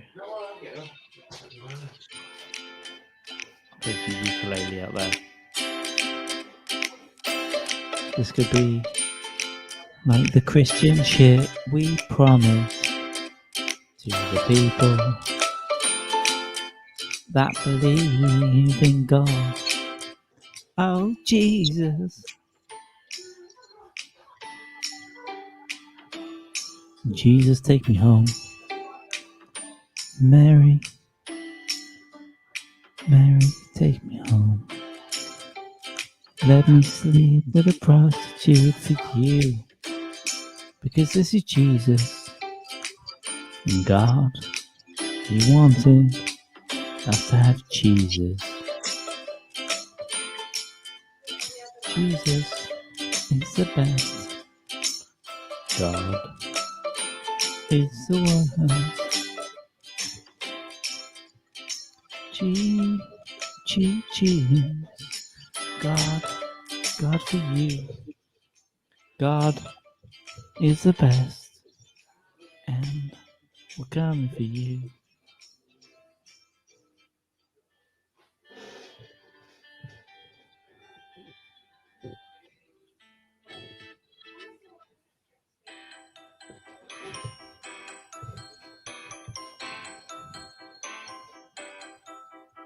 When Jesus came along, He said to Mary Magdalene, "You might be a hooker, but you're not wrong. And I'm not the one to blame. It's your sins, humanity.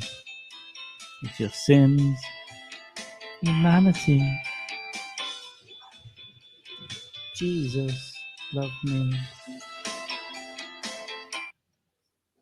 Is that working? Or...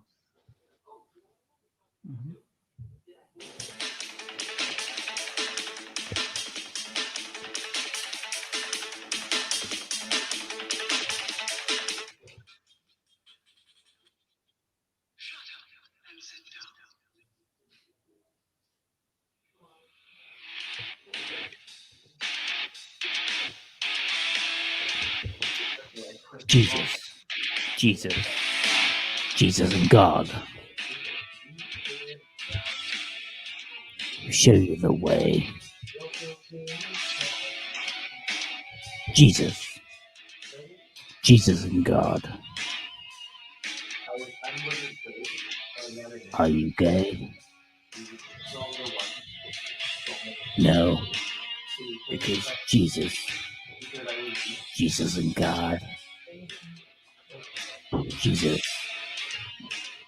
never seen that way. Jesus and God. Jesus inside of me. I was thinking, Carl, about a lyric just now as well in the kitchen. I had to do that for 5 minutes, by the way. That's a good one. Jesus came inside of me because I was weak. Jesus was the stronger strength, so that's why He came in me. I couldn't fight Him off, but He ended me, and that's why Jesus ultimately came in me. So make it like a rape thing, basically. Well, yeah, we should, but I think we need to make it more subtle because I think that's too obvious. I think they won't fall for it. It's like Jesus came in me, and I had to fight Him off. Oh, we talk about Christians now. Yeah, because I think if we do submit these lyrics, they'll want to vet them. So we're gonna have to make him heart. Like, What we could do though is Clever. make the words fit into some sort of puzzle that's kind of innuendo in ways. But then we get this female singer that's way more friendly, and then they sing the backing vocals, which make like a make. Ultimately, they make you. Ultimately, the message says you might be Christian, but you should get your tits out. Yeah, kind of like Team America thing. He has an AIDS. Everyone has AIDS. AIDS. There's no need Less not to take your bra off for Mary Magdalene. Yeah, draw the line in the sand. This you realise this might be shown on the news in 10 years when they catch us. Hope so. Yeah, but this is what they come up with a plan. Jesus came inside my child. You'd be surprised though, honestly, but these people, they just don't think that way. They don't think of anything other than Jesus coming inside the child is like a they don't know, do they? They're fucking idiots. So it's like, oh, yeah. So, why wouldn't you let Jesus come inside your child?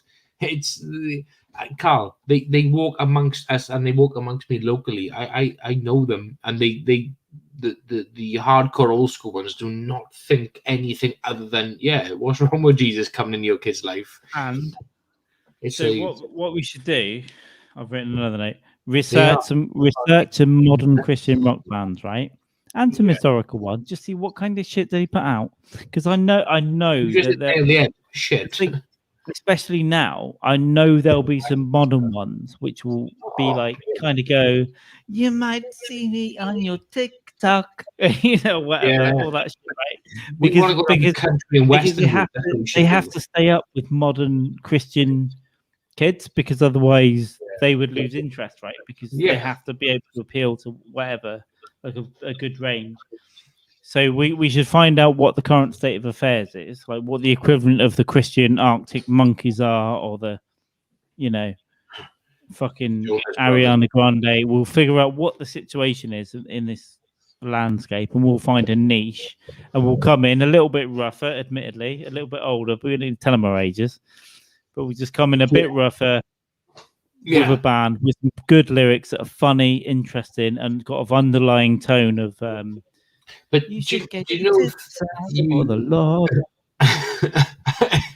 Do you like approach them with a certain lyric and they said, "Oh, we want to confirm this lyric," and do you have to, you say, "What do you mean, come and send my child?" And do you have to try to just say, just be like, "Oh my God," just like I gotta go. You want, and just make out like they are disgusting and wrong, and then report them then to the fucking hierarchy. I said they misconstrued these lyrics to fucking somebody. No, there's something wrong with this guy. But yeah, in the background, I have some fucking good old talking, singing "Wench, get your tits out for the Lord." Like, it'd be good. I honestly think this is the second best idea we've come up with all night. I agree. There's three E's for Jesus. Music, yeah.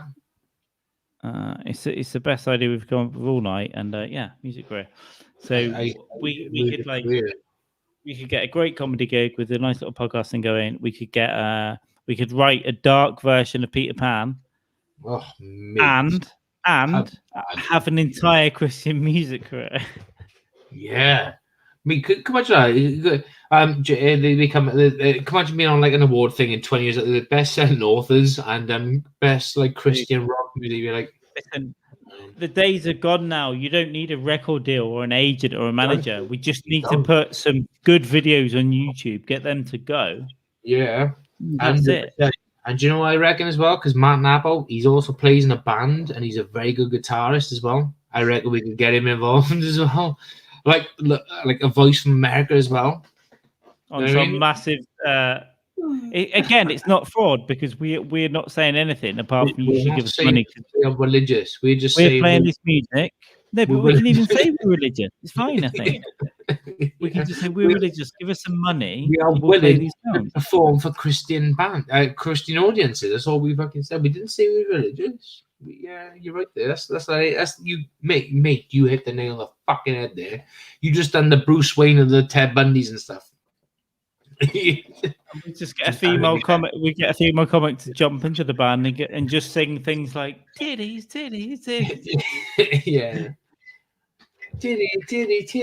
What's like the Jessie J song? All about the money. She could do all about the titties. All about the titties. In the background, just like fucking shit like that. Like, I mean, it'd be fucking great, man. And then just like another one in the background. Mary Magdalene and a buddy, yaddy, yaddy, yaddy. Yeah, I think, yeah. Jesus' mother was a fucking hoe. She couldn't use the back door. He had to come in a pussy. We can evolve. If they didn't buy the rock stuff, we go into like hip hop. And you know, we could like mix it up. Like that'd be fucking sweet. She fitted more animals. She fitted more. She had more cock in her than Noah had in his ark. Just boom references in the background. It'd be fucking class. Sweet. And we could chuck in a few subtle jokes about abortion as well, or something. I don't know, just whatever. Yeah, but I think it should come later in our darker years, like a third album. Gotta wait for that. The first album's got to just be killer. It's got to be fun, and it's got to speak to the people. The second album will start to get deep, and then gradually, what we'll do is like have lyrics of one song and another song and another song. And when you put those together, it makes like it just says like abortion's fine, you fucking pig. You pig cunt. Yeah. I always thought like years ago I was it's like when I was in uni we had to write some fucking shit story idea or whatever. I come up with this idea of like religious based music, but it was like based like the back in the day of Jesus and stuff, like 2,000 years ago. So the rock bands were like fucking like Guns N' Roses of the day, but they were like obviously like Mo Roses and stuff, just fucking Moses and different whatever. I thought you could do it like that for a laugh, like, do you know what I mean? Just dressed up as fucking just different icons and stuff. Like Mary, you could have like Mary Magdalene as a fucking hardcore fucking group. You get all the drugs in and stuff. You know? Jesus would be in a band of, he'd be like the fucking Ozzy Osbourne or some shit, or the John Lennon or whatever. Pick your angle and go with it. No, I think there's a lot of stuff to do here. There's a lot of progress. There's a lot of I think we could basically make a little bit of money off some idiots. And even if we don't get to the big rock band venue, we can just basically get them to watch YouTube and get like 1 million views. Well, and share a few grand. Just share some monies. Just share some of the monies, please. And shall we target Scientology at some point as well, or we can't get sued? Well, we don't I don't know. Did I ever tell you about the time they DM'd the Scientology official account, DM'd me and then blocked me? Oh shit! On Twitter, no.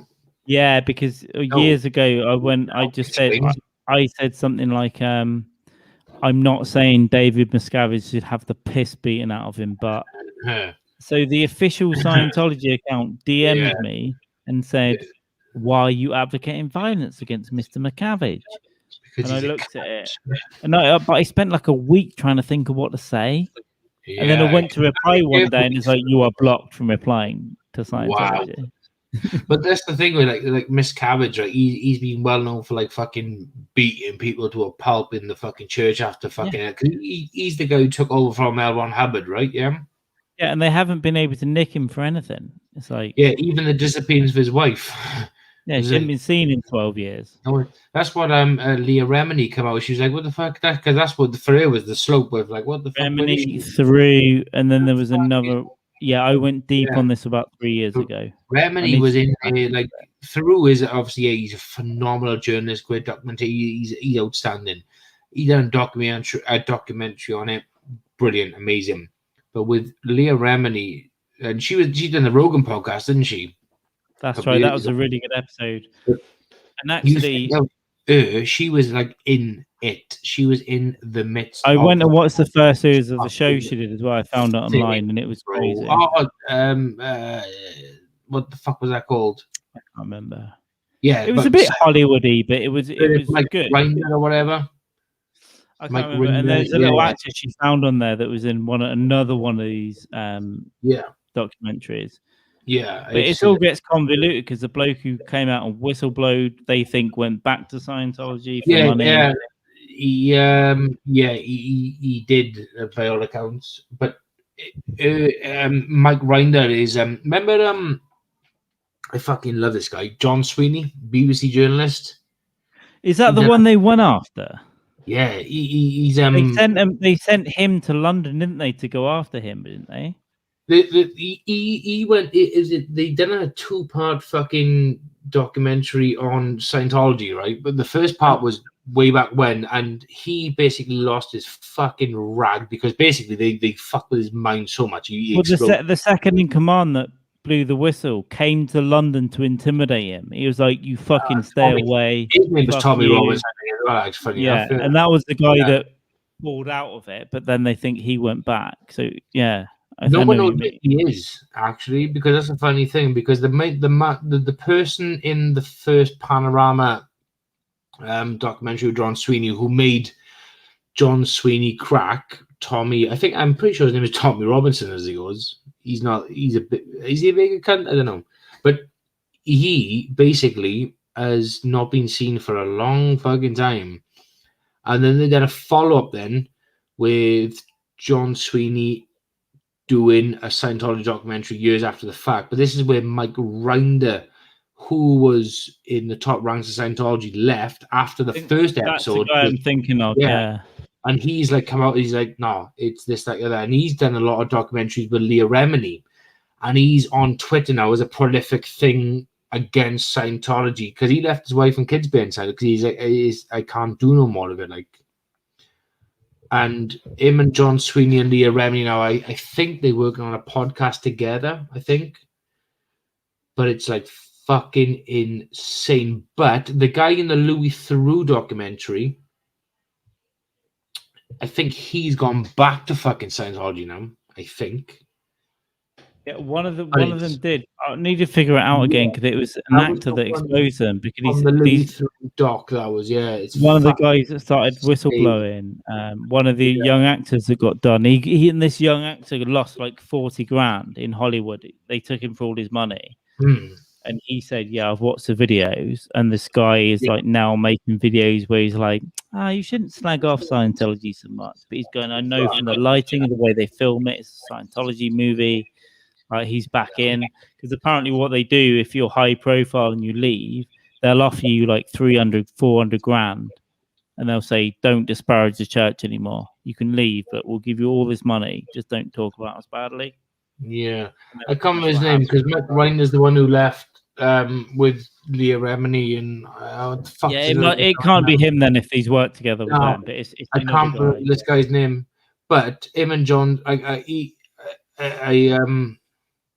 they were doing a podcast. It was Mike Rinder, John Sweeney, and Leah Remini, and he was late for a podcast one day. John Sweeney was, and I said probably because he's fucking either hungover again, pissed up on fucking wine because he's a big swigger. And Mike Rinder fucking liked it. And he commented something. Yeah, it probably is.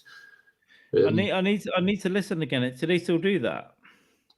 I don't know if it's still going now, if it's an old one. I just I'll have a look. They should definitely just keep something like that going because it would do well. It's a good podcast. It was a good podcast. I didn't listen to it religiously, but it was a good one to listen to. It was just interesting. The other really good Rogan interview was when he had Ron Miscavige on, David Miscavige's dad. His father. That was and he's like, I had to. Me and my wife were kidnapped by our own son. Yeah, and we had to cook. His dad had to David Miscavige accidentally put him a Kindle Fire, and he didn't realize it was connected to Wi-Fi.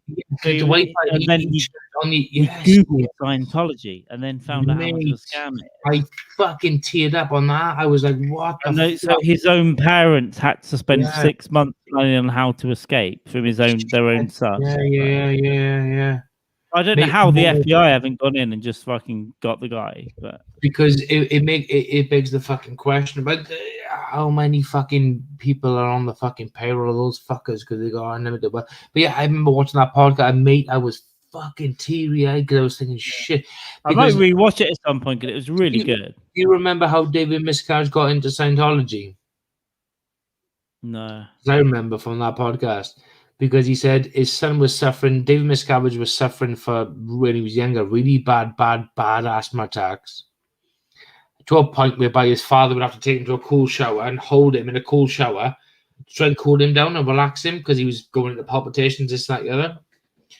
And then his father was basically saying that his father was like, I was looking for anything that could help my son because he was basically on the verge of death. Every time he had an asthma attack, he said, me and my wife would do this, we do that, we pay for this, that, the other, whatever. And he said, his father said, we heard about Scientology and it could cure you from whatever. So long story short, we took our kid to Scientology, which is David Miscavige, took him to Scientology, and they reckon within a few sessions, he stopped having bad asthma attacks and he was cured. So they were like from the hook, like, fuck, this works. Just pay. But I don't think they would lie about them taking this under these therapy. It might have just been a thing in the mind with miscarriage and whatever. I don't know. But It's like going to a church and saying, heal me, and they don't have a cough anymore. It's like not real. But it's not real at all. They believed it, right? Yeah, but that's how they got into Scientology because they said within a few short sessions with their son, he stopped having these big bad asthma attacks. Mm. So they were like, fuck it. If this works for him, it works for us. We'll pay. We'll get in there. We'll pay whatever. And they said it worked for them. It worked for everyone in the fucking family. It was going good. But they said it started to really go downhill when Miscavige became like the blue-eyed boy for L. Ron Hubbard, and they went like bad then, basically. Because David Miscavige was like, oh fuck, it cured me from dying from asthma and this, that, other, like, so therefore it must be perfect. Now Ron Hubbard he basically devoted his entire life then, like he was his Lord and Savior, and that was it. It's fucking heartbreaking to fucking watch. I went on a whole rabbit hole about 4 years ago, but I've forgotten a lot of stuff. I need to rewatch that Ron Miscavige interview. I want to rewatch the Leah Remini Rogan interview.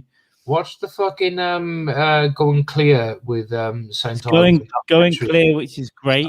There's a book and a documentary, and then there's another documentary, and then there's a Louis Theroux one. Yeah. I went on a YouTube rabbit hole and found some of the guys that were in those documentaries. And that's where I saw this poor young actor who moved to Hollywood. Yeah. You know what I mean? Most actors don't make it anyway. And then he had given like 35 grand of his whole life savings to Scientology, and they'd fucked him over. Bring up a name of an actor, yeah. It's a little, you know. The first person the first fuck it. Yeah, this is the first high profile person to come out for Scientology. I can't remember his name, but he was in Californication. Oh, this kid was he wasn't even famous. This poor kid. Yeah, the one you're on about now is not famous, but the first. What I'm saying, he was a little gay fella, but yeah, go on, yeah. So I didn't jump over what you're saying. I'm just trying to figure out who the fuck is who. Maybe we should have a whole Scientology thing because I need to dig back into them, find out this guy's name. He was in one of the documentaries, but I can't remember which one. Yeah, let me get this guy up now because honestly, this fucking guy. He followed this actor and he was like, "I gave $40,000." It's like, oh my god, dude, I'm sorry. Fucking nuts! The people who. So I walked down Hollywood Boulevard. So they've got a Scientology center there, and they were offering personality tests. Go on. Outside, and I was absolutely fucking blasted. But I honestly, Not like you. You don't like getting drunk, do you? Bloody hate it. They've got the wrong one. They've got the castle here. You know that weird blue castle they've got. Where to? So it's North Hollywood. It's here. It's in Hollywood somewhere. They got this weird blue building. Oh shit! That fucking big bastard fucking building. Yeah. So there's another one on Hollywood Boulevard, and it's just a bullshit building. But there was a guy. Must be this one, yeah, I guess. Yeah, it must be just be this Yeah, way. that big old I was walking down Hollywood Boulevard and then knew where it was, and there was this guy outside, honestly begging me to go for a personality test. You know, you hold the e-meter like and they test your personality feet. crisis, near dolls, but And personality. there was a part of me that thought, "Shall I just do it?" But But there was an okay. Fuck. There were then two. My brain split into three, and the other two were going. I could do it, and it'd be really funny, right? And I could Yeah. film it and stuff. And the other part of me was like, I've Yeah, had a that's few, and I could wake up in a robe tomorrow. Yeah. Do you know what I mean? And like wanking off Tom Cruise or this, they've got me somehow. John Travolta coming and said, "You So what I just went, I just really aggressively said, "Fuck off" to the guy. I went, "Fuck off." But He that's sat there fine with his because, little email. yeah, but that's fine because they basically that's kind of like forcing this shit on you now. I don't fucking know. Maybe I'm wrong. Oh fucking! I just sent you a WhatsApp thing of the first high-profile celebrity to come out officially as Scientology. Oh, okay. Oh, okay. Yeah, I recognize this guy. Yeah, he done a YouTube thing that basically he first come out and said like, yeah, I was in Scientology, they're bad, and it snowballed from there. But yeah, so you was in LA and he was offered a free fucking life evaluation basically. It's easy for fucking me to say, oh, you should have done it because I probably would have fucking scared. I would have been scared shitless and thought, nah, I can't be doing this. Yeah, well, there was I was half hammered and I was on my way to a dive bar in Hollywood. I thought I'm gonna have a few drinks, and it was just on the way, and I was like, yeah, my brain's putting a three. I was like, that's Scientology. Fuck you, and also it'd be fun to go and do it. And then I was started worrying about shit, and I was like, I know that I'll have a cup. They'll probably give me more whiskey in there, and then I'll just wake up in there. They probably just give you fucking a pep talk and then try and convince you to fucking say. If I wasn't on my own, I would think I would sit down and do the e-meter and then just try and fuck with them. But I would try to do like, do you like when them like as you find like in an arcade, you gotta put your money in and you gotta try and withhold electric shock. That's what it is. It's just going, we can read your secrets. You can't read shit. But then they convince you to tell you your secrets. They write them in a book, charge you $100,000, and then go, we're going to tell everyone you're gay. So people say they're stupid. They're not fucking stupid. They're psychology masters because they're like, the people they interview in fucking completely stupid in the first place. Well, they get when you get into these cults, then like that Nexium cult. These are intelligent people that get wrapped up in that, but they get convinced this is the way, and then they tell the cult leader everything, and they record everything. Yeah. And then it's like, well, now we know that you like little boys, so you better. Yeah. But this is what was brought up in the Rogan podcast with Leah Remini. Rogan said, like, well, it's fucking Tom Cruise, it's John Travolta. Why the fuck do they need anything else? And she stopped him. She said, Joe, Hollywood offers nothing compared to what these guys offer the celebrities. So a red carpet being fucking rolled out in an award ceremony now and again is one thing, but these guys are treated like fucking gods. Not fucking celebrities, gods. Well, they reckon that they told Cruz that he couldn't be married to Nicole Kidman anymore, and then they picked, was it Penelope Cruz? They literally had that level of control. Was he with Penelope Cruz? Where did the fucking Dawson's Creek girl? Are you on with the Dawson's? No, Penelope Cruz is. He was with Penelope Cruz for a while. And then Katie Holmes. Katie Holmes. They picked. They literally said, divorce her, go with her, and they control that. But they didn't like Nicole Kidman because their dad was a psychiatrist, and they think psychiatry is the devil's work. They think it's the devil. Yeah, that's right. Fucking yeah. They think they're the devil's work. Fucking Jesus. I mean, they might rape kids, but But then apparently, this is what I heard. Travolta and Cruz both hold a level within the church. If they murder someone, the people under them in the church are obliged to cover it up. It's like they're at that level. That's part of the rules. So they could cut someone's head off in the middle of the Scientology church, and the rest of them have to go, Nothing to see here. Nothing to fuck. Yeah, that's something that popped up in a documentary I watched. Yeah, I mean, it's how fucking true that is. I don't know, but these Scientology motherfuckers have got like deep rooted influence. And to get tax exemption, they threaten to sue individual tax revenue. Yeah, from the tax revenue. Yeah, they every individual person from the fucking. So I don't know how the government, the IRS. I don't know how they haven't just gone in and just shot him in the face.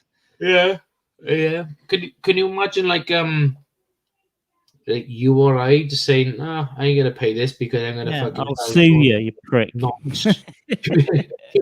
You wouldn't ask fucking. I'm not paying council tax because I'm gonna fucking sue you, you fucking loser. You wouldn't fucking last 2 minutes. Your door will be fucking kicked down. Your bum will get bummed, and you wouldn't be able to drink booze for a week because they'd put a permit on every supermarket. You buying booze from any supermarket in the fucking country because that's how these cunts operate. Scientology got deep influence and deep fucking money. It's fucking scary. But, however, I reckon the downfall is imminent. And you know if it's not imminent, I reckon Scientology will be the dominant fucking force on Earth. And the big fight will be against Catholicism. Carl, that's another story. Scientology versus Catholicism. Okay. That's the next project. I reckon you're right. I reckon they're trying to go after him, but it's just so tough because they won't speak. People won't speak out. Carl, if you didn't pay tax or I didn't pay tax, you'd have enough money to say what the fuck you want to say about anybody. They'll be round. They'll be like, right, we take all your shit. You're homeless. Yeah, fuck you, motherfucker. Yeah, if you could get around the homeless shit, you have enough money to save. You'd be like, yeah, fuck, I'm hundreds of pounds up a month. Fuck you, bitch. Whatever. I'm gonna buy you fucking Buffalo fucking whiskey like twice a week, motherfucker. Because that's how much our tax fucking pay. Fucking cunts. Hey, would you pump helium into a dying prostitute to save her life because her lips are like chapped with herpes and shit? Rather than like, if I was trained in helium medicine and that's the only way I could save her, then maybe. You only by ask me because my boy's birthday balloons are like deflating in the corner, and I'm thinking, yeah, would you do that? Yeah. Rather than putting your mouth over her mouth, try helium. Just it's air either way. Just kill or kill. Then you could do a funny thing with the voice. Imagine that. I'm dying. My lungs are gonna pop. Check me. Yeah, £20. That's a fucking divergence, a fucking topic, wasn't it? Scientology to fucking saving a prostitute with helium balloons. It's the way we roll. It's the way we roll. We've written a TV show. We've got a Christian rock band together. We've had a go at Scientology. Everything. I think we've done well, actually. We got some more. I got like a drink to go, so we got some more wedding to do. Jamie. How long have we got? How long do you reckon then? Because we've been 4 hours and 50 in. I think this might be our longest. Did we do over 5 hours before? No, we didn't just show you 5 before, so we got some time to go. But I'm not fucking drunk. I mean, I'm borderline drunk, tipsy, but I'm not drunk yet, which is a good thing. Which is fine. We're working on that. So sweet. Well, how long do you think we have left? How long do you have left in yourself? I mean, not a massive amount of time, but I reckon I can go a little bit more. If we need to go a little bit more, we can do another couple of topics. Cool topics. Okay. Let me take a quick piss. Go for the people. To the people that aren't watching this. To the people watching out this.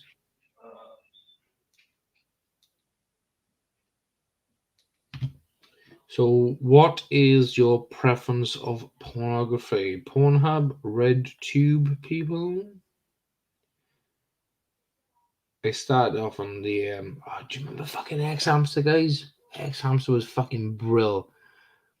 And all the little fucking tabs are on the right bottom of the fucking screen. You had to like go to the bottom and just fuck around with the different tabs of whatever you wanted to watch. And then I think Pornhub came, and then fucking RedTube. I can't remember which one, but I think I just developed a taste for fucking RedTube myself. So which one do you prefer, kids? Please tell me. No, fucking Pornhub or RedTube. Either one. No fucking judgment whatsoever. I'm a RedTube kind of guy. I sip the Pornhub every now and again if I get a bit bored of RedTube because I completed level 1 of that shit during lockdown.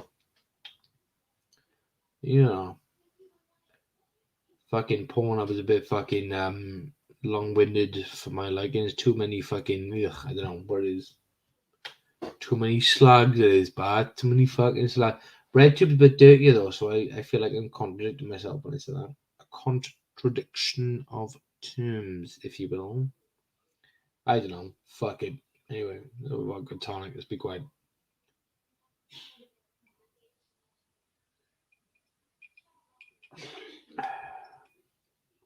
Motherfucker. What other Disney film or franchise or fable story should we bastardize? Because we've gone through the fucking roots of fucking Peter Pan. Let's bastardize. You know, you have a bit of a shit and a fart, and you come back and you need a fart. Oh, amazing stuff. I'm not against. Yeah, we can go a bit more. Do you know the funny thing is, when we started tonight, I was like, "Will he be up for an hour or 2 hours?" And now we're nearly 5 hours in, and it's you that's going, "We could go some more." I'm like, "Yeah, I know. Oh, We can go some more." Go some more. I can go as long as we can go. I mean, I just literally just tipped the verge of tipsy to drunk about 40 seconds ago. So I know how you feel. I've had a bottle of wine and quite a few beers. Yeah, I've had a few beers and a few vodka tonics. So I'm doing fucking good. And I've not got that's the only beer I've got left at this. Oh, nice. And apart from that, I have got some spirits, but there's no real mixer. Maybe I've got a bit of lemonade. Maybe I can make one more drink, but also, you know. Let's see how this goes because I'm off. I'm off. Oh fucking hell! I'm off work tomorrow. I got some DIY to do, but I can wake up like late AM and just like crack the fuck on. So I got. I've got to actually get up tomorrow, so I'm gonna have to be a bender, I think. But I get it. I get your mindset because often it's my mindset. When if I get someone to do a podcast, I'm drinking and they're having, and it's like, dude, I've just get going. Why are we going? Yeah, I just drink regardless, and I fucking hate the consequences in the morning. But I tell you what we're gonna do. It's your podcast, so we'll just stop when you say. If you say stop now, we'll fucking stop, and I'll just go and cry in the corner and come. I'm going to stop right. I think at 4 hours 54, we should at least get to 5 hours. Let's do it. Let's make it to fucking 5. We've never done 5 before, so we'll just do it. Is it all live? Right, so I don't think we did. Did we do like 4:20 or something before? Was it? Something like that, yeah. Who's how many, like, does it show who's listening? If anyone's listening right now, what the fuck? I was listening right now. This is, first of all, this link hasn't really gone anywhere. No one's watching, and also no one's going to have kept watching 4 hours 55. But we'll work on it. We'll work on it. We'll work on it. Which is good. So this just goes out like you would put an edited podcast out. But yeah, this pumps straight out to a YouTube channel at the moment. Next time, it'll all. I think it will can go to YouTube and a Facebook page. Sweet. And then you can like get more people in. So I think gradually, if you keep doing it, get more people to watch. Nice. And also throw the link out to some comics to get them to come on as well. Yeah, we'll fuck it. 100%. That'll be with Joe Rogan, Joey Diaz thing. We just go for hours just talking shit all the time. Why not? Yeah. I'm up for a whole night of it, and then just get a few of us. We'll organize a few of us a bit more, and we'll just go right. There's 5 hours. We can all come in for 5, or some of you can come in for 1, some of you can come in for 2. Just rotate it around, whatever. Yeah. Come in, leave, fuck off, share it, get people watching. So I think that's the way to do it. So just to start to build it, and then similar to the one we can do one in person in the Abbas, like get a live thing going. It's like, well, we now do a show, and now it's a live podcast, and we'll rotate a few people. But I think they could. I think the two things could work together. You know, I don't know. The scope of even if like the live one is not like in the ABBA or whatever, just I think that kind of thing could go anyway. X venue, wherever it is. Yeah. I think like fucking the one in the if we done like a gig in the Arbor, for example, and then we did like a podcast, like fucking afterwards. We could just run it through. It'd be nice to do a gig, and then but again, that It's whole like a post gig pod. Yeah, we could do a post gig pod anyway. We could just do like a fucking a gig, and then do a fucking post gig pod after any gig we fucking do. Even if it's like an open mic fucking thing with different fucking people or whatever, it'd be fine. Yeah. We could just organize the podcast afterwards, even if it's at a fucking different venue. It doesn't matter. We could just do something like live to the fact. Like, there you go. I agree with you. I think we can do some fun shit with it. We're out this fucking pandemic now, pretty much. Let's just have some fun. Fucking A. I think the most wild thing I might do after this is eat some Doritos and dip. Oh, mate, what Doritos we talking though? We talking a fucking heat wave? We talking? Dude, I got chili heat wave all day, and also not only that, I got some sour cream dip. Oh, you slag! I like the fucking salsa dip, hot salsa dip with the fucking. I like it too. So I like to balance. I like to get like a hot salsa with like a cool Dorito. Or with the chili wave, a sour cream, like balance it out. But either way, I feel like a piece of shit in the morning. And also, Pringles have got a good new range. There's like this chili range. So there's like a hot chili cheese and chili, and then there's a barbecue and half a chili. But the hot one is really nice. I had that yesterday. I like the sound of that. What I like doing as well is get like a big wide bowl, shitload of Doritos, load of fucking salsa in them, and then load of cheese, chuck in the microwave 30 seconds and let it fucking melt down. Oh shit, that's good. The other thing is fucking I can't remember. Oh yeah, okay, here's one. There's a jumbo flaming hot Wotsits. Oh right. You seen them? I'm thinking of I don't think I have. I might. It's a big red bag of, but they're big Wotsits. They're like jumbo Wotsits, and they're flaming hot flavor. They good. Phenomenal. I had a bag of them yesterday. Phenomenal. Nice. Phenomenal. Phenomenal. They sound fucking class, lads. And then you eat them and you have half a bag and you think that's enough. And you eat more and you think that's enough. And you eat more and you think that's enough. But there's still 25 Wotsits left and you think that's enough. And then you eat them all. And then you lay in your bed and go, it's disgusting. I'm a pig. We went to the park in Porthcawl like last weekend and we just took a load of shit down snacks on the beach. And she bought like a big bag of fucking like Wotsits or cheese puffs. So just like quarter of a bag down. I'm like, I want to cry. I felt like swimming in the ocean to drown. I was like, I'm a whole.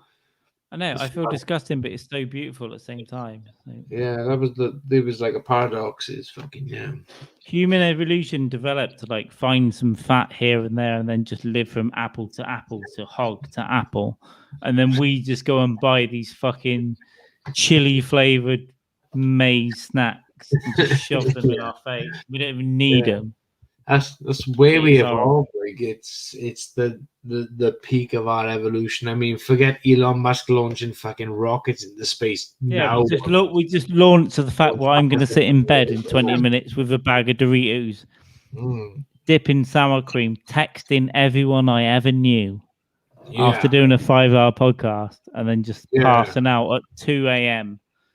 and having 4 hours sleep and getting up for work, and then just being fucking useless. And by the way, tomorrow I've got to go and do a gig as well, but I have got some notes for some new material, amazing,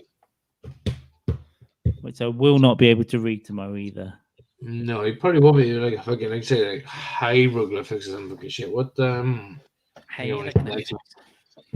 we hit over the 5-hour mark. Woo, motherfucker!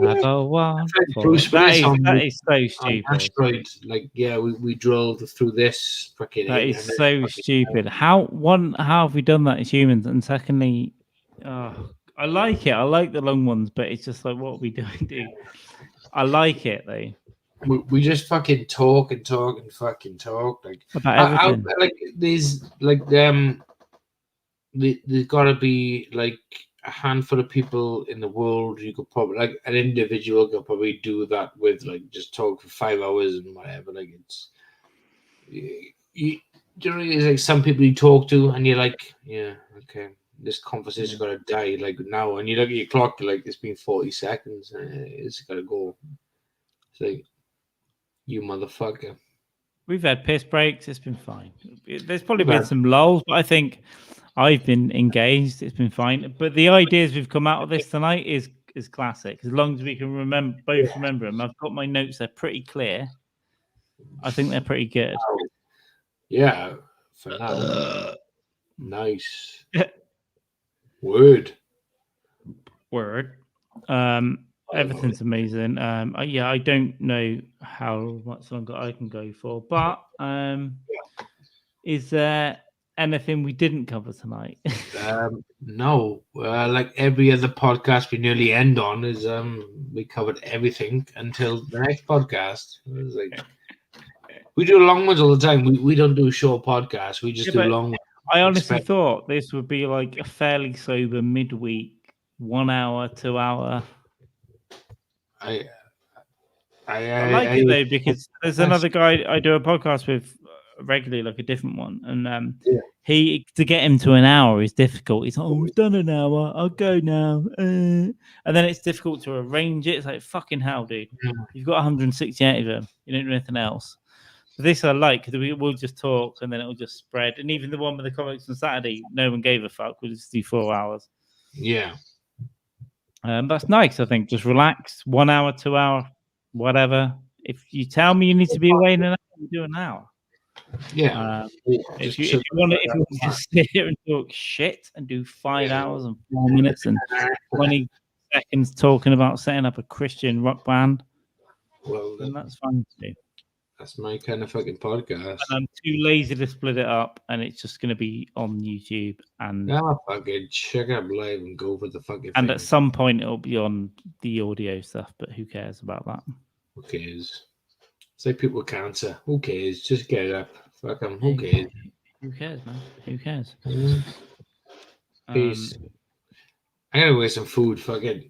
I'm gonna get some food, and I'm gonna go and fucking pass out on the couch with the whiskey. You got to go and apologize to your wife for being on the internet. Oh, she's watching shit. Probably Mark Wahlberg films, like not punching. She's just watching YouTube reruns of Mark Wahlberg blinding Korean men.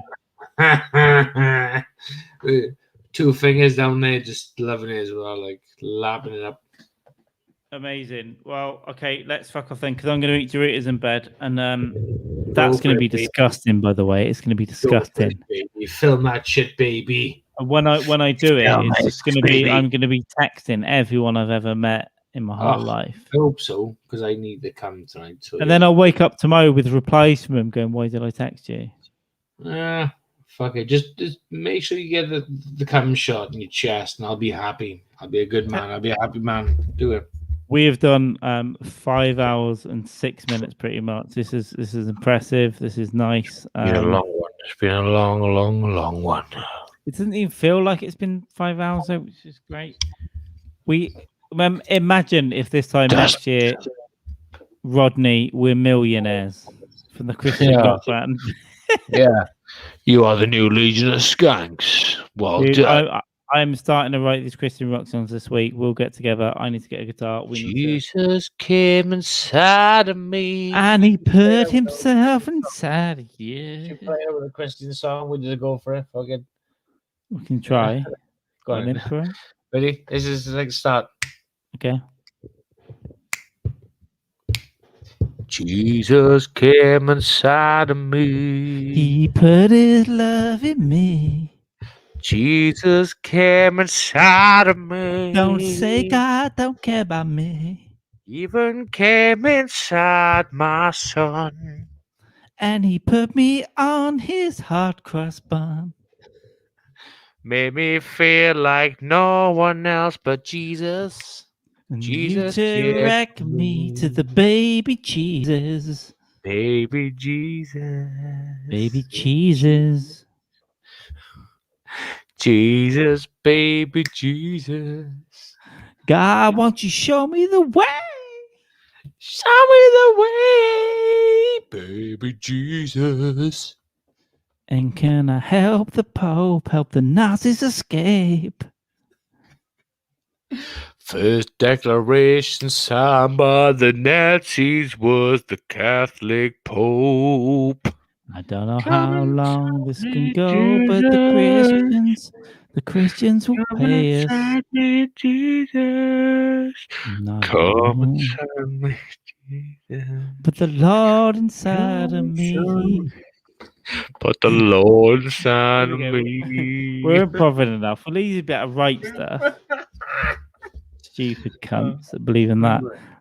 By the way, when we get cancelled by Jesus, they'll dig out this bit of the video and they'll God work it bless out. Scientology. But we can just say we found Jesus later. Yeah. He came and said it was after the fact. Right, Yeah, let's we'll end do this. that. Let's end this broadcast. Go and follow Jamie Dykes at Jamie Dykes 5. Call me _man, and see us. We'll see you around at a Christian rock band venue. Right? We are now born again. Cancer's cured. We got Jesus. It is good. Bye.